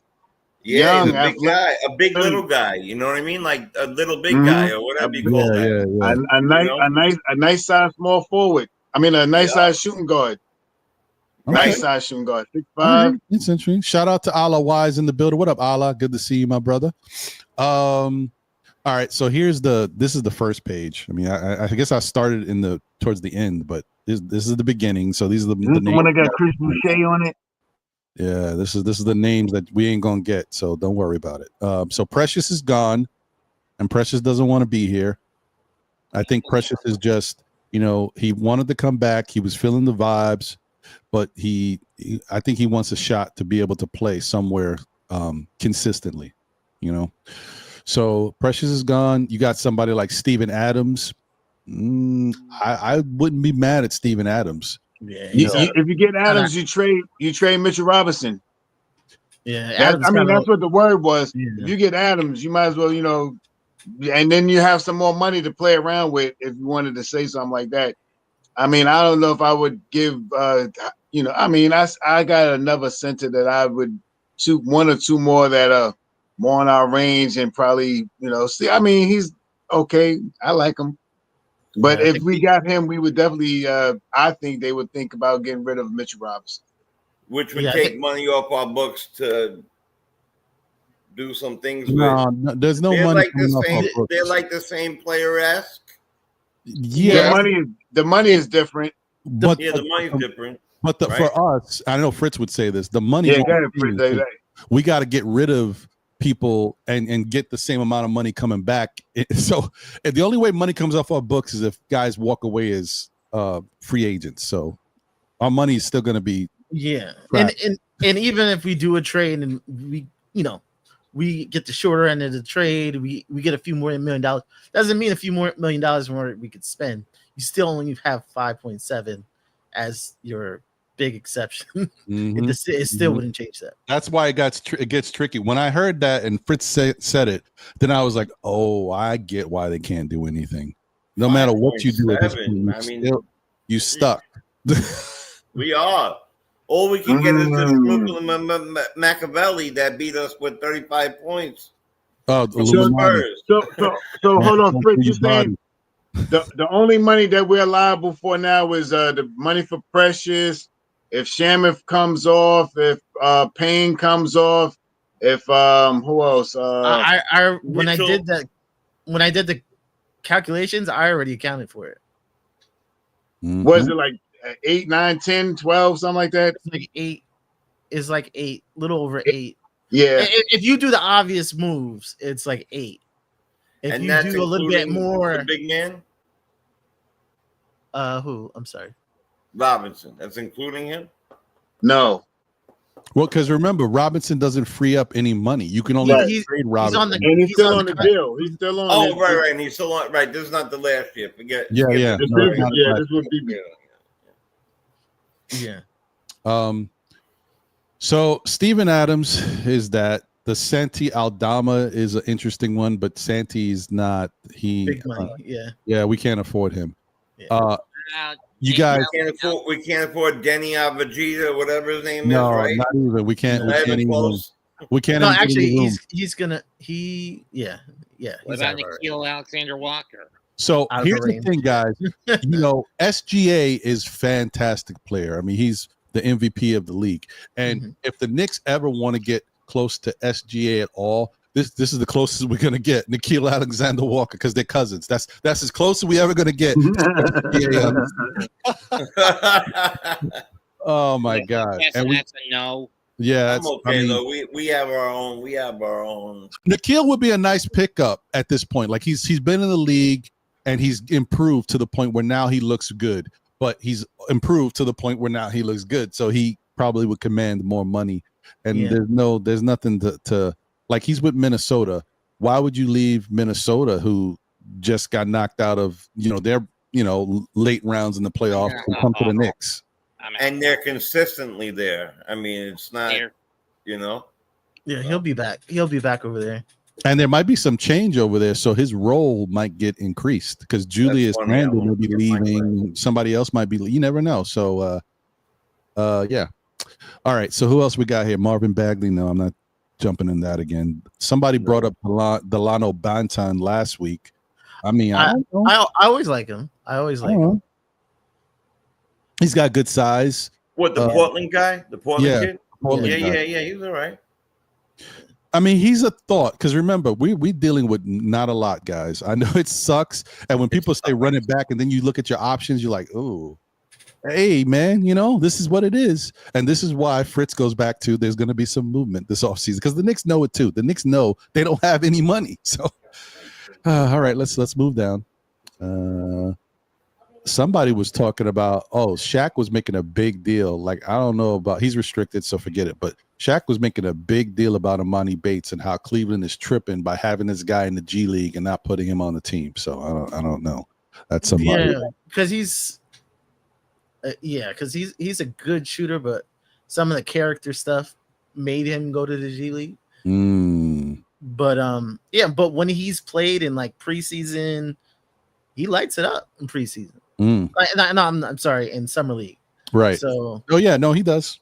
Yeah, so they still never put him on the big club. So what about they go up pick? Yeah, right there, Ron. They go up pick. No, I don't. Bouchamp, 6'7", defensive minded.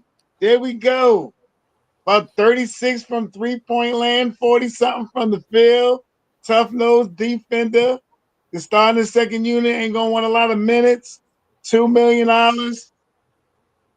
Who's that, Sean? I'm just saying. I don't know if it's $2 million. I'm just saying maybe about $2 million. Maybe $2 to $4 million. I don't know.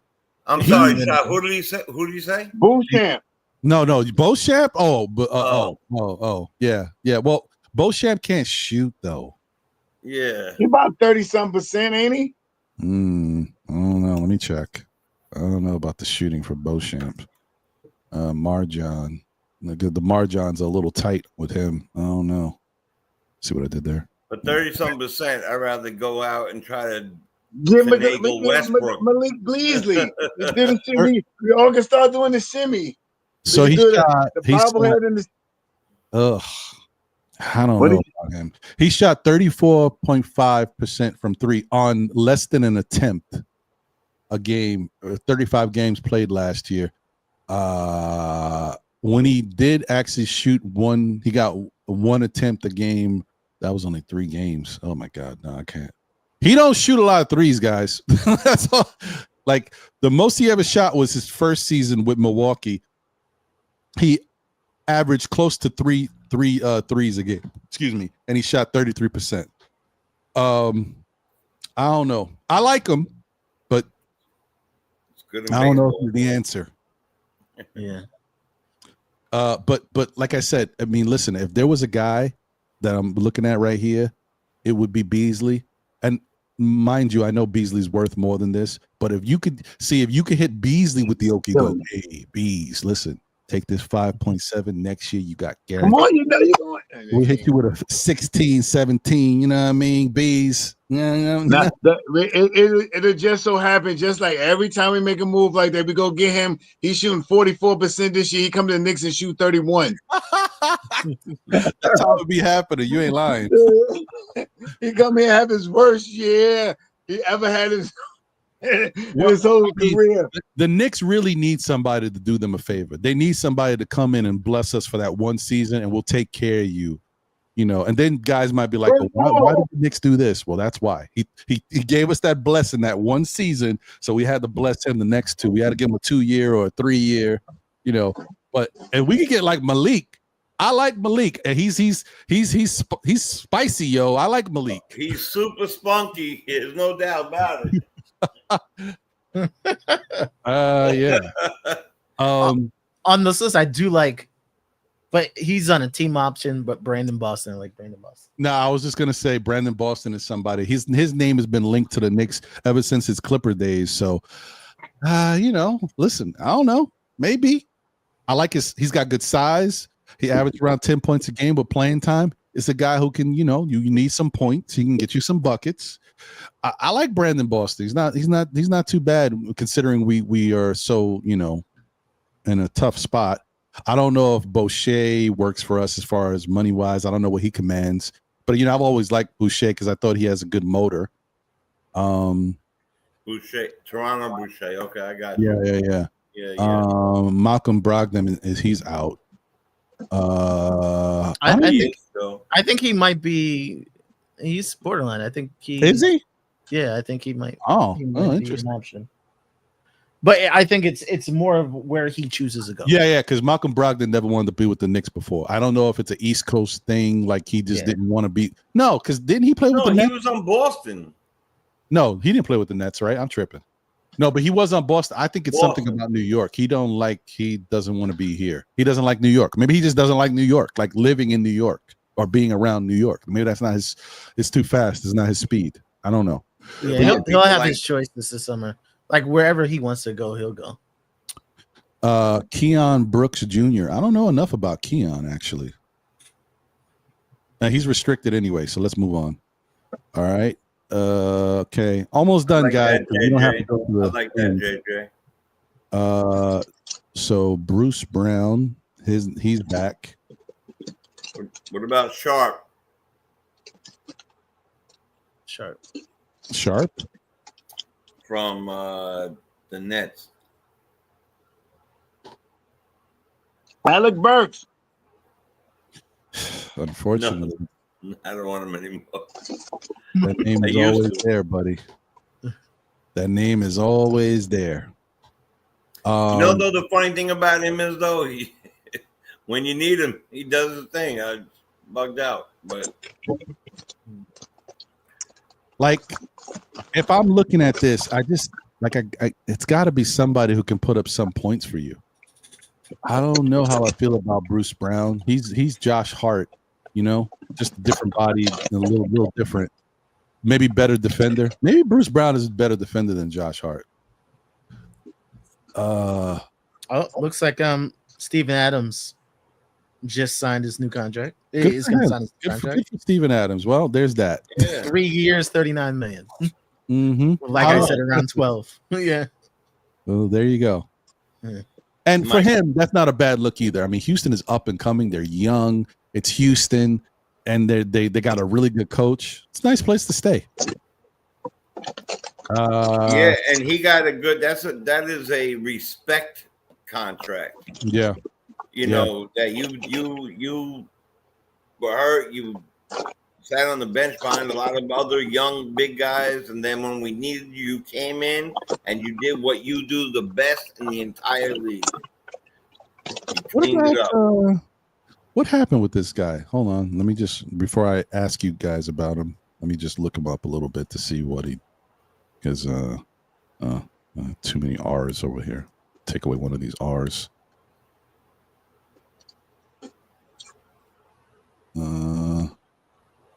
There we go. Let's see what he looks like. Because I always liked him coming out of college, but he hasn't really had the career that. Oh, interesting. He had some moments though. What about Jared Butler? When I've seen him, he's really good. He just doesn't play very much, but he has when I've seen him, he plays really good.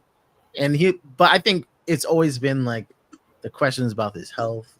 Right. He's always had the health thing because he's had, I don't know if it was a regular heart thing or something, but he always had something following him out of college. And that's the reason why his NBA career started off slow. I remember that. It was arrhythmia something or other. Maybe that's what it was. Mm-hmm. But he's got talent. It's just he hasn't really. But even looking at him, towards the end of the season with Philadelphia, I mean, he's had some good games. 21, 19, 25, 16, 5 assists, 7 assists, 8 assists, 7 assists, 10 assists, 6. Yeah, I mean, Jared Butler. Interesting. Yeah, he moves. Like he. Yeah, he's looking. And he won't straighten his hair out either. He'll be good. Yeah. Right.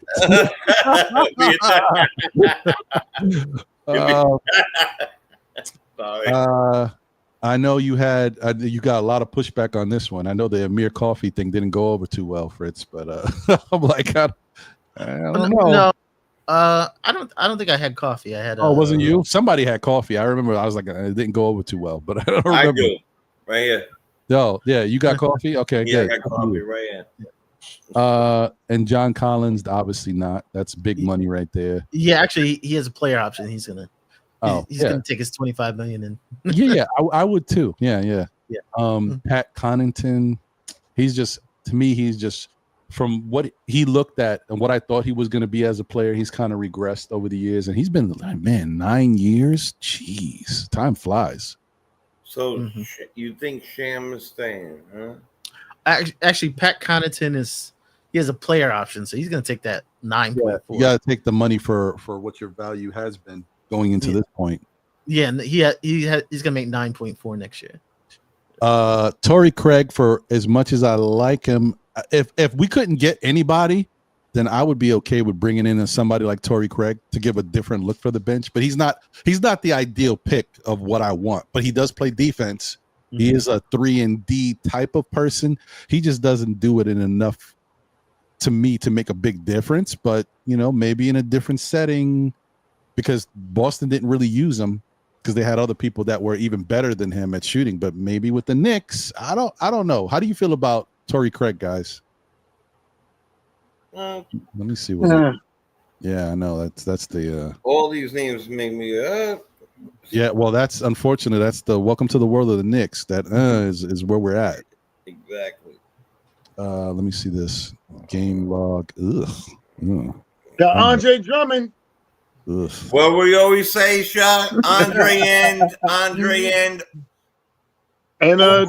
curly head, and or Oubre. Martin, right? Was it? Yo, Martin, either or. Yeah, Martin. Yeah, I mean Andre Drummond. I mean, I don't know, man. He's not terrible. I mean, if you need, he brings rebounding and some big shoes and big hands. Put him in the second unit. Right. Yeah, I mean, back up. Yeah. He has a player option, but I think he's gonna opt out. Yeah, he might be, and I could see, Drummond is interesting because I could see him wanting to play for New York. You know what I mean? Like that's one of those teams that's on his list that he never got to play for. I could see it. It may not be the Especially if he played answer. in Philly, right? I mean, if he played anywhere near here in the tri-state, I mean, why not? Why wouldn't you want? Hey, and this is a guy. Now, I think this is one of your guys, Fritz. Keon Ellis. Yeah, he's restricted, and he's gonna be big money. Oh, he's restricted. Not only that, like he's like valuable, very, very valuable. Yeah. He's like, Also, if he got a somebody contract else now, last week. I think he'll probably get close to $20 million a year. Damn. Wow, the money is moving. These are all. We legitimately can't get a damn nobody. It's really tough, guys. Okay, let's go back up. Let's see what we got up here now. Tyson Etienne. Dante. I can't even believe Dante Exum is still in the league. He only played 7 years, but I feel like he's been here forever, bro. Invaluable. Right. And don't you always see it like there, like couple times a few people get hurt and he'll play, and he'll go off for 5 games and then disappear. Yeah, that's his role these days. He's been like in and out. I don't know. Here, I don't see anybody. I mean, correct me if I'm wrong. I don't see anybody that we would want that can make a difference. And then guys like Markelle Fultz. There's only so many times that I would want to take a shot with a guy like that. I'm good on him. I don't know about him. Markelle Fultz. This guy. This is a weird one, man. I don't understand Luka Garza, bro. Luka Garza was a bucket getter in college. I wonder about him. I don't know. Could you take a shot with a Luka Garza? He don't play defense. Forget it. Yeah, he's like straight shooter. Yeah. He don't play defense. Forget it. All right. Hey, this is a guy. This guy's been playing 15 years in the league. He must be good. Taj Gibson. Oh no!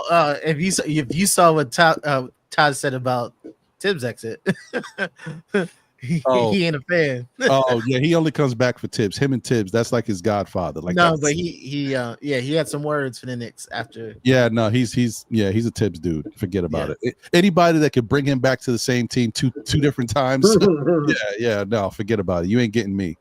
All right, so he had something real deep to say, actually. Let me scroll down. Okay, Gillespie, Goodwin, Eric Gordon, Jeff Green, 38. Jesus, Jeff Green's been here forever. Yep, he took last year. He didn't play last year. Yeah. Jeff Green is still playing. Jesus, I know, right? Is he playing? I mean, You talk about somebody that fell off. I feel so bad for this guy. I mean, I'm not considering him. I'm just saying I feel really bad for Gary Harris and where his career has gone. Mm-hmm. This guy, man, wow, he was so good at one point, and look at him now. Like, oh my God, who's that? Gary Harris with Orlando. Oh yeah, Gary. Yeah. Gary Harris used to be a bucket and used to get busy. Like we thought he was going to be another one of those guys in the league, and look at him now. Yeah. Oh, actually, He was water from the three, right? He was like, yeah, he was a scorer, man. Oh, what were you going to say, man, folks? once you get to the bench land, once you find bench land, you get stuck in bench land, and when you get stuck there, coming back is like quicksand. Duh, you know what I mean? It's like, that. Yeah. Oh. Yeah, he is a team It's a team option, so. Yeah, I mean, he better be hoping that Orlando keeps him. Picks him up, yeah. Yeah, because he's regressed so much, man. I can't even believe that I'm looking at these numbers. What? Hold on. I highly doubt they keep him at that number. Guards. Yeah, that number probably not. Yeah. Let me see something here. I'm sorry, guys. This is my own nostalgia. You know, I'm that guy. I just remember things and I can't. Yeah, I mean, wow, he's been in the league 10 years, like 10 points, 12 points, 17 points, 14 points, 15 points, basically 12 points, and then 3.4 in 55 games. Oh, no. Nah, I don't know what happened to him, man. That sucks. And he only averaging 13 minutes per game. This guy used to be a starter putting up buckets. That's wow. NBA Did he get hurt? Place. He might have been hurt. I mean, he was hurt. He did come back from a injury before, and he could, he had to find his rhythm to get back. But he hasn't been the same. He has not been the same. Oh, it is what it is. All right. So then here's a guy that is interesting. Al Horford. Mm-hmm. Do you think you only get Al Horford if you train Mitchell Robinson? In my opinion. But remember, you don't got Precious anymore, so Al Horford would fill the Precious role. I mean, he would fill our role because Precious really didn't have our role. So, yeah, I don't know. I mean, you can move things around, and if the money is right, for these guys, you could get a Drummond for the backup center, and you could put Horford somewhere in that 4-5, depending on the money. The only thing I worry about with a guy like Horford, who's really more of an offensive, like he does play scrappy defense, but his offense, like that ability to knock down them threes at certain points when you move the ball around, really can kill you. That's from the Boston's offensive system. The Knicks, we don't even know what our offensive system is going to be. We don't have a coach yet. So would he be as effective here without knowing what we're going to be running? That I don't. I mean, I'm sure we're going to run something offensive that'll suit him as well as others on the court. So it's a possibility. Hopefully somebody to watch, I guess. But I don't know. Would he want to come to the Knicks? He's already won a championship. Like, it would have to be something for him here that would make him want to be here. I don't know. Yeah. Quentin Grimes would be nice to come back, but he's done. He's already inflated his market, so he's going to get paid somewhere. Yep, he's going to get big money. Yeah, that's a shame because I always like Quentin. But no, he's going to get the money. Forget it. I was like, maybe he'd come back because Tibs ain't here no more, but he wants the money. Yeah, this is 4 years. If he had money, Fritz, I think he would come back. Yeah, they're thinking you're going to get 4 years, $100 million. Yeah, HRM, I think you're right. That would be the move to get him for. Horford to teach Cat how to play some D. Yeah. Stay on your feet and then not reach, because Cat got to learn how to not only stay on his feet but stop reaching. Taylor Horton, here's a who. Ooh. Taylor Horton Tucker was a name that was thrown out there for the Knicks a long time ago. That never really did anything. Yeah, he only does well when he's featured. He could play good, like if he was on a trash team where he could just go wild, he would do good. But like within a team setting where he's not the guy, no, doesn't really work out, huh? here's the guy that this is. If there was a guy that I want, I know there's a couple guys I like that for the team, but this is the dude, and I don't know how we can make that happen. Fritz, give me some good news about Ty Jerome, man. Well, Ty Jerome was about to become a very rich man. Absolutely. I'm about to say no. It'd have to be under the table, like really low under the table, and you know what I mean? Oh man. Yeah, he could probably lend you a few dollars if you needed it. Damn. You got to give him the felt form. You have to give him the entire felt form. Yeah, there's guys that have ability, but it just doesn't, like Bones Highland, for whatever reason, doesn't translate. The guy just can't take that next level yet, and he's restricted anyway. But it's hard to find a diamond in the rough. Some of these guys have already shined, like Ty Jerome, for example. If the Knicks could find a diamond in the rough, that would be great. Another guy we talked about earlier, SGA's cousin, Nikhil. He's already kind of shown himself. So it's like we can't. That's what Miami and Spoelstra were good at, finding those diamonds. We need to find a diamond. Oh God! What is Oubre's situation? Well, I think Oubre's out of our. But Oubre did it once. Would he do it again, Fritz? I mean, he did take less. He's always taken less, but he's 29. He had a good year this year. But he got more minutes this year, he'd though. be a great bench player for us. Yeah, his option, like if he wants to pay for the Sixers this year, is 8.3. And I think he'll probably opt out and try to ask them for more. So my whole thing is, I mean, because I don't know what these guys think, right? But you think at this point, does Kelly Oubre say, like, I know my career is only so far I'm going to go in this league, but I want to have a chance at winning a championship. Right. That's what I was And the Knicks might be a lot more attractive than Philadelphia next year when you don't know what's going on with Embiid and everything that's happening over there. Maybe. Do you think he would? He been wanting to come to the Knicks for how many years now? 4 or 5 years? Yeah. I still don't think so. I think longevity, like if somebody offered him like a 3-year contract, but like 5.7 is just too low. It's just too low. But but if you offer them like incentive, and then we'll give you give you a little bit more than that. You gotta give him. You gotta give him the mafia discount. Brunson. Right, gotta Kelly, listen.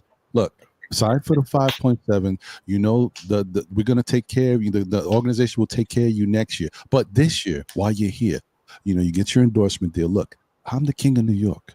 You want to go to this place? You want steak? You eat for free, buddy. Like right. All that. And you gotta do it with the newspaper right here. You gotta put it right here in front of your face. Listen, we need something to get this guy over here. We need a break, man. Right. And if you say no, we know where you live. That's how you get it. But he's been wanting to come here, so like, I hear Fritz though. I just don't. It's all about, do the guys buy in and say, I'm always going to continue to bet on myself? But how many times do you continue to bet on yourself? Like he was making like 14 million. And then he took like 2 or 3 million to go to Philadelphia. And then now he's qualified for whatever he's been making. I don't know. Like how many times he's going to keep, because people got to live. You know what I mean? Like, it's tough, bro. It's tough. You got to think about your family. I mean, there's, more money, more problems. And it ain't easy. I'm saying this like it's easy. To us, we think about it like these millionaires making millions of dollars. But if you used to making 14 million one season, you get yourself a nice house, whatever. You're paying taxes. You got automobiles. You're taking care of your family. And then you go somewhere for 1 year. Okay, 1 year, I'll take 2 or 3 million. But that's a life change when you're used to spending a certain amount of money. Like that, it's not easy. But so I don't know. All right, so here's live up the block somewhere in a nicer neighborhood by me. Yeah, like way up the block from me. Way. Like the personal chef comes to the house maybe 3 times a week instead of 7 days. So like I don't know. Right. You have to invite me to the meeting. I'll be like, I'll cook for you every day. You guys, if you ever want to know how to make me upset, I always tell you guys there's certain guys that I can't stand in this league. Kevin Durant, Kyrie Irving, Thanasis Antetokounmpo. Here's one guy right here at the top of my list. Can't stand James Johnson forever. Just want to let you guys know that. Yeah. Throw that out there. All right. So y'all went to school together? I mean, listen, if we would have went to school, he would have probably beat me down because I can't stand that dude. I mean, he's bigger than me. So. Don't give yourself a fighting chance. You never know. I mean, I'm gonna get a couple blows in, but he's bigger than me. Right. Yeah, so I don't know about these guys. Luke Kennard. Does that make sense, Fritz? I think he'll probably be back with Memphis. But hey, what if we get Taylor Jenkins? Hey, you never know.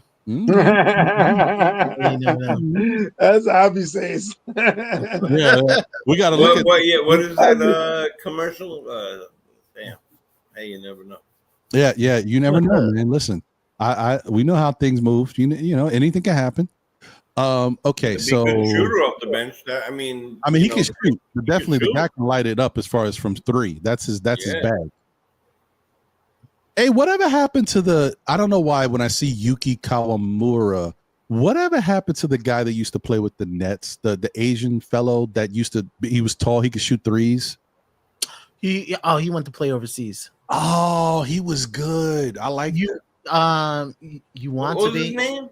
You want to be. You want to be. Yeah. That with the Y, right? Some of the Y. I was like, that guy was good and he was young, so I'm like surprised. Huh. Yeah, like I think he just wanted to go back. I think he just wanted to go back overseas. Oh shoot! All right, I think we got one more page because we looked at 4 and 5. Yeah, I think this is the last page of guys. I've been looking at these pages like every freaking day. I bet. And I think your guy is on this page. I think I'm not mistaken. We'll see. Christian Coloco, Cornet's not going anywhere. Well, I mean, he'd be dumb too, but if he was to, he would be. I would definitely take him as a backup. Right, but Cornet is the type of guy that I could see him leaving from Boston to the Knicks because he was with the Knicks before. But you got to pay him. But we don't have any money, so that's the problem. Yeah. Also on this list, Laravia. I like Laravia, but Jake. But yeah, he's gonna get more money. I think he's gonna get more money than that. Yeah. It's hard for me to see the list fully, but what about Karras makes money? Levert, I like Levert, but he's gonna get bread, right? You said he's gonna get money. Yeah. Yeah, and all these names, these are the journeyman names, Alex Lynn, these guys. The Trey Lyles, he's not bad from 3. What about Trey Lyles? It depends what Sacramento does. And he's like 6'9", right? Something like that. He's tall. He's tall, right? Yeah, he's a big man. But what's his face came over once Monk came in. Didn't Lyles not Monk? Was it Monk? Once he faded out of he didn't play as much with them anymore. They didn't use him as much like they used to before. Yeah, he used to be heavy. He used to be used a lot before. Right. I think it was when Monk came over there and they stopped using him. I'm not sure if that coincides with each other. Could be somebody else, but Trey Lyles, interesting. He shot 34% from 3 last year, but he averaged around 3.5 threes per game. But the year before that, he shot 38%. The year before that, he shot 37%. I mean, he can shoot the 3 okay. I don't know. I mean, this is like when you're scraping the bottom of the barrel, like you got to look. Don't know. I don't know. Yeah, it's tough. Yeah, man. The Knicks are in just some really interesting. 6'9", almost 240. He's only 29 years old. Mm-hmm. What about Kevon Looney? That's an interesting name. Key for Golden State. I think he's gonna get paid more than that. Even now, he gets paid like what, $14 million or something like that. Oh, there he is. Mamushkaveli. There's my guy. There's my guy. Sandro. I tell you what, he lights it up.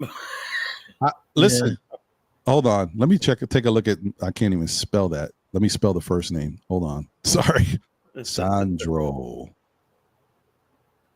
Oh, Mamu Skidishvili. Yeah. Bless you. Oh, I thought you sneezed. Yeah. God bless you. I had that once, a Muscabelli. It was very painful. They gave me ointment. It hurt like hell. It was right around the shoulder.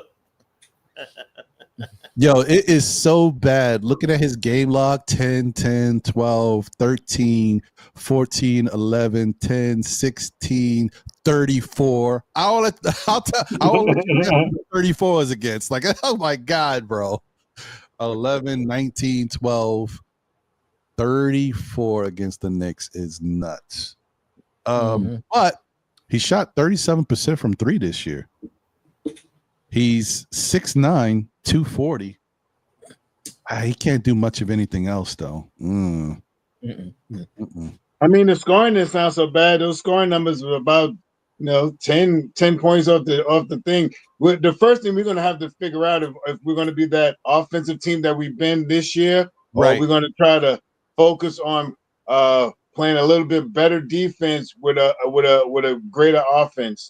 That's a very good point, Shah. That's the key, guys. Depending on what type of team we are, like if we decide that we're going to be more of a D'Antoni type offense, then Mamushkaveli is not such a bad pick. Like add him to the mix. You got another big person coming in off the bench that can knock down a three. You want to have Spread the floor. Yeah, but that's if you decide to have that type. Now, if you're the type that you want to have, like what Shah said, a defense and all, he doesn't necessarily fit. Like for Mike Brown, I don't think Mamushkaveli is the dude. But, Need somebody like a Bismack or something like that. Is he free agent? Mike Brown. What about Trey Mann? Has Trey Mann? Trey Mann. That's I think he's player option. I think he's restricted too. Sorry. Oh, okay. Yeah, I didn't see that. Oh, those restricted, man. That's a bummer.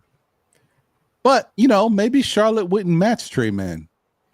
Yeah, but he was hurt like 2 or 3 times this year. Also,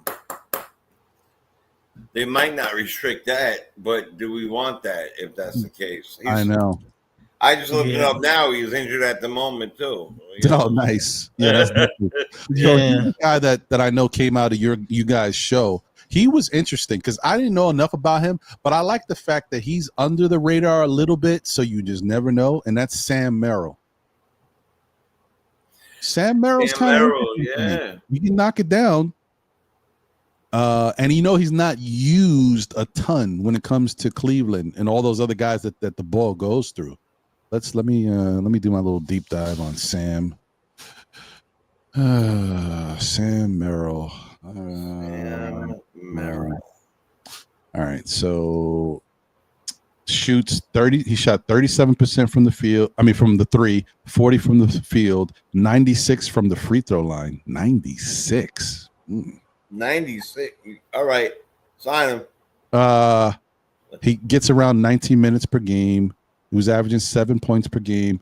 It doesn't really do a lot else. He's 6'4" though.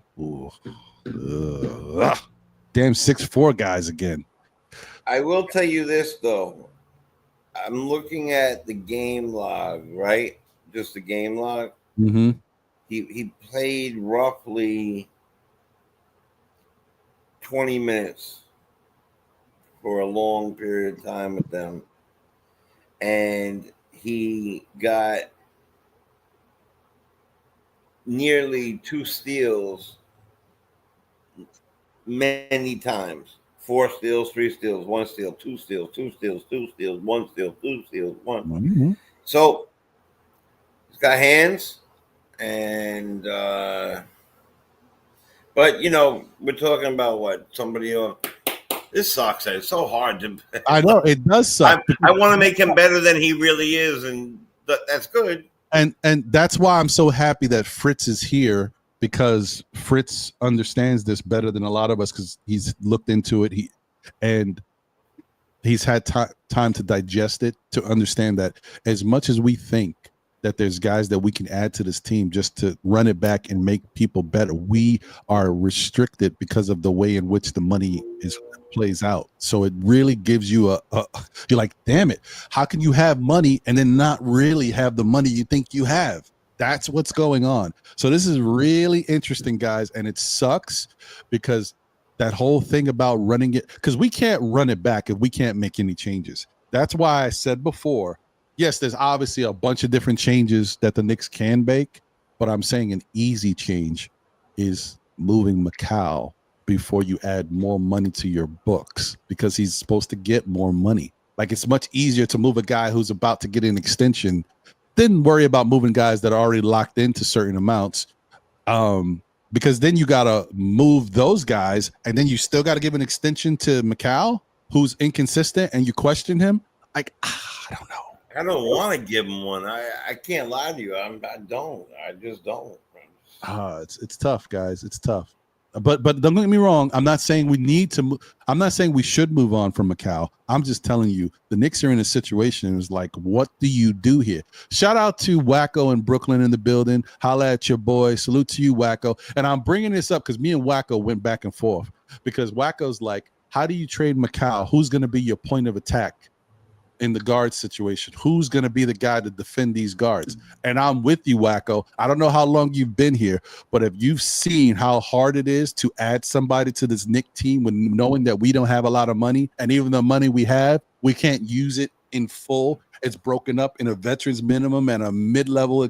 Like, this is crazy tough. So I don't know how the Knicks are going to be able to improve. And believe me, the Knicks need to improve, because running it back changes nothing. We get a better coach, or I'm not. Hold on, let me strike what I just said. We get a different coach, because we don't know about better. We get a different coach, but that doesn't mean that fixes all the other issues. We still have a bench that is going to be up in the air. We still got some issues here. So how do we get better, bro? Who do we get rid of? Cat. Bye. Oh, maybe. I don't know, man. I don't know. Yeah. I don't know. You're not getting rid of Brunson. That's for sure, 100%. And I find it hard to believe they get rid of OG. I mean, I could see it. The only way I could see the Knicks getting rid of OG is if OG's a lot more vocal behind the scenes than we think. And if OG's the one who wanted Tibs out of here, if OG's the one that had a problem, like if OG's been saying a lot of stuff that we don't know about, and they're like, man, OG's good, but he's got a lot. I think if there was a trade for a star, OG would be the first one to go. And most teams would ask for him first. So, well, yeah, because he's valuable. I mean, defense, and he's got some budding offense ability there. Yeah, I get it. And also, he's under control for a bit, right? Yeah. So, I mean, that makes sense. I wouldn't prefer that. The two people I prefer would be Cat and Bridges, but all depends on who we're looking for. Right. For me, all depends on who we're looking for. For me, like, we're looking for, if this thing with KD, if this is the thing that we're looking for, it's probably going to be some three-team trade. But I think Cat should go in that deal. If you're talking about, and this is another thing with talking about Giannis. If Giannis is leaving there, it's going to have to be maybe a three-team trade, because I think Milwaukee's going to want, the Bucks is going to want picks. I think if Giannis leaves, they're blowing it up. If Giannis go, there's no need to try to facilitate bringing in. Let me get Mikal Bridges and let me get OG, because they're just going to go to another team to get picks. So Milwaukee can get all the picks, and they're going to go be dispersed. So that would have to be, mess with Leon Rosa to be worked out. They'll work it out. So it all depends on who it is. If it's Giannis, I still want to give up Cat. You know what I mean? In that case, I agree with you. I mean, I could see Giannis and Cat on the court together. You know what I mean? with Mikal or OG if we keep one of them. So I could see that with Brunson.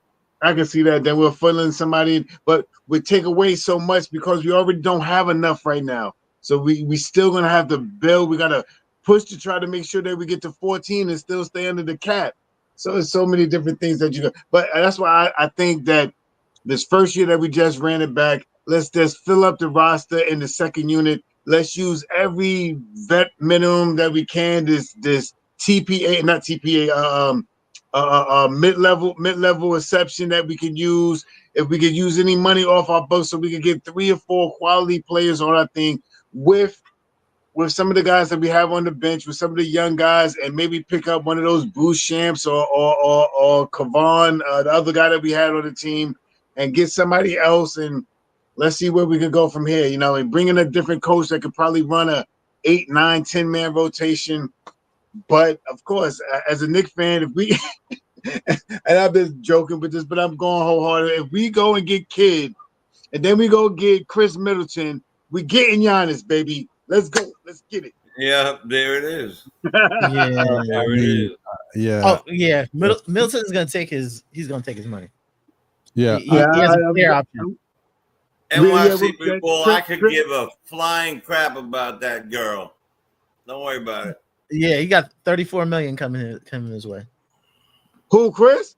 Chris Middleton, yeah. Oh man, forget that. My bad. I don't know where I can't got leave that that money on the table. He's never going to get that money again. Man, I didn't even think he had that much He's money. never getting that money again, bro. Good. Middleton is definitely, his game has changed a lot of bit, whatever you want to say.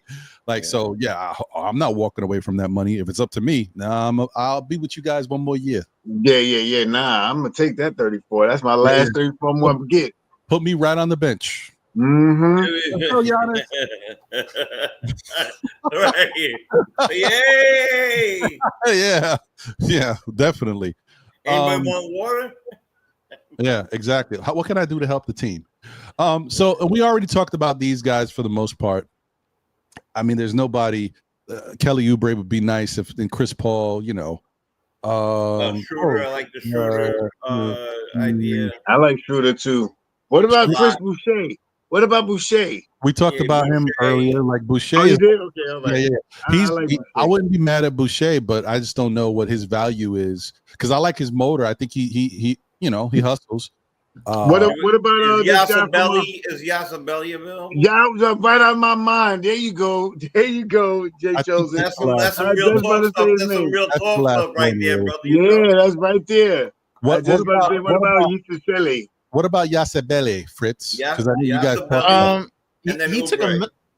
He took a minimum last year just to get in the league. Right. So I think this is where he's trying to get a real contract. A little bit of money, right?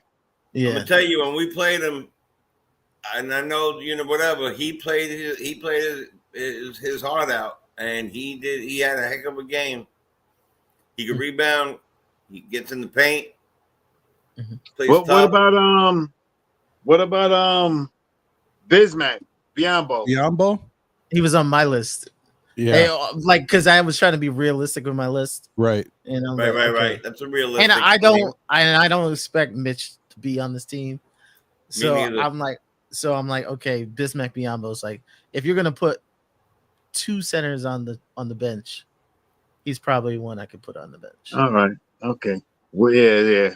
And then you use Mitch as a different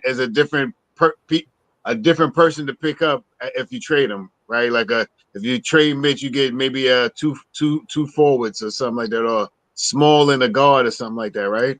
I want to get a starter. Close, Ron. I'm trying to hold on tight. Yeah, everything's. I want another starter. You want another starter to go a long way. All right, okay. Yeah. Prince, does it make a difference which position in the starting unit? Are you looking for a shooting guard? Power forward? Power forward? Yeah, it could be from a shooting guard all the way up to a power forward. Okay. Yeah. Just ignore it. I am. Because that's what happens. That's the problem. That's why the circle of life continues, and then we wonder why things blow up, and then I have to make decisions.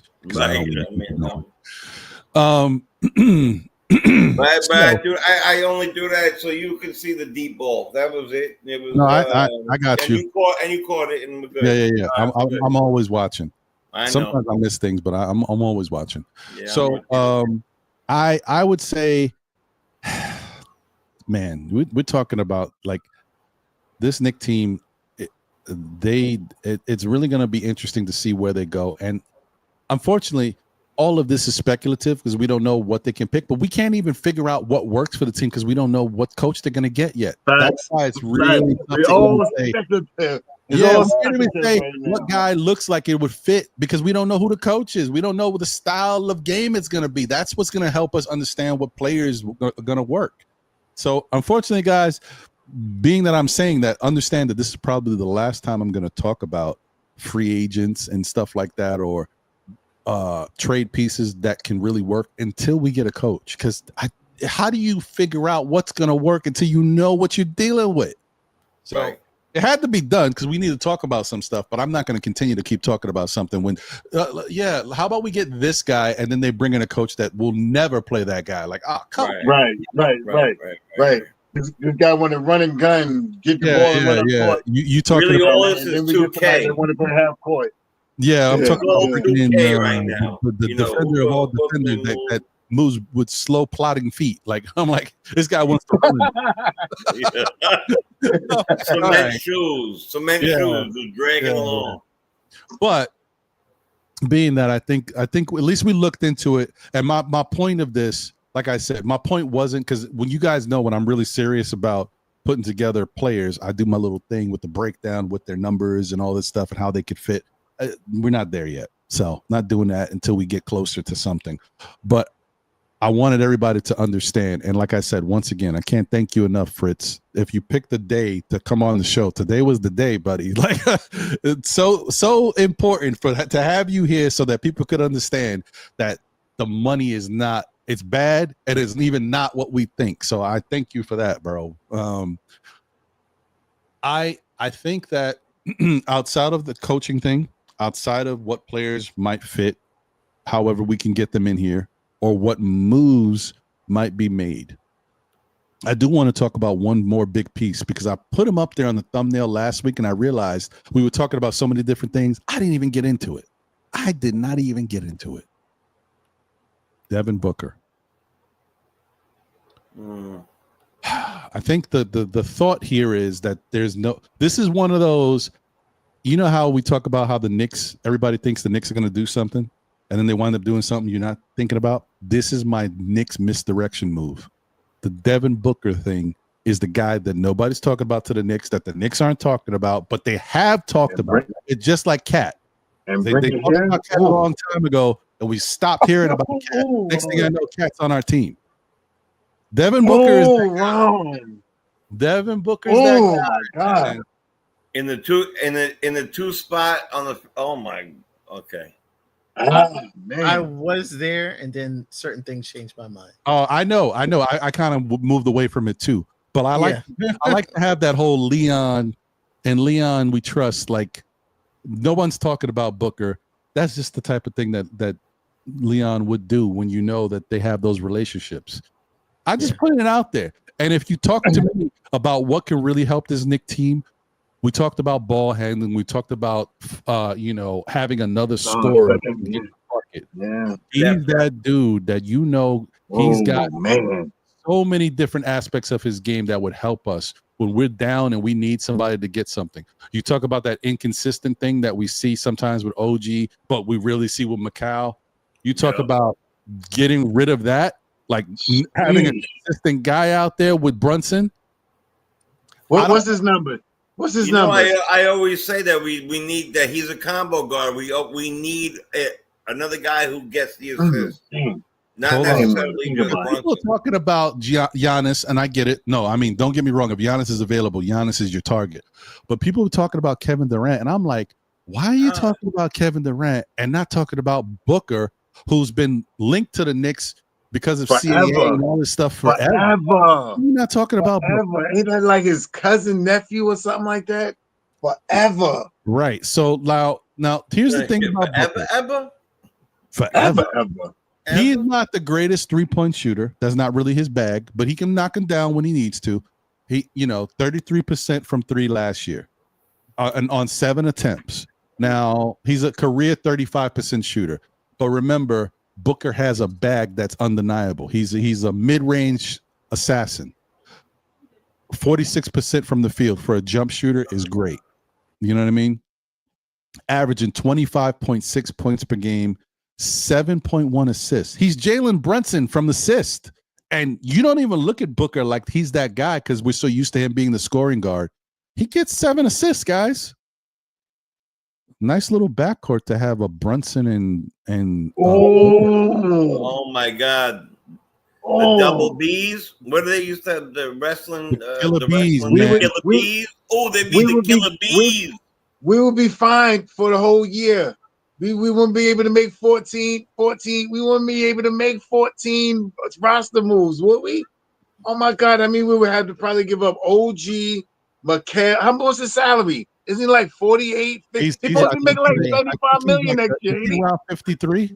53 million. 53, yeah.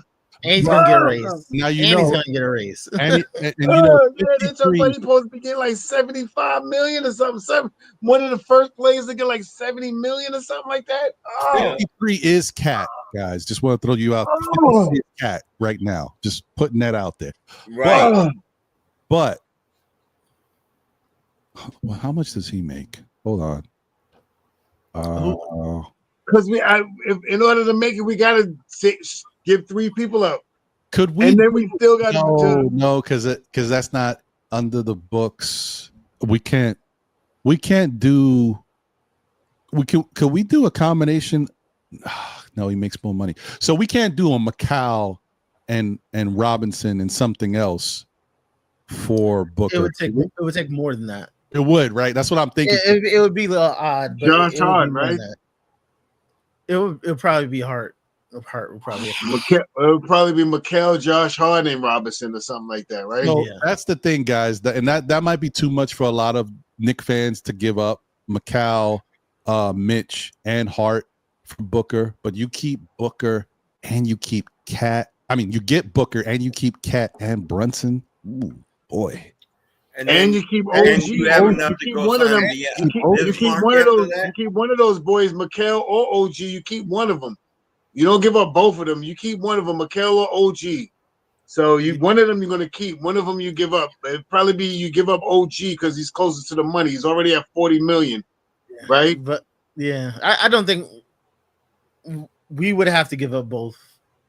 And no, I don't think still both of them do it. And they still wouldn't do it. You think so? Yeah. The flip side is when a deal works for us, doesn't mean it works. Thank you.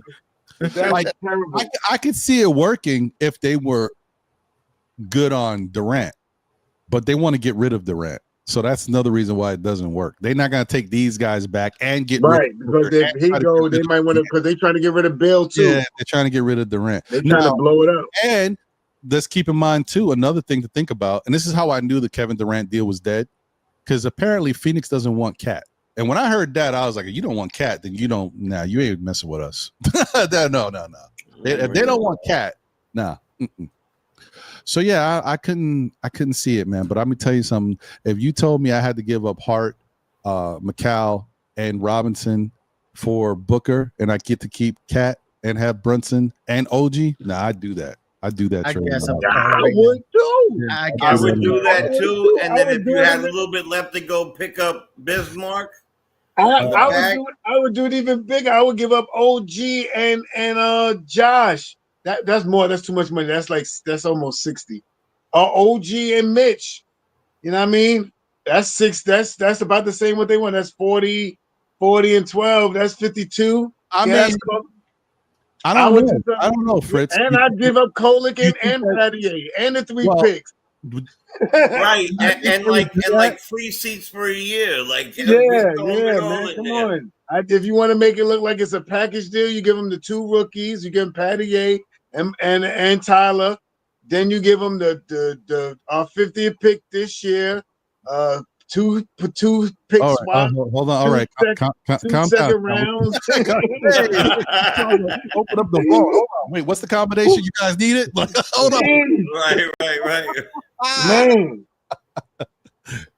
I mean, do you think that this is me, guys? We got nothing else to do. Like, there's no Nick basketball. This is, obviously, we in 2K now. We in 2K right now. Do you think, Fritz, that they would take OG and Robinson for Booker and maybe flip it around and talk to Durant and see if he could convince him to stay and be a part of the mix? Because the other thing, I was Durant is mad. They tried to trade him. Out. Okay, he wants out. Like once they put his name in the trade, he was done. Nah, he was heated. Okay, all right, forget it then. Yeah, because I was like, because the part of the thing with Booker and Durant is I feel like they don't really work together. I feel like both of them got to be the dude, and they're too much of the dude together to be the dude. You know what I mean? Like I saw that. I was like, man, like who gets the ball here? Who does what they got to do? Like these dudes, the way they score, I don't know. Just never felt right. Booker and Cat are like real close, so like best friends. I know. And D'Lo, D'Lo and Cat are all like best friends. I don't know, man.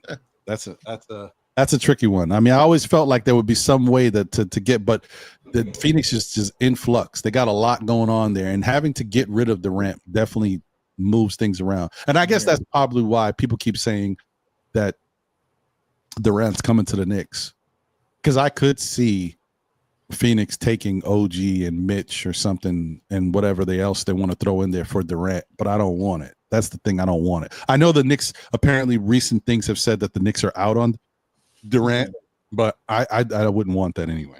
You know how I think the Knicks probably have an offer, and it's probably lower than everybody else's. Yeah. And what they really want, Phoenix really wants picks. They want picks and someone decent they can put in the lineup. So yeah. We have good players to give. They want picks. Yeah, I don't know, guys. I mean, I think the dream is just one of those years where, just because the Knicks were able to make stuff happen, they traded their chips. Like, our chips that we could move successfully, they're gone. And so now it's more of, this is the right situation, and is it worth it? And I just don't know if it's worth it, because there's only certain guys that I feel that really would come here and make a difference at this point that you wouldn't feel cheated by. Like, you would give up something and think, to bring him here, it's worth it. But you don't want to go backwards either. You didn't want to trade a OG or McCall and something else to go get Trey Murphy III. Like, even though could be an adequate player, but like, you feel like, I don't know. You're going a little different. And that's why I say these big names, I don't know, it might have run its course, man. The only big name out there that I think, and I don't think he's obtainable. I just think some of these guys, the Donovan Mitchells, the Giannis's of the world, they don't have the temperament to do what needs to be done in order to successfully get to a certain team. And I don't even know if they really want a certain team. I don't think Giannis is that all in on being a Knick. I just think he may want out of Milwaukee, but that doesn't mean he wants to come to the Knicks and there's no other team. I think Giannis is just, I want to be in a better situation, because this Milwaukee situation is starting to run dry. So you need someone to want it like AD wanted it when he was on the Pelicans, right. And when he went out, he went out. That's all, folks. He exactly. He had a shirt on. He's like, I'm out of here. He was ready, and that's the problem. Even with Donovan Mitchell, who thought he was going to be a Knick, he never really did what he needed to do to secure that Knick, transition. He never came out and said, I'm going to the Knicks. I want to be a Knick. I mean, sign me wherever you want, but when the contract's over, I'm going to the Knicks. He never did any of that stuff. He didn't Carmelo Anthony enough. Right. He didn't Carmelo enough. Or Jimmy Butler enough. Jimmy Butler backfired on Butler. But it still worked out. I mean, he still got his bread and went to a good team, but it didn't work out the way he wanted it to, because he wanted to go to Phoenix, and it just didn't happen. You got to add a lot of things too. Not everybody could take the New York media. That's number one. Not everybody could take New York lifestyle, even though you can move out to Long Island, to move out up, a little bit upstate or whatever. And not everybody wants New York taxes on their money. Yeah. So those three things kind of add all up together and really hurt us. Right. And Nick Yak says Booker, Cat, and Brunson F defense. No, I hear you, but that's I see that. But that's why my point. Like, there's more than one way to win in this league, guys. I know everybody's like, defense wins championships. I get it. You have to have a monicum of defense to win a championship. But if you're out scoring folks, if you cooking these dudes, imagine going into the playoffs having to guard Brunson, Cat, and Booker. You know how hard it is to stop each of these guys? You know what I mean? Like, right. And I'm not saying that's going to happen. I'm just saying when you have a style of play and you say, this is how we're going to play, we're going to run you guys out the gym. We're going to cook you. You just have to buy into it and say, this is it. But I'm not saying the Knicks are there. I'm just saying there's ways to move. We thought in the past that there was teams like Indiana who would never really be able to win a championship or play for one because they're just an offensive team. They don't play no defense over there. Mm-hmm. Boy, does that look a little different now? Just when I told you talking about the other day, when you put the right, doesn't have to be superstars. When you put the right people doing the right thing, and they run and gun the same way, and they're scoring, and right now they're doing the magical mystery tour, and that's it. I mean, what was their defensive ranking? Weren't they like 17th or something like that? Indiana? Yeah. Indiana. 16, 17, something like that, going into the playoff. Let me see. Team defense. I'm pretty sure. I get it, Buzzer. Oh wait, no. This is. Can I? This is the playoffs. Hold on. Yeah, I in the playoffs they're number one, right? Right. So I looked that up. I saw that. It's nuts. Oh my God. In the regular season, Indiana was Well, you think you know a team? I'm gonna tell you. Yeah, see, we get a little too full of ourselves in New York. Indiana was 6th in team defense. Oh, whoa. Really? Whoa. So, but I thought. All right. So how about offense? What was there in offense? I don't know if you want to see that. Hold on. Pretty. It's gotta be top 10, right? I hate these filters. I always have to go. It's so stupid. I got to go back to Google and type it in because when I try to do it from the NBA, I can't find it the right way. Hold on. Team offensive rankings. Hold on. Stupid. This is dumb. I got to figure out a better way to use this NBA site. I don't like it though. I think it's supposed to gives me problems. All right, so let's go back to they were 6th. What? In both? Hold on. Wait a minute. Hold on. Oh wow, that's crazy. Yeah. Really? Interesting. I knew that they were scoring out of control. I mean, that was their... No. I'm sorry, 9th. I apologize. 9th. So wait. Hold on. Oh, I'm tripping. No, I'm tripping. Duh. Ron had to hit the reorder button. Oh, that's weird, right? No, Indiana was 14th in defense. I knew there was something around 15, 16 in one of those things. And 9th in offense. Okay, thank you. Now, mind you, if you break this down and condense it to like the last 2 months of the season, I think they're in the top 5, if not, number 1 or number 2 in offensive rating. But this is the full season. So, well, I remember talking on with Shad and Divine on Knicks Real Talk, and at one point, that's why I figured it was 15 and 16. At one point, the Pacers were 17th when we were talking about them. Right. So for playoffs, they kind of pushed up a little bit, I guess, but for the playoffs, Indiana was number 2 in offensive rating. Cleveland was still number 1. And they're 9th in defense in the playoffs as well. And we're gonna end up with Schmeckavelli. Yeah. I do like that Bismarck Biombo. I'd even take Mark, what's his name, that got shot down from the Lakers as a center. So that is interesting, actually. That plays to the point that I was trying to say that I got thrown off because I didn't reorder it the right way. Second, ninth in offense for the season, right? But second in the playoffs in offense, ninth in defense for the playoffs, and in 14th in defense. Yet they are in the NBA Finals. So that goes to the point, like you do, defense does win, but it doesn't necessarily win championships because we don't know how this rest of this NBA Finals is going to finish. I do think OKC is going to win because I think they have enough offense as well as their really good defense. But I mean, if Indiana were to win, I mean, you know, it could happen. And they came in first in defense. Who was first in defense? OKC, right? Yeah, I believe OKC was. They were, right? Defense. Yeah, they should be. Yep. And go to look. They're being held down low, and they're not scoring the way they do, and which is really interesting, right? Because that's the thing, guys.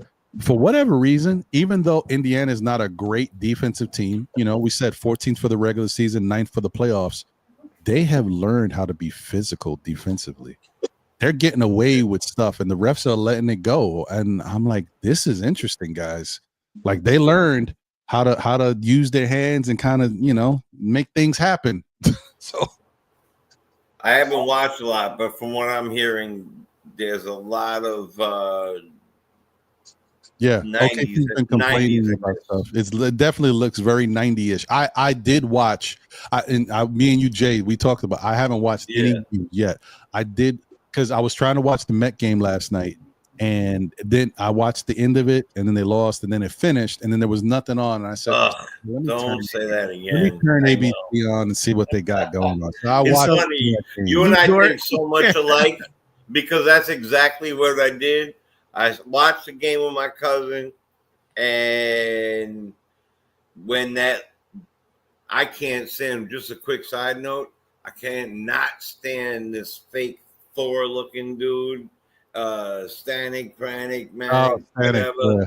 And when they gave him, and Blackburn, please, if he's not fired today, he needs to go. But anyway. That's okay. I was going to say, we got Frankie Montes waiting in the wings. Right. Yeah, even though he got lit up for 8 runs yesterday. Right. Yay.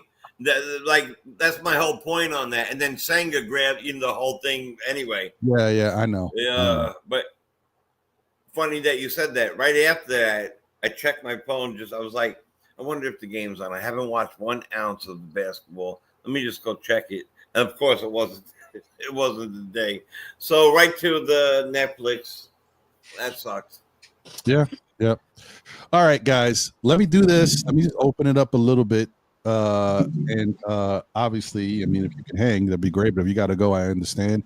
Just open up the phone lines for a little bit if somebody wants to call in, because we're already hitting close to the 4-hour mark.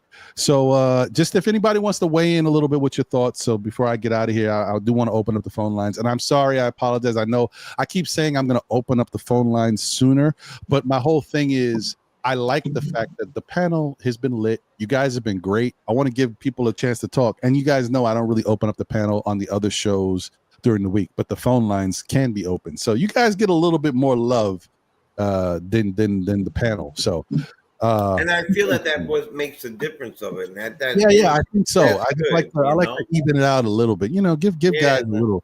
You know, you guys come up here, you want to talk, and I like to have you guys being able to feel like you can say what you want to say without having to be interrupted all the time. Phone ringing. No offense to the phone people. Love you guys too. All right, so let me do this then.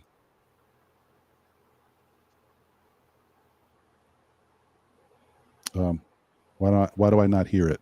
Man, what's going on today with my stuff? My stuff is a little twisted. I'm having all types of issues. Is it raining by you? It was, but it shouldn't be that. I had a little issue earlier with some of my music equipment. You're right, JJ. Manai's back soon. That's so weird. I don't know what's going on. But anyway, I don't know, man. All right. So I'm actually concerned. What if the phone lines don't work? I'm like, yeah, what? All my stuff is acting funky today. Funky Co Medina. All right. Let's see. All right. So the phone line is up, guys. You can try to call in now, and I'll see. And then probably you call in and nobody can hear you. And then I'll just say, all right, good show, guys. Take care. Let's Don't see. worry, I'll start talking for you. I don't know. Well, it's not working. I'm gonna figure it out. I ain't gonna mess around with it today. Let me just put the phone number up there. If you want to call in, this is the number. It's 347-305-7280. 347-305-7280. Hopefully it works. If it rings, then I'll know we're okay. If it don't ring, then I'm not even gonna mess around with it. I'm like, yeah, today's one of them days.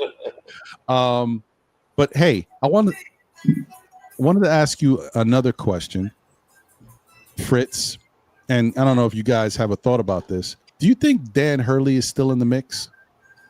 I think he is. When they asked him the question, he says, "Oh, we're not. I won't do this again." And I think what he meant, he ain't gonna do the circus. Remember they were like him on ESPN all the time. And they were going crazy. They were going up to stores and they were asking the students. It was a mess. It was a mess. But I think he's in the mix. I think he's interesting. Like me being from Connecticut, like I watch the team. It would be interesting. I think he would be the first superstar coach since Pat Riley. I think he would be a star coach. Is that because you're from Connecticut? No, like his personality would be like different. Yeah. Like his personality is different, and I think the play style we would play would be interesting. It's ringing. All right, let's see. Yes, you are on live. No ledge. Caller, your name and where you're from. This is Anthony. I'm coming from Central Jersey. What's going on, Anthony? Hey, can you guys hear Anthony? I hear Anthony. All right, the phone's working. There you go. All right, good stuff. And I just found you a merengue song too. I was gonna put it on while you said the number. Just say thank you for the channel. For the most part, I love the channel. Every Saturday, get to check in. I can work, put it in the background. I love it. I love the whole cast. Love everybody. Appreciate y'all, man. Thanks, man. Appreciate it, Anthony. Thank you. Unfortunate season we had, but it is what it is. I had some thoughts in my head. My question is, I want us to think about.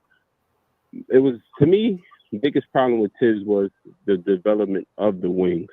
The fact that we are pouring money into OG, that we're about to pour money into Bridges. Mm-hmm. I go back to think like back to his Chicago days. The best wing that he's probably ever had. And I'm pretty sure people were going to say like Luau Dang, like if we really think about it. And I just felt like, you're going into a new season where you just drafted two rookie wings. Mm-hmm. He had no success with producing anything from our wings. The minute Grimes leaves, you all talk about, we want him back. When RJ leaves, he's playing in Toronto. Now we all want RJ back. I just felt like, look, I'm pardon my French, but look at Toppin. Now people talking, we could have found a way to do something with Toppin. I just felt like Tibbs, he outcoached himself, man. He didn't improve on. To me, Leon gave his homeboy an extension when half of the company probably didn't rock with him. You go out, you draft the two young boys. You put the money into OG. You use 5 picks for Bridges, and you still looking at the wings like we're not going to get anything out of that. So I think that was a main reason why he got fired. your man's give you a job. He asks you to hold them down. Hey, use the whole team. Last year we got bumped out of the playoffs by a team that 2 rookies. If I'm not mistaken, Neesmith or Naaman, whatever the dude name on any end. We had 2 rookies last year and boxed us out. Why we couldn't have done the same thing this year to a team? But that's all really how all I had to say, man. I love Tibs. Big up Tibs. Appreciate everything he did. It was time, though. That's how I felt. Brothers, thank y'all. Happy Father's Day to all y'all, man. And I can't wait to watch back and listen to my voice on the YouTube. Thank you, brother. Yeah, man. Appreciate the call, brother. Thank you. Happy Father's Day to you, brother, as well. That's right. Happy Father's Day to you as well, and to everyone else once again.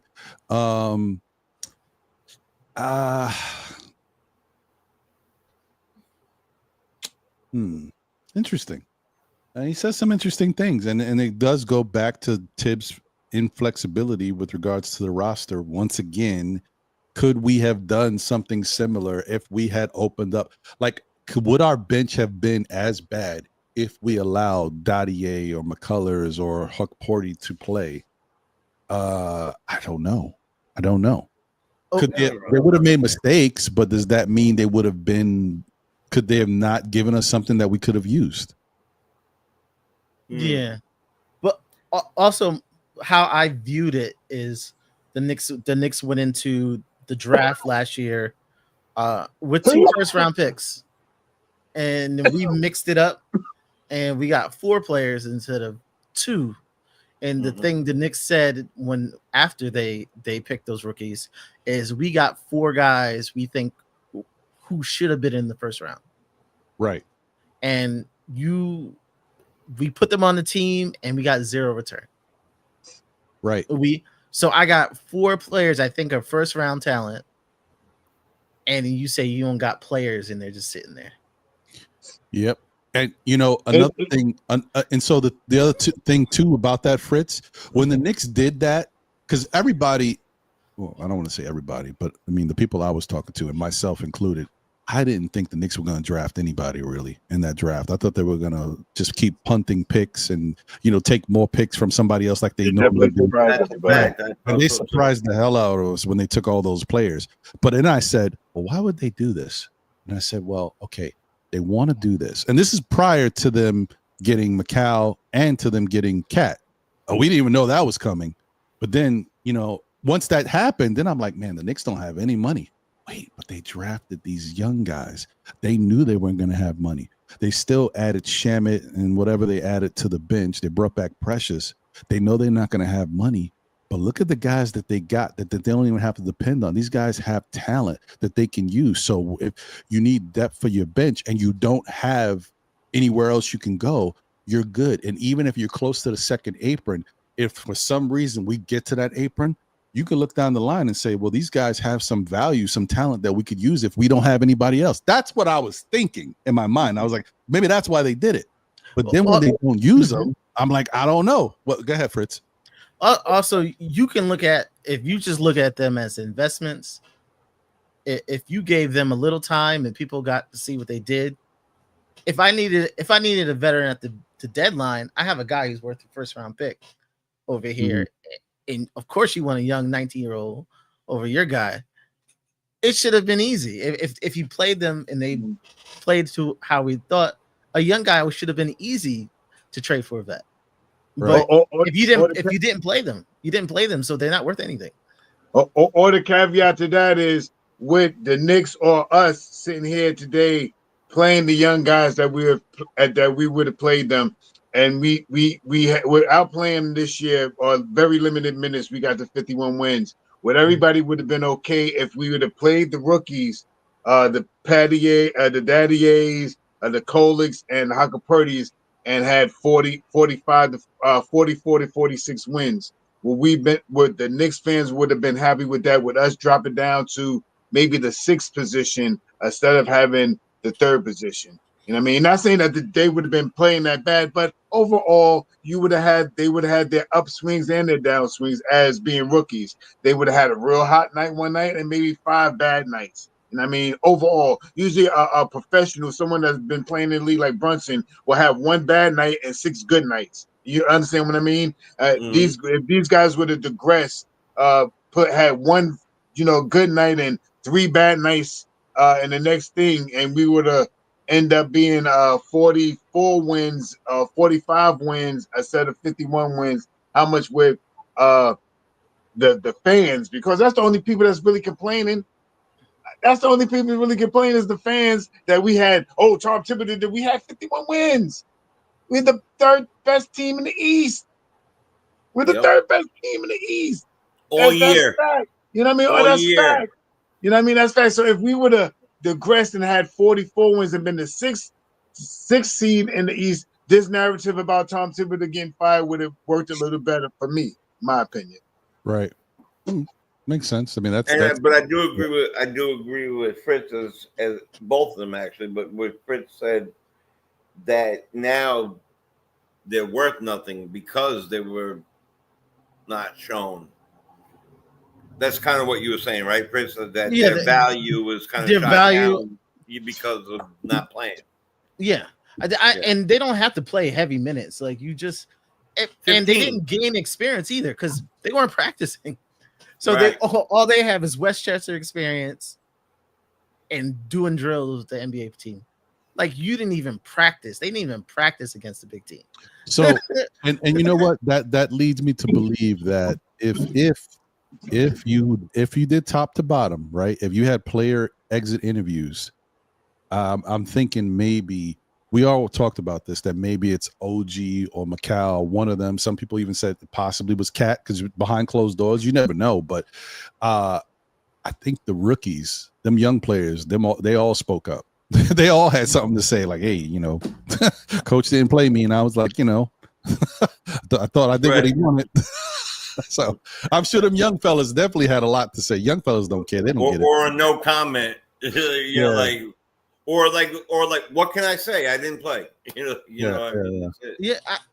Even Deuce, Deuce was on that Deuce workout plan when he was going to Westchester and coming back to the Knicks, but he played sometimes. Like he would come out and then just didn't hit, and then they put him back.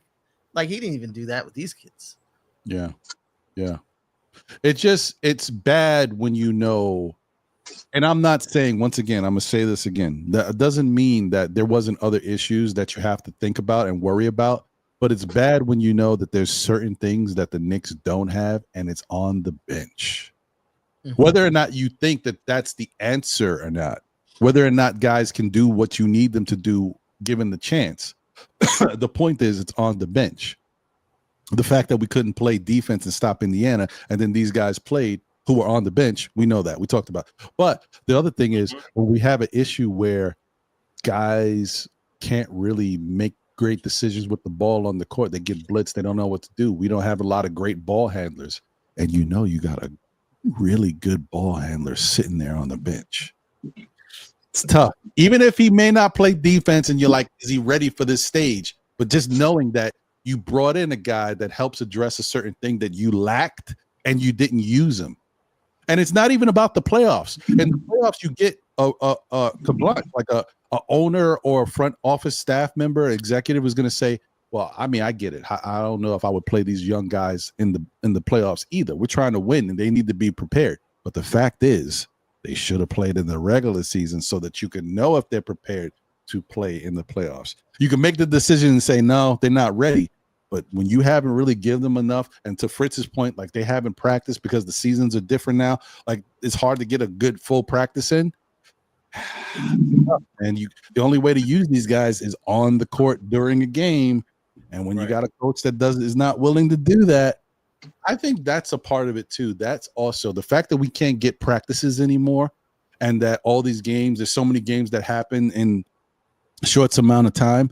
It forces guys to play players in the regular season during real games, and Tibs is just not one of those guys. That's tough for him.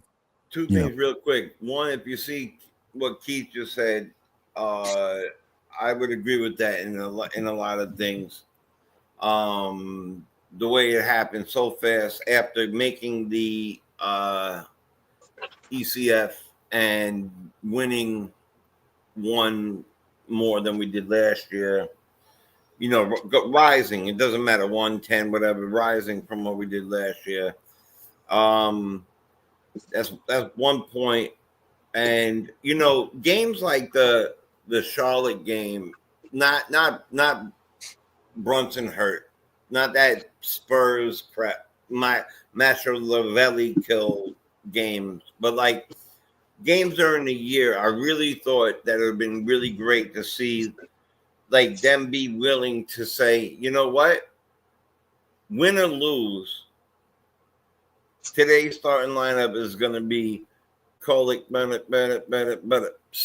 Put them out there. Let's just put them out there. Give them some confidence.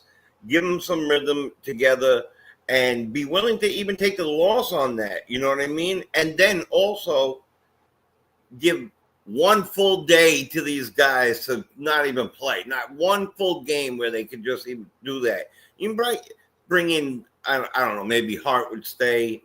Definitely McHale would probably want to play, but that would have been good. And that whether we like it or not, this is a business. Players a commodity, and not to show what your commodity could do is tough. So, and you went out and got this guy. You gave, what do you give Kolek, $5-6 million to? So $6 million. Yeah. I think it's like 6.6 or something like that. But yes. Mm-hmm. That would be good in the trade too. I mean, anyway, I'm not talking about that anymore. No, but I hear you.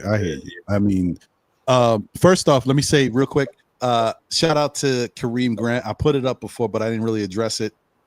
Moses Brown. Listen, I don't know, man. What I'm like, at this point, I don't want to see Moses Brown back on the Knicks unless somebody's going to use him. So it's dumb to me. Like I don't understand what's going on with that. Yeah. So so that's my thing. I don't think Moses Brown is going to come back again. But if he did come back, it would be because they're finally going to use him. Because I don't understand why you keep playing with that young man. Bring him here. Let's see what he can do, and and let's be done with it. You know what I mean? Like it's dumb. It's ridiculous. So I don't know, bro. But I wouldn't be mad at it because when you don't have money and you need some type of value, the guy can rebound. I mean, he's in a box. It's weird about Moses Brown. He's I don't know how to say this. He can do certain things, but as long as the game is a certain way. Yeah. What was the Shaq and the Fool guy? What's his name? McGee. Oh, JaVale McGee, yeah. Right. So what if he turned out to be that? Right? He came in there and he couldn't really catch the ball too great. He rebounded, gave the ball away. McGee did all that. He could rebound. He did all that stuff, but he couldn't do anything else, right? So if he turned out to be that, then he found out. But we didn't get to find out. We haven't got to find out. Like I know that he can put up big double numbers, but it just I look at how he does it, like his rebounds and all the putbacks opportunities and all how he scores his points. Like it's a certain way, it's a certain style. I'm not saying it can't help, but it's kind of limited, even though it's dominant in the way that it's weird. He needs to be a focus. Yeah, like he's in the wrong era. If he was in a different era, he's a throwback. Right. Yeah, he's definitely down on the rim, just dunking on you, putting back taps, rebounds. Like he's a very yes, I agree. He's been great in the 50s, and also he might be great. He might also be in the wrong country. Well, I mean, in another, I'm just saying, he might be like the best Israeli player you ever seen, or a China player you ever seen. Yeah, you're lying. Keith Turner said players had to complain about Tibs. They fired him too quick. Yes, and that's what we heard with the interviews. Right, and a lot of management complained as well. So, somebody else said Z-Halt. Shout out to you, Z-Halt. Thank you for being here. Said, does the play of Quentin Grimes and Obi Toppin say something too? I think. All right. So I'm sorry, guys. I know some people are going to see what they see in certain things. I hate to be that guy, but I am that guy, and I can't help who I am. I'm that guy with you too. I unfortunately say no, because Quentin. Well, let me start with Obi. Is in the same situation that he was in with the Knicks. He's backing up somebody that's better than him. He's getting the same amount of minutes he was getting with the Knicks at a certain point.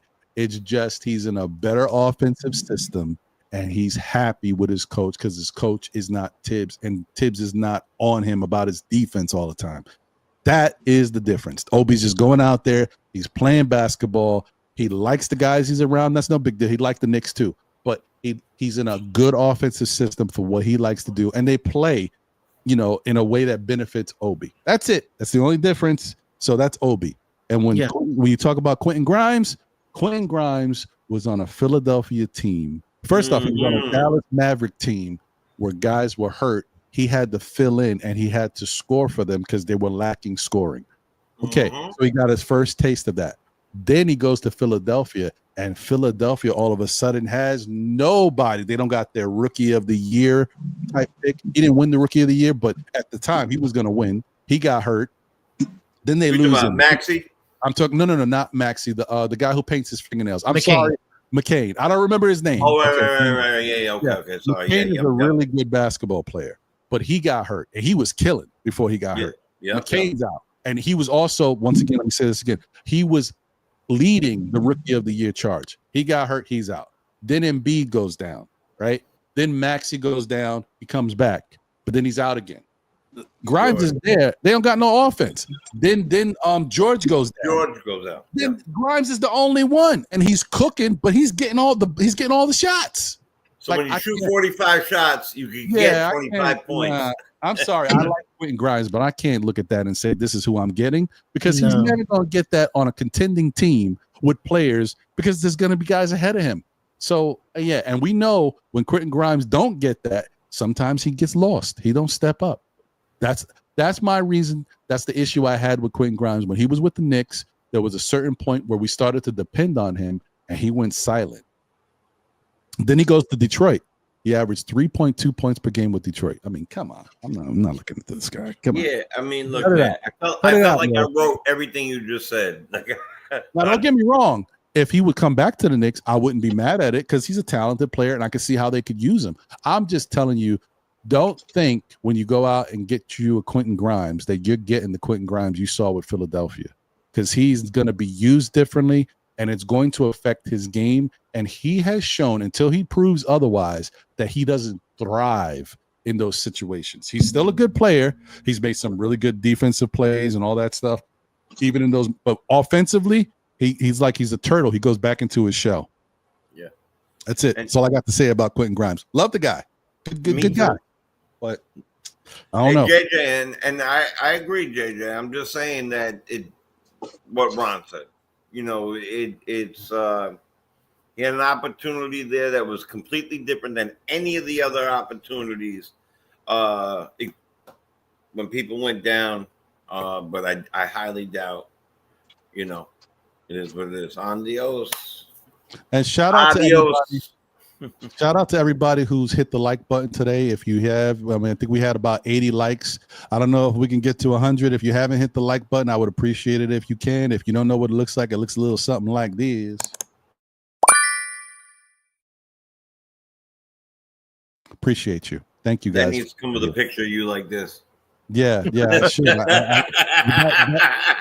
We're in season 5 right now. When we get to season 6, I might jazz it up a little. You got a little like 6th grade school picture of you, like. Yeah. You want to see me with my little mini fro and my my Olympian sneakers on or something. Yeah. Your Scooby-Doo shirt, If I had, remember the sneakers that you could put a coin in or something? You had a little coin pocket or whatever. Yeah. No, you know what those are called? Kangaroos. Yes. That's right. And they were just called Roos. We called them Roos. Remember? Okay. Yeah. Okay. You learn something new every day. There you go. I've been looking for them everywhere. They still got them. They got them online. Actually, they're about $60 right now on eBay. Yeah, see? Just if you're looking. We had some. on eBay, eBay, like but I'm not quite sure I'm ready to wear somebody else's shoes. I wanted, a press fit.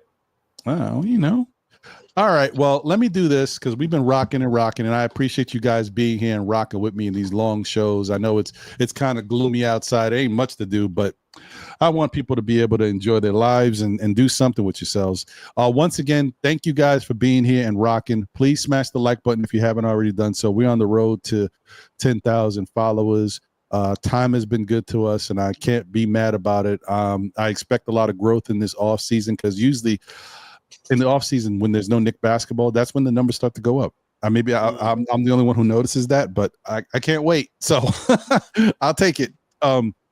So once again, thank you guys for being here and rocking with me. Thanks to everybody who's been up on the panel. Tori B, appreciate you. Shout out to Mets as well. Shout out to my guy Jay Chosen, Fritz, Shah. Appreciate you guys. And once again, I'm going to say it one more time because I can't thank him enough. If there was ever a show, I haven't seen Fritz in a little bit, but if there was ever a show for Fritz to be in, today was the day, Fritz. So good timing by you, brother. Thank you. No problem at all. So let me get to you guys and your final words. Jay Chosen, your thoughts, anything that you expect with regard. Oh, and one quick thing before you go, let me put this up again because I know some people may have joined the show late. I already talked about this. I'm going to put it up once again, just so you know where I stand if you missed it, because I know some people said some stuff in the chat. I could tell that they came in late. This to me, boy, geez, more deliveries. I don't know. This to me is what I believe was the coaching scenario and what the strategy might be for the New York Knicks. I'm just going to put it up there so you guys can see it. I'll give a quick summary. You reach out to the coaches under contract, whether that be coaches that are in college or in the NBA, guys who already have a deal. Doesn't matter if they have a deal or not. All this means is that you're reaching out and anything can shake free. You know, you don't know what can happen. There might be a guy that you never thought you even had a thought to interview. And, oh, hey, the team said we can talk to him. Boom. That's another guy to add to your list. That's all it is. Coaches on the contract are just guys you can add to your list. And the another thing that I said about this, one is if a coach is allowed to interview with the Knicks, there might be some players on the teams like, oh, wow, coach is going to interview with the Knicks. Man, I love coach. If coach is going to the Knicks, maybe I can go to the Knicks. Maybe I'll tell them I want out and I want to follow coach because that's my guy. You never know what can happen. Another thing, too, is a coach can be a free agent after this year. Next year, they might say, well, you know what, I'm going to explore my opportunities. I don't know what's out there. But now that you know that the Knicks reached out and they were looking at you and saw something you like, you can add the Knicks to your list next year. Even if the Knicks have a coach, maybe you want to, speak to them and have an opportunity to, and they never would have reached out otherwise. This is how you create those relationships and create those opportunities. There's nothing wrong with just reaching out to coaches that are taken just to put a list together that if they're available, you can add them. Fine, move on.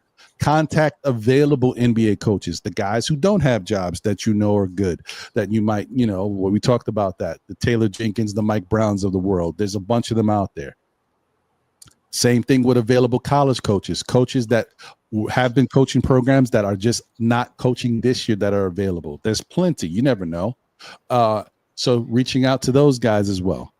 Then from that, all of that due diligence you've done, you create a list of all potential candidates, and then you start to set up your coaching interviews, which we already know next week, for example. Apparently the Knicks are going to meet with Mike Brown and they're going to meet with Taylor Jenkins, but we don't know who else they're going to meet with.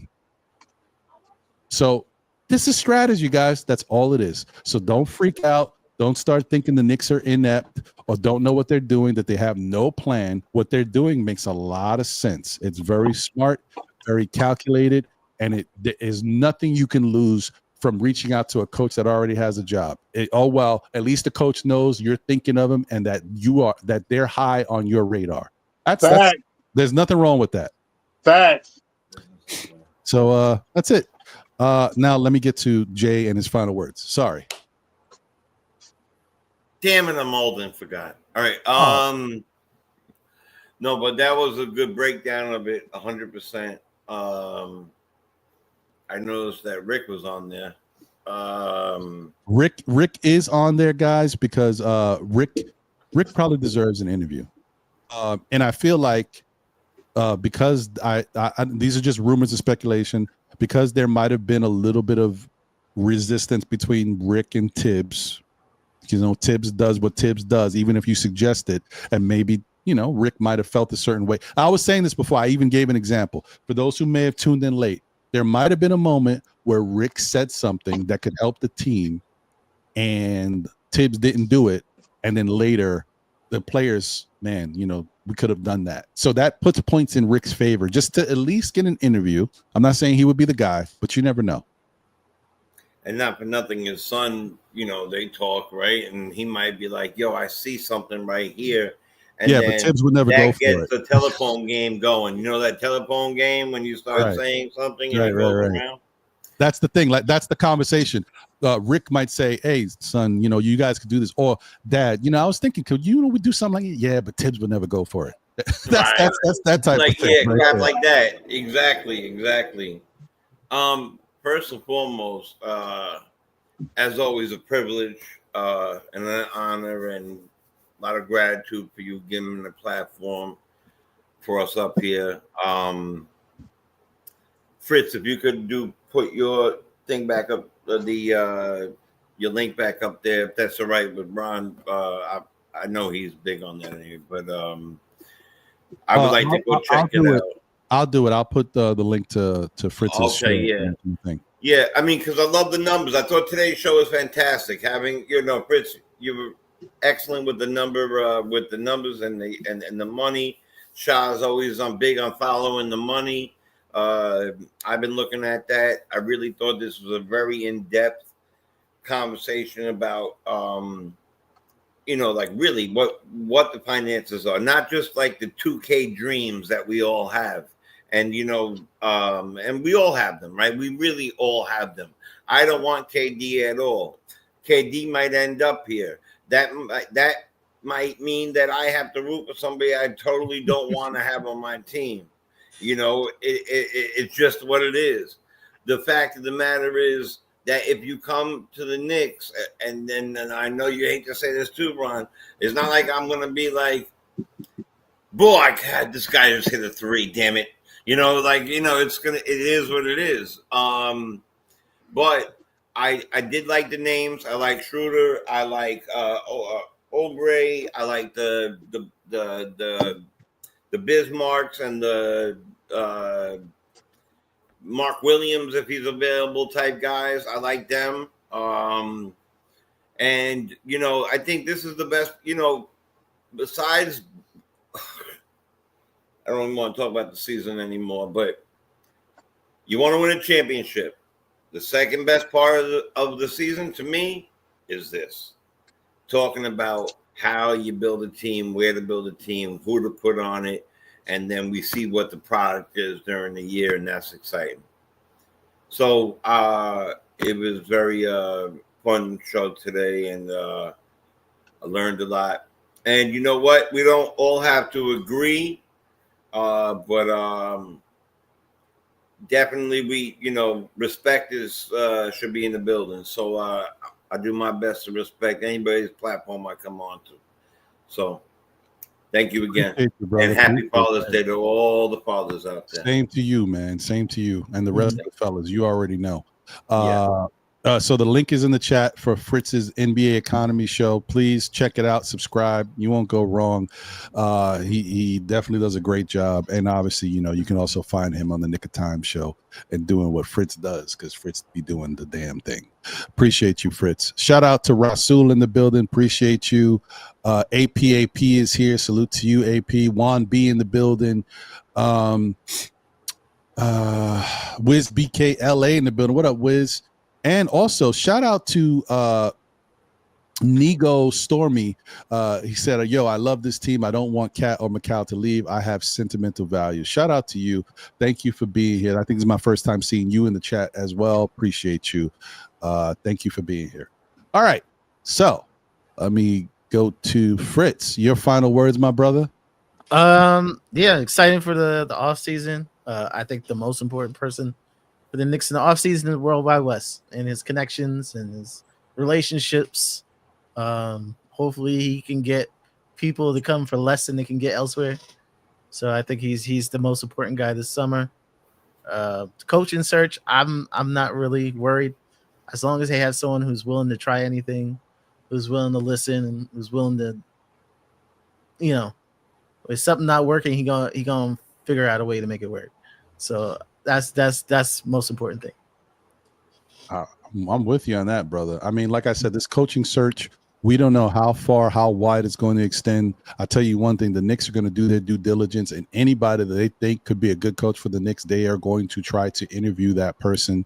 That's one thing I do like about this front office. They do their due diligence. It's not like, you know how we used to say, and I'm guilty of it too. Like when we find out somebody got traded somewhere or somebody got signed and you're like, yo, what the hell? Why couldn't the Knicks get that guy?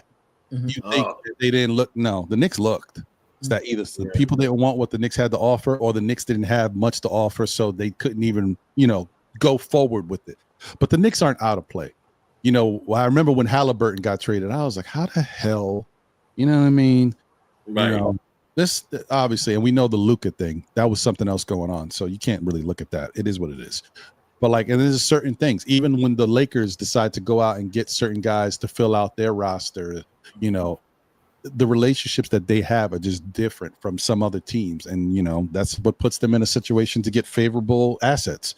So, but it's not like the Knicks aren't trying, and they're building in their own right. And I think eventually, as long as things continue to move in the right direction, maybe there'll be one day where we say, "Damn, how come nobody else got that? How did the Knicks do that?" That's what I want to hear. So, see, that type of stuff is always why I question the validity of a lot of things, because I always think that New York and the taxes and the bright lights are a big issue for some people. California has that too. Hey, they have the exact same especially thing. LA, right? Yeah. So when you see LA pulling it off, you're like, well, okay, then I guess, exactly. Right. I hear you. Yeah. No, I'm with you on that, bro. Yeah. All right. So it is what it is, and we'll see where it goes. But Sha, what's your hey, you got a new subscriber, Fritz. Hey, shout out to you, Wiz, doing the right thing. Hey, thank you. What's your final words, my brother? I'll be doing let's be clear, man. This team is a good team. We won 51 games this year. We went to the 6th game and into the playoffs this year in the Eastern Conference Final. The coach that comes to this team, we just have to figure out what offense they're going to run or what defense. If they're going to be the defensive-minded coach or they're going to be the offensive-minded coach. And with that being said, that they can find their first man down the line to be the opposite of whatever they are. This team is a good team. I think this team is a more of an offensive team than they have been in a long time, with the guys in the starting unit all year almost averaging about 100 points a game, 95 points, 90-something points a game, the starting five that we had with Josh Hart in the starting unit. So I think that they will look for a coach more towards I want to play.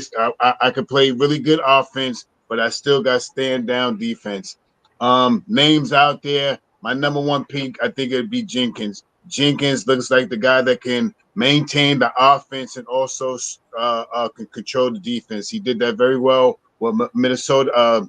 With John Moran's team, I just missed with that team, and he did for 2 years very well, having their team in top 10 in both offense and defense. So I think that's where the Knicks want to be. A sleeper would be, if we're talking about narratives, would be a Jason Kidd for me. To get Jason Kidd, and then the Giannis train starts going around. He is a good coach, and he's a coach that's been vetted for a long time. I think, I think he would be the second coach for me. And my third coach and my sleeper coaches, let's get Meta World Peace in the building. Let's bring him back. Let's bring him back to the Garden. The guy's been a coach with some triple AU girls for about 7 years. And then run them from nothing to something. Let's bring him over here and make him a coach. And Knicks Real Talk will be on sometime, I think this week, coming back. Divine will be coming back on if he's not back from vacation tonight. So we'll be on pretty soon just to talk the same run amok that we just talked about. So salute to all you guys. Fritz, thank you for being on today. Like everyone else said about knowing numbers and knowing stats. I try to do the best that I can with the little bit of limited stuff that I do. So I really appreciate you for being on today. Jay Chosen, you already know. Ron, thank you. Always. Salute to the family in the chat. Let's get it. Yes, sir. I yes, thought you were sir. joking Always. with that meta thing when you texted me, man. Yo, I thought you were joking. Let's get better, bro. Let's get him. Let's get better. Let's There get you better. go. Let's get him. You never know. Yeah. You never Hey, know. look, watch this. He's older now.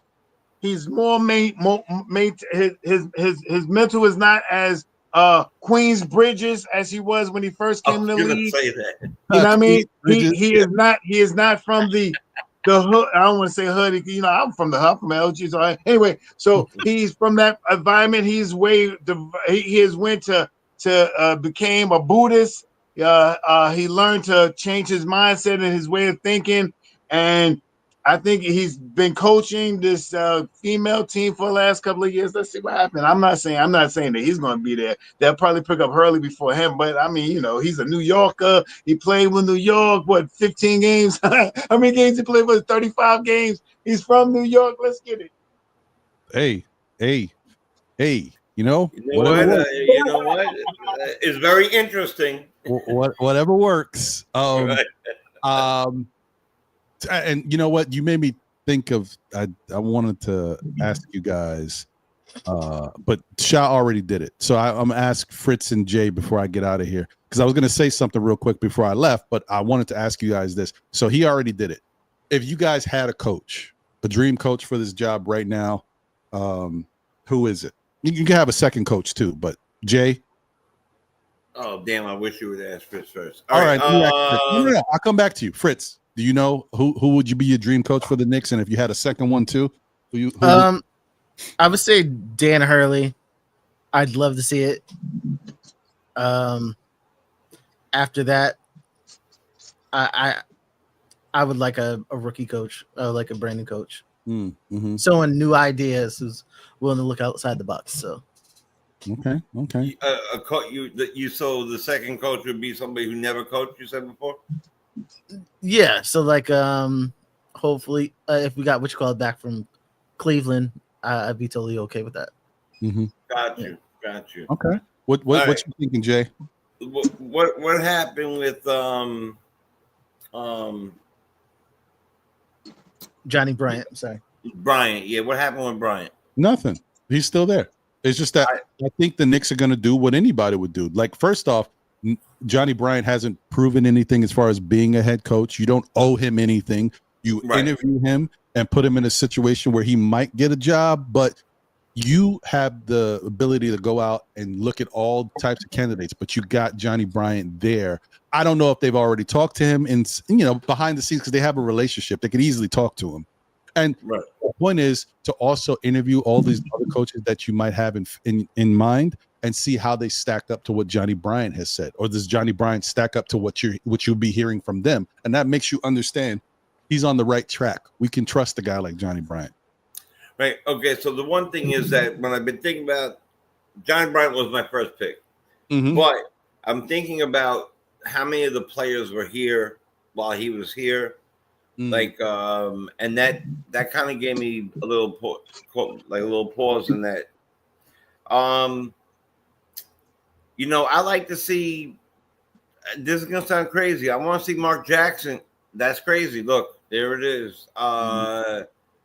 He wasn't, but he was. He was for spiritual beliefs, and I'll leave that alone. That's a long topic. If I can't get Johnny Bryant, I would like a combination of Mark Jackson and Van Gundy co-coaching this team. I think they do a great job. No, I feel the same way. I want a young coach. If I can, that would put spark in this team and kind of listen to the players. Because you can't get a Popovich and you can't get a Duncan who's an extension of him on the floor. So Brunson, I don't think his father's the right idea. I don't like Jay Kidd so much. I don't know why, but I'm gonna go with Bryant or Mark Jackson. Mark Jackson. Okay. I wonder if Mark Jackson would be on the sidelines. Brunson, you got him. Back him down. Hand down, man down. Oh no. Oh, he probably wouldn't say that. Probably not. You asked me, I would want Pat Ewing as the big man coach. I would want, Oakley as but he can't, whatever. Yeah. One funny thing I found about JK, because we were having a conversation. I'm not sure if you saw the whole nick of time. And for one of the trades I had for was Miles Bridges. Everybody I want that trade. But everybody flipped out. They said, "Oh, he had case and he beat up his girlfriend." And then I said, "Jason Kidd has the same cases." Right. And you want to hire him as coach. He does. It's funny you said that. I meant to mention Miles Bridges as a trade today. I think he would fit fantastic in New York. Did you like that, Fritz? When you I mentioned it, and they're like, Miles Bridges, but he got these cases. And I'm like, you want to hire Jason Kidd as the coach? Like, you can't say Miles Bridges is a whole different. Who doesn't have cases? I think Jason Kidd had like 3 cases.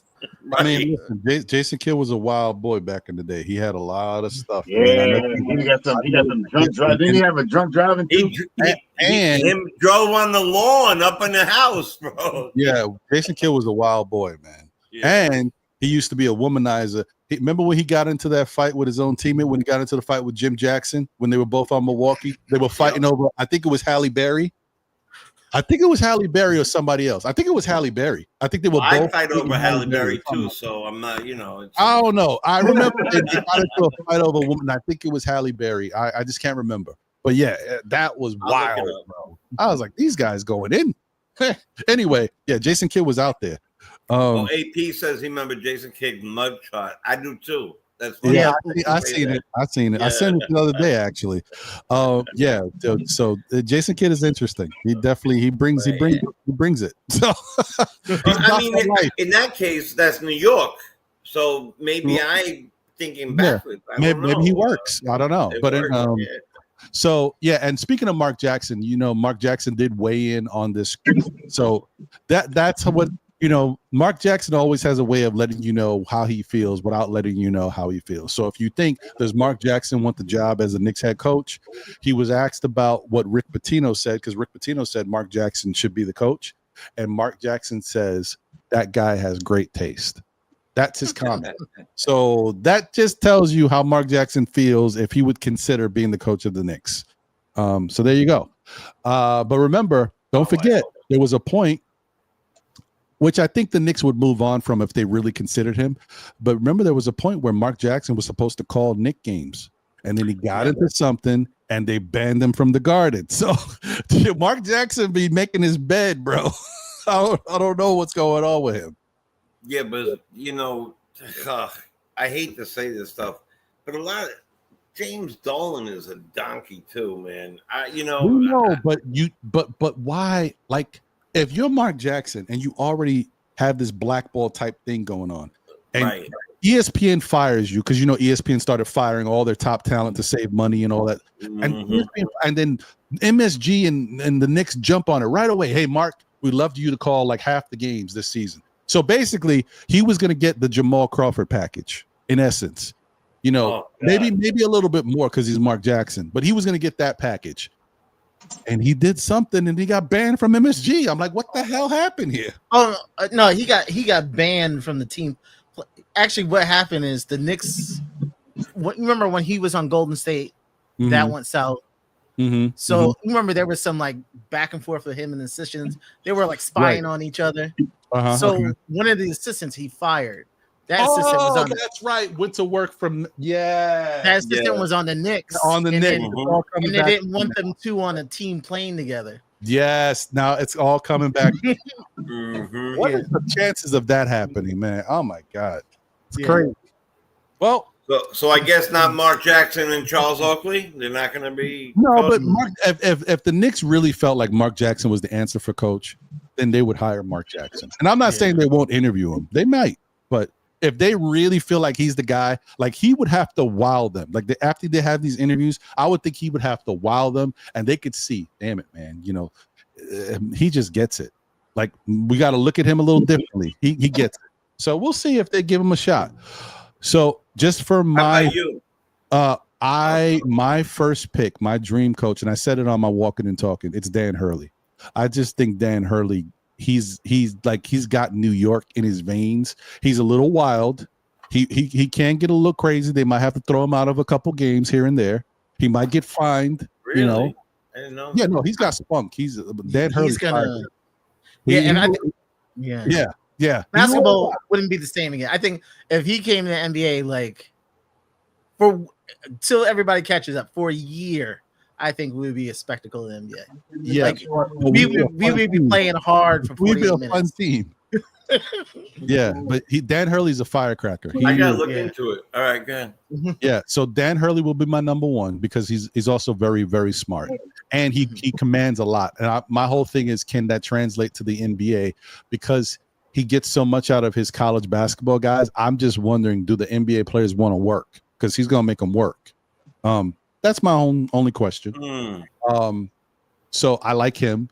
Second would be Johnny Bryant, because I feel like I said this already, even if Johnny Bryant may not be the orchestrator, because the guy who's the orchestrator got hired. Imagine going for a job thinking you're in line to get a Phoenix job, and the guy who's another assistant not under you, but like technically he gets the job. That sucks. But so the guy who actually does come up with all the plays of the offense and defense and has a great mind, he's the one that got hired in Phoenix over Johnny Bryant from Cleveland. So I guess that makes Johnny Bryant look a certain way. You're like, well, if he's not the one who comes up with the plays, then he can't be a good coach. No, that's not the case. All you got to do is know the plays and how to run the plays and how to orchestrate them. He might know more plays from Cleveland than we know, as from the Knicks. We have a different style. So he could still bring value to the Knicks, plays that we don't already run here.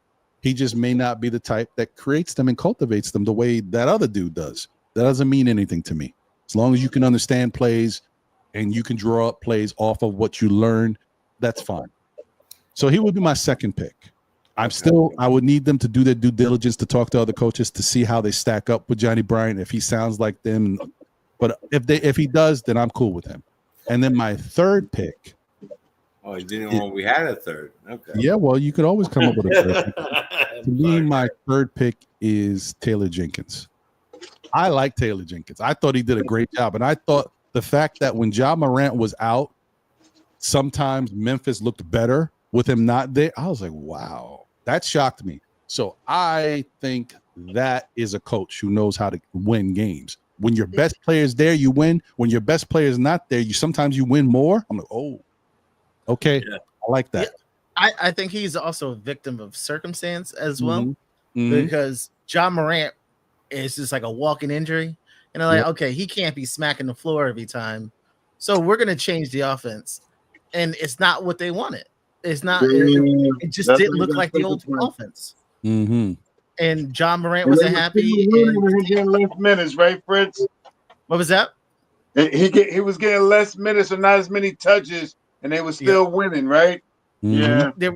Yeah. And he was also suspended. Remember, he was suspended, and they were winning without him. Yeah. Well, you gotta stop showing Uzis and IG, and play ball. That could help. That could definitely help your team. But yeah, you're right. He started playing. Even when he came back, he wasn't playing the minutes that a guy picked second, and with that type of talent, should have been playing. So, yeah, I like him too. That I put him in my third. Yeah, I think he's better than people give him credit for. I think they don't realize it because he's coming from Memphis. It's quiet. He's not there right now, and you're just not thinking about him. But I think Taylor Jenkins is actually a very interesting coach. And another. Go ahead. Sorry. I was just going to say another name that nobody's really talking about, and these are the type of things. You know how I talk about how the Knicks could be moving in silence, like we always. Mark Few. Mark Few is the head coach of Gonzaga. He's a very good coach. That program is humming. And he also was the assistant coach on the Olympic squad under Steve Kerr. Mark Few is a coach that nobody's talking about, I don't know if he's on the Knicks radar, but I don't know that he's not either. I'm just saying, you just never know. Just throw a name out there. There's somebody like we talk about, a young coach that has a good style and nobody's really looking for them like that. Mark Few is one of those guys. So it was like that program, man. Gonzaga, man. Period. Yeah. They imagine a team that had such a great program, had a great coach. The coach leaves, goes to Boston. They don't miss a beat. They get another great coach that comes in, and they're still running and gunning. That team, Gonzaga, has been very fortunate. What was that white kid's name with the long hair years ago? That was really, really good. Oh yeah. He's on the like Lakers. ran the league. Yeah, but he was terrible when he came. Horrible to the in NBA, but he was like one of the best things you saw playing basketball ever. I always knew his name too. Rich, you gonna get it? Yeah, I'm looking for it. He had like this crazy name, I think, like a weird name or something like that. I think it was a F. His last name was Adam Morrison, right? No. Adam Morrison. Yep. Yes. You know what? He had like a rock and roll. Yeah. He's Jim Morrison's late cousin. way late cousin. Super late basketball cousin. Yeah, that was a shame. He was he was a stud in college, man. He came to the NBA. Yeah, super stud. I mean, if you remember that kid was a supposed hit or miss. They all are, right? I mean, Zion was. But what's his face was good though, because he came from there too. The dude that just retired, he was with Charlotte most recently, I believe. Gordon Hayward. Yeah. Oh yeah, he was from that. Yep. He retired. Oh yes, he retired. Yeah, he retired. Yes. Well, I mean, he's been hurt so much. You know, you said something, and then I know we were going to go 4 hours ago. You mentioned that the guy under Bryant got hired. Another coach, right? Yeah. So think about all the people that was on the Miami bench when Spo got hired. And Spo was what? He was like the VCR man or something like that, right? Wasn't he the guy like he was the video guy? He was the video guy, yeah. And so I don't know why that brought it up. I have a conspiracy theory. I don't think Spoelstra has coached one game in his entire life. Riley sitting in the 7th row. He's got an earpiece in his ear, and Riley is screaming out 3. All right, let's go with Kentucky. Okay, hamburger. And that's what's happening down there. Well, it's funny that you bringing that up, Jay. Is Chris Quinn the video guy? He's the assistant right now. But he was a video guy, right? Yeah, he came up same way. So but he's in line. Yeah, he's in line. Quinn is the new Spoelstra type. So yeah, who knows? Yeah, but we don't have to have Riley. Riley is 80, so Spoelstra is supposed to take over for Riley at some point. And that's why Fritz is saying Chris Quinn is in line for Miami's coaching job. Spoelstra would move up and take Riley's spot, and the tradition. Riley's 80. Yeah, Riley's 80. He's been around for a while.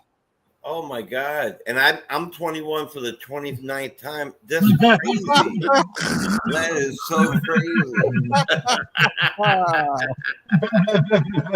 Jeez. I'm sorry, my fault. Thank you, Building Blocks. Why did I think you went to Gonzaga? Wait, so who went to? Somebody else went to Gonzaga that was really good. Butler and Gonzaga are teams that I always often confuse. I always confuse Butler and Gonzaga. That's a me too. Thing. Always That's a Ron thing. I do that all the freaking time, man. Me too. Damn it. Sorry. Thank you, Building Blocks. See, and that Building Blocks, you came to the show a little late, but if you want to know your value to SKF, there it is, right there, buddy. Right there. Appreciate you, man. Thank you. I always do that. Yeah, Butler and Gonzaga. Butler has some good players too. Both, yeah. And then both went far, like a few times, surprisingly far during other teams having really great teams. Mm-hmm. They definitely both did Gonzaga. Okay. All right. That's all right. I think that's all right. Well, I guess that's it, guys. I mean, listen, man. Hey, I can't thank you guys enough once again for being here and chopping it up with me. I know this has been a very long show, but I think we got some information out there. I think, my whole thing now about shows, especially when I do state of the game, but really it's going to be going forward. Like, what can we learn today? Because anytime we're in a situation where we can learn something new that can help us understand what we're watching and how we feel about a certain sport or whatever is great. And like today, we all learned something. Thank you to Fritz for allowing us to understand that even though we have money, you can't use it in the way that you think you can use it unless it's available that way. But it's not. So we can't just say we got 9 million. We're going to take this whole 9 million and give it to this player. Nope. Not if one is a mid-level exception, the other's a veteran minimum. We got to break those in half. So this is very interesting. It's good to know. And also, the other thing is, even if, like, say we have 8 million, we don't want to use the whole 8 million because it's 8 million under the second apron, and you want to try to stay as far away from the second apron as you can because we don't want to roll over into it. So that's another thing. Like, and shout out to the chat once again. The chat is great, man. Thank you, Craig. Craig coming through. Chet went to Gonzaga. How about this? What does this have in common? John Stockton, Sabonis, the kid, Kelly Olynyk. Remember Ronnie Turioff? They all went to Miami. Hachimura. Yep. Kisbert, who we should have talked about today, by the way. Kisbert, Chet Holmgren. They all, and Stockton's kid, they all went to Gonzaga. Pretty nice bunch. Yeah, they're not bad. Bunch. They're not bad. Not bad at all, bro. I remember Ronnie Turioff. Ronnie Turioff. Didn't he? We had Ronnie Turioff, didn't we? We did. Yeah, we did. Yep. Oh, you know what? I said that, and nobody caught that. I caught it because I'm old. When he said Ronnie Turioff, and I said they all went to Miami, I was like, that's easy. I was wrong because when he said Ronnie Turioff, I heard Ronnie Cycli. I heard Ron Cycli went to Miami. So that's why I got thrown off. Ronnie Turioff, yeah, he was a Knick. Oh, boy, those Knick teams with Ronnie Turioff. Oh, very and fun. one Mr. Jalen Suggs. Jalen Suggs. I think did Jalen and Chet play together on the same team? They did, right? Oh, yes. Yeah, Gonzaga always has a little squizzy. They got a squad over there. Yeah, they do. We'll do Butler next time. There you go. All right. So let me there's a super chat there that I want to end with. Thank you to my guy. Thank you to the super chat and thank you to the sentiments for everyone. Happy Father's Day. He says, I'm over my morning of the season. He's finally in content. Shout out to you guys, man. Once again, hey, happy Father's Day to all the men that actually stand up and do what they got to do. I usually every year on social media, I take a picture of me and my father. It's usually me just like this with no one there. So I just, I like to keep the tradition going. Hey, listen, he went out for milk and he never came back. Oh, look, it's okay. It's fine. Yo, I didn't know how to take any of that. I'm sad. I'm laughing. My heart's broken. I don't know what to do right now. Damn you! I don't know what to do. That killed me sometimes. Ronnie Turioff. Yeah, Ronnie Cycli went to Miami. He was pretty good. Look, all right, man. Listen, thank you guys once again. Happy Father's Day to everybody out there. Once again, happy Father's Day to the mothers who do their thing and have to do both jobs. Appreciate everybody. Thanks. And let's go Knicks, man. It's gonna be one of them years. It hasn't even the off season hasn't started, and we are in full swing right now. What is going on? Let's get to on Craig said it. Let's get to 100 likes on the way out, guys. Thank you guys for everything. Smash the Lizzie button. Appreciate you guys. Don't go too crazy. The Knicks have a plan. They've always had a plan. Don't think now all of a sudden they forgot how to do business in the right way. They've got a plan. Let's believe in the Knicks. Let's keep it going. As I say always, tell a friend who tells a friend who tells another friend. Still Knicks fans, we'll be back again, whether it be on Saturdays at 11:30-ish for Know the Ledge, Mondays for SKF Weekly at 9, sometimes with myself, my brother Jose, and my brother John, we'll see how we go. But this season, off season, I'm gonna give them guys a break. And then also tune into State of the Game. I didn't do one this week, but I will do one this week coming up. Talk a little bit about the Knicks, but I think I'm really gonna be talking about the Mets and the Giants. So stay tuned to that.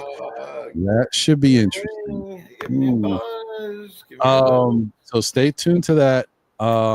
And we'll go forward from there, man. As I always say, the good, the bad, the ups and downs, no matter what, we are still Knicks fans. And if you can't be good, hey, be good at it. You know what I mean? Amen. And look at this, a super chat on the way out. Shout out to my guy, Paris Duggar. He said, you want to see what an MVP means, check out Caitlin today. And Caitlin they just started the second half not too long ago. Oh, no, the third is actually finishing. Caitlin has 32 points, 6 rebounds, and 7 assists versus the New York Liberty. The Indiana Fever are up 8, and New York is undefeated, by the way. So this is a big thing if Indiana can pull off this win. Are they in the Garden? No, they're in Indiana. I was going to say that's she's amazing. But No, if she's yeah. in the Garden, They don't play in the Garden anymore. Don't they play in Brooklyn? Oh, they're playing Brooklyn at the Barclays They Center. play in Brooklyn. Yeah. And shout out to Sabrina Ionesco. She's got 27 points. She's playing pretty well too. But yes, Caitlin is killing it right tonight. Man, 7 of 12. She's taking 12 threes. She be pulling. Okay. All right. she's a beast. And you know what I like about her? She's very composed. She doesn't talk back, doesn't fight back. She just lets it. And somebody wise told me once, and that's why today I zipped it. You want to get back at somebody? Be a beast in life. I hear that. That works. All right. Hey, well, you guys take care. Enjoy the rest of your day. Do something enjoyable. I mean, I know it's kind of sucky because we got no Knicks basketball, but I guess it's time to start watching baseball until football season gets here. I will catch you guys on the next one, which will probably be Monday night. Take care. And that's it. Let's go Knicks. Let's I'm go out. Knicks. I might have some tickets for a Mets game. I might hit you up, Ron, soon. All right. Sounds good. I'm definitely going to one this year. I went on Thursday when we won in the 10th inning. Tuesday. Sweet. Nice. I was on that one. Yeah, it was great. I think the royalty was there too that day. What's her face? Not Meghan Markle, the other one. Yeah. I think she was there with her kids. There was, and there was a lot going on. Yeah. Having gone to the this year, man, it's a party. It's unbelievable, man. Okay, I'm gonna definitely check it out. I also want to see that new screen that they built because I know that's what I mean. Also, now, yeah, I can't wait. It's all right, amazing. let's go Mets. I mean, I'm sorry, wrong channel. My bad. I'm out of here. All right, y'all. Take care. Peace. Let's talk Appreciate about you that, guys, though. man.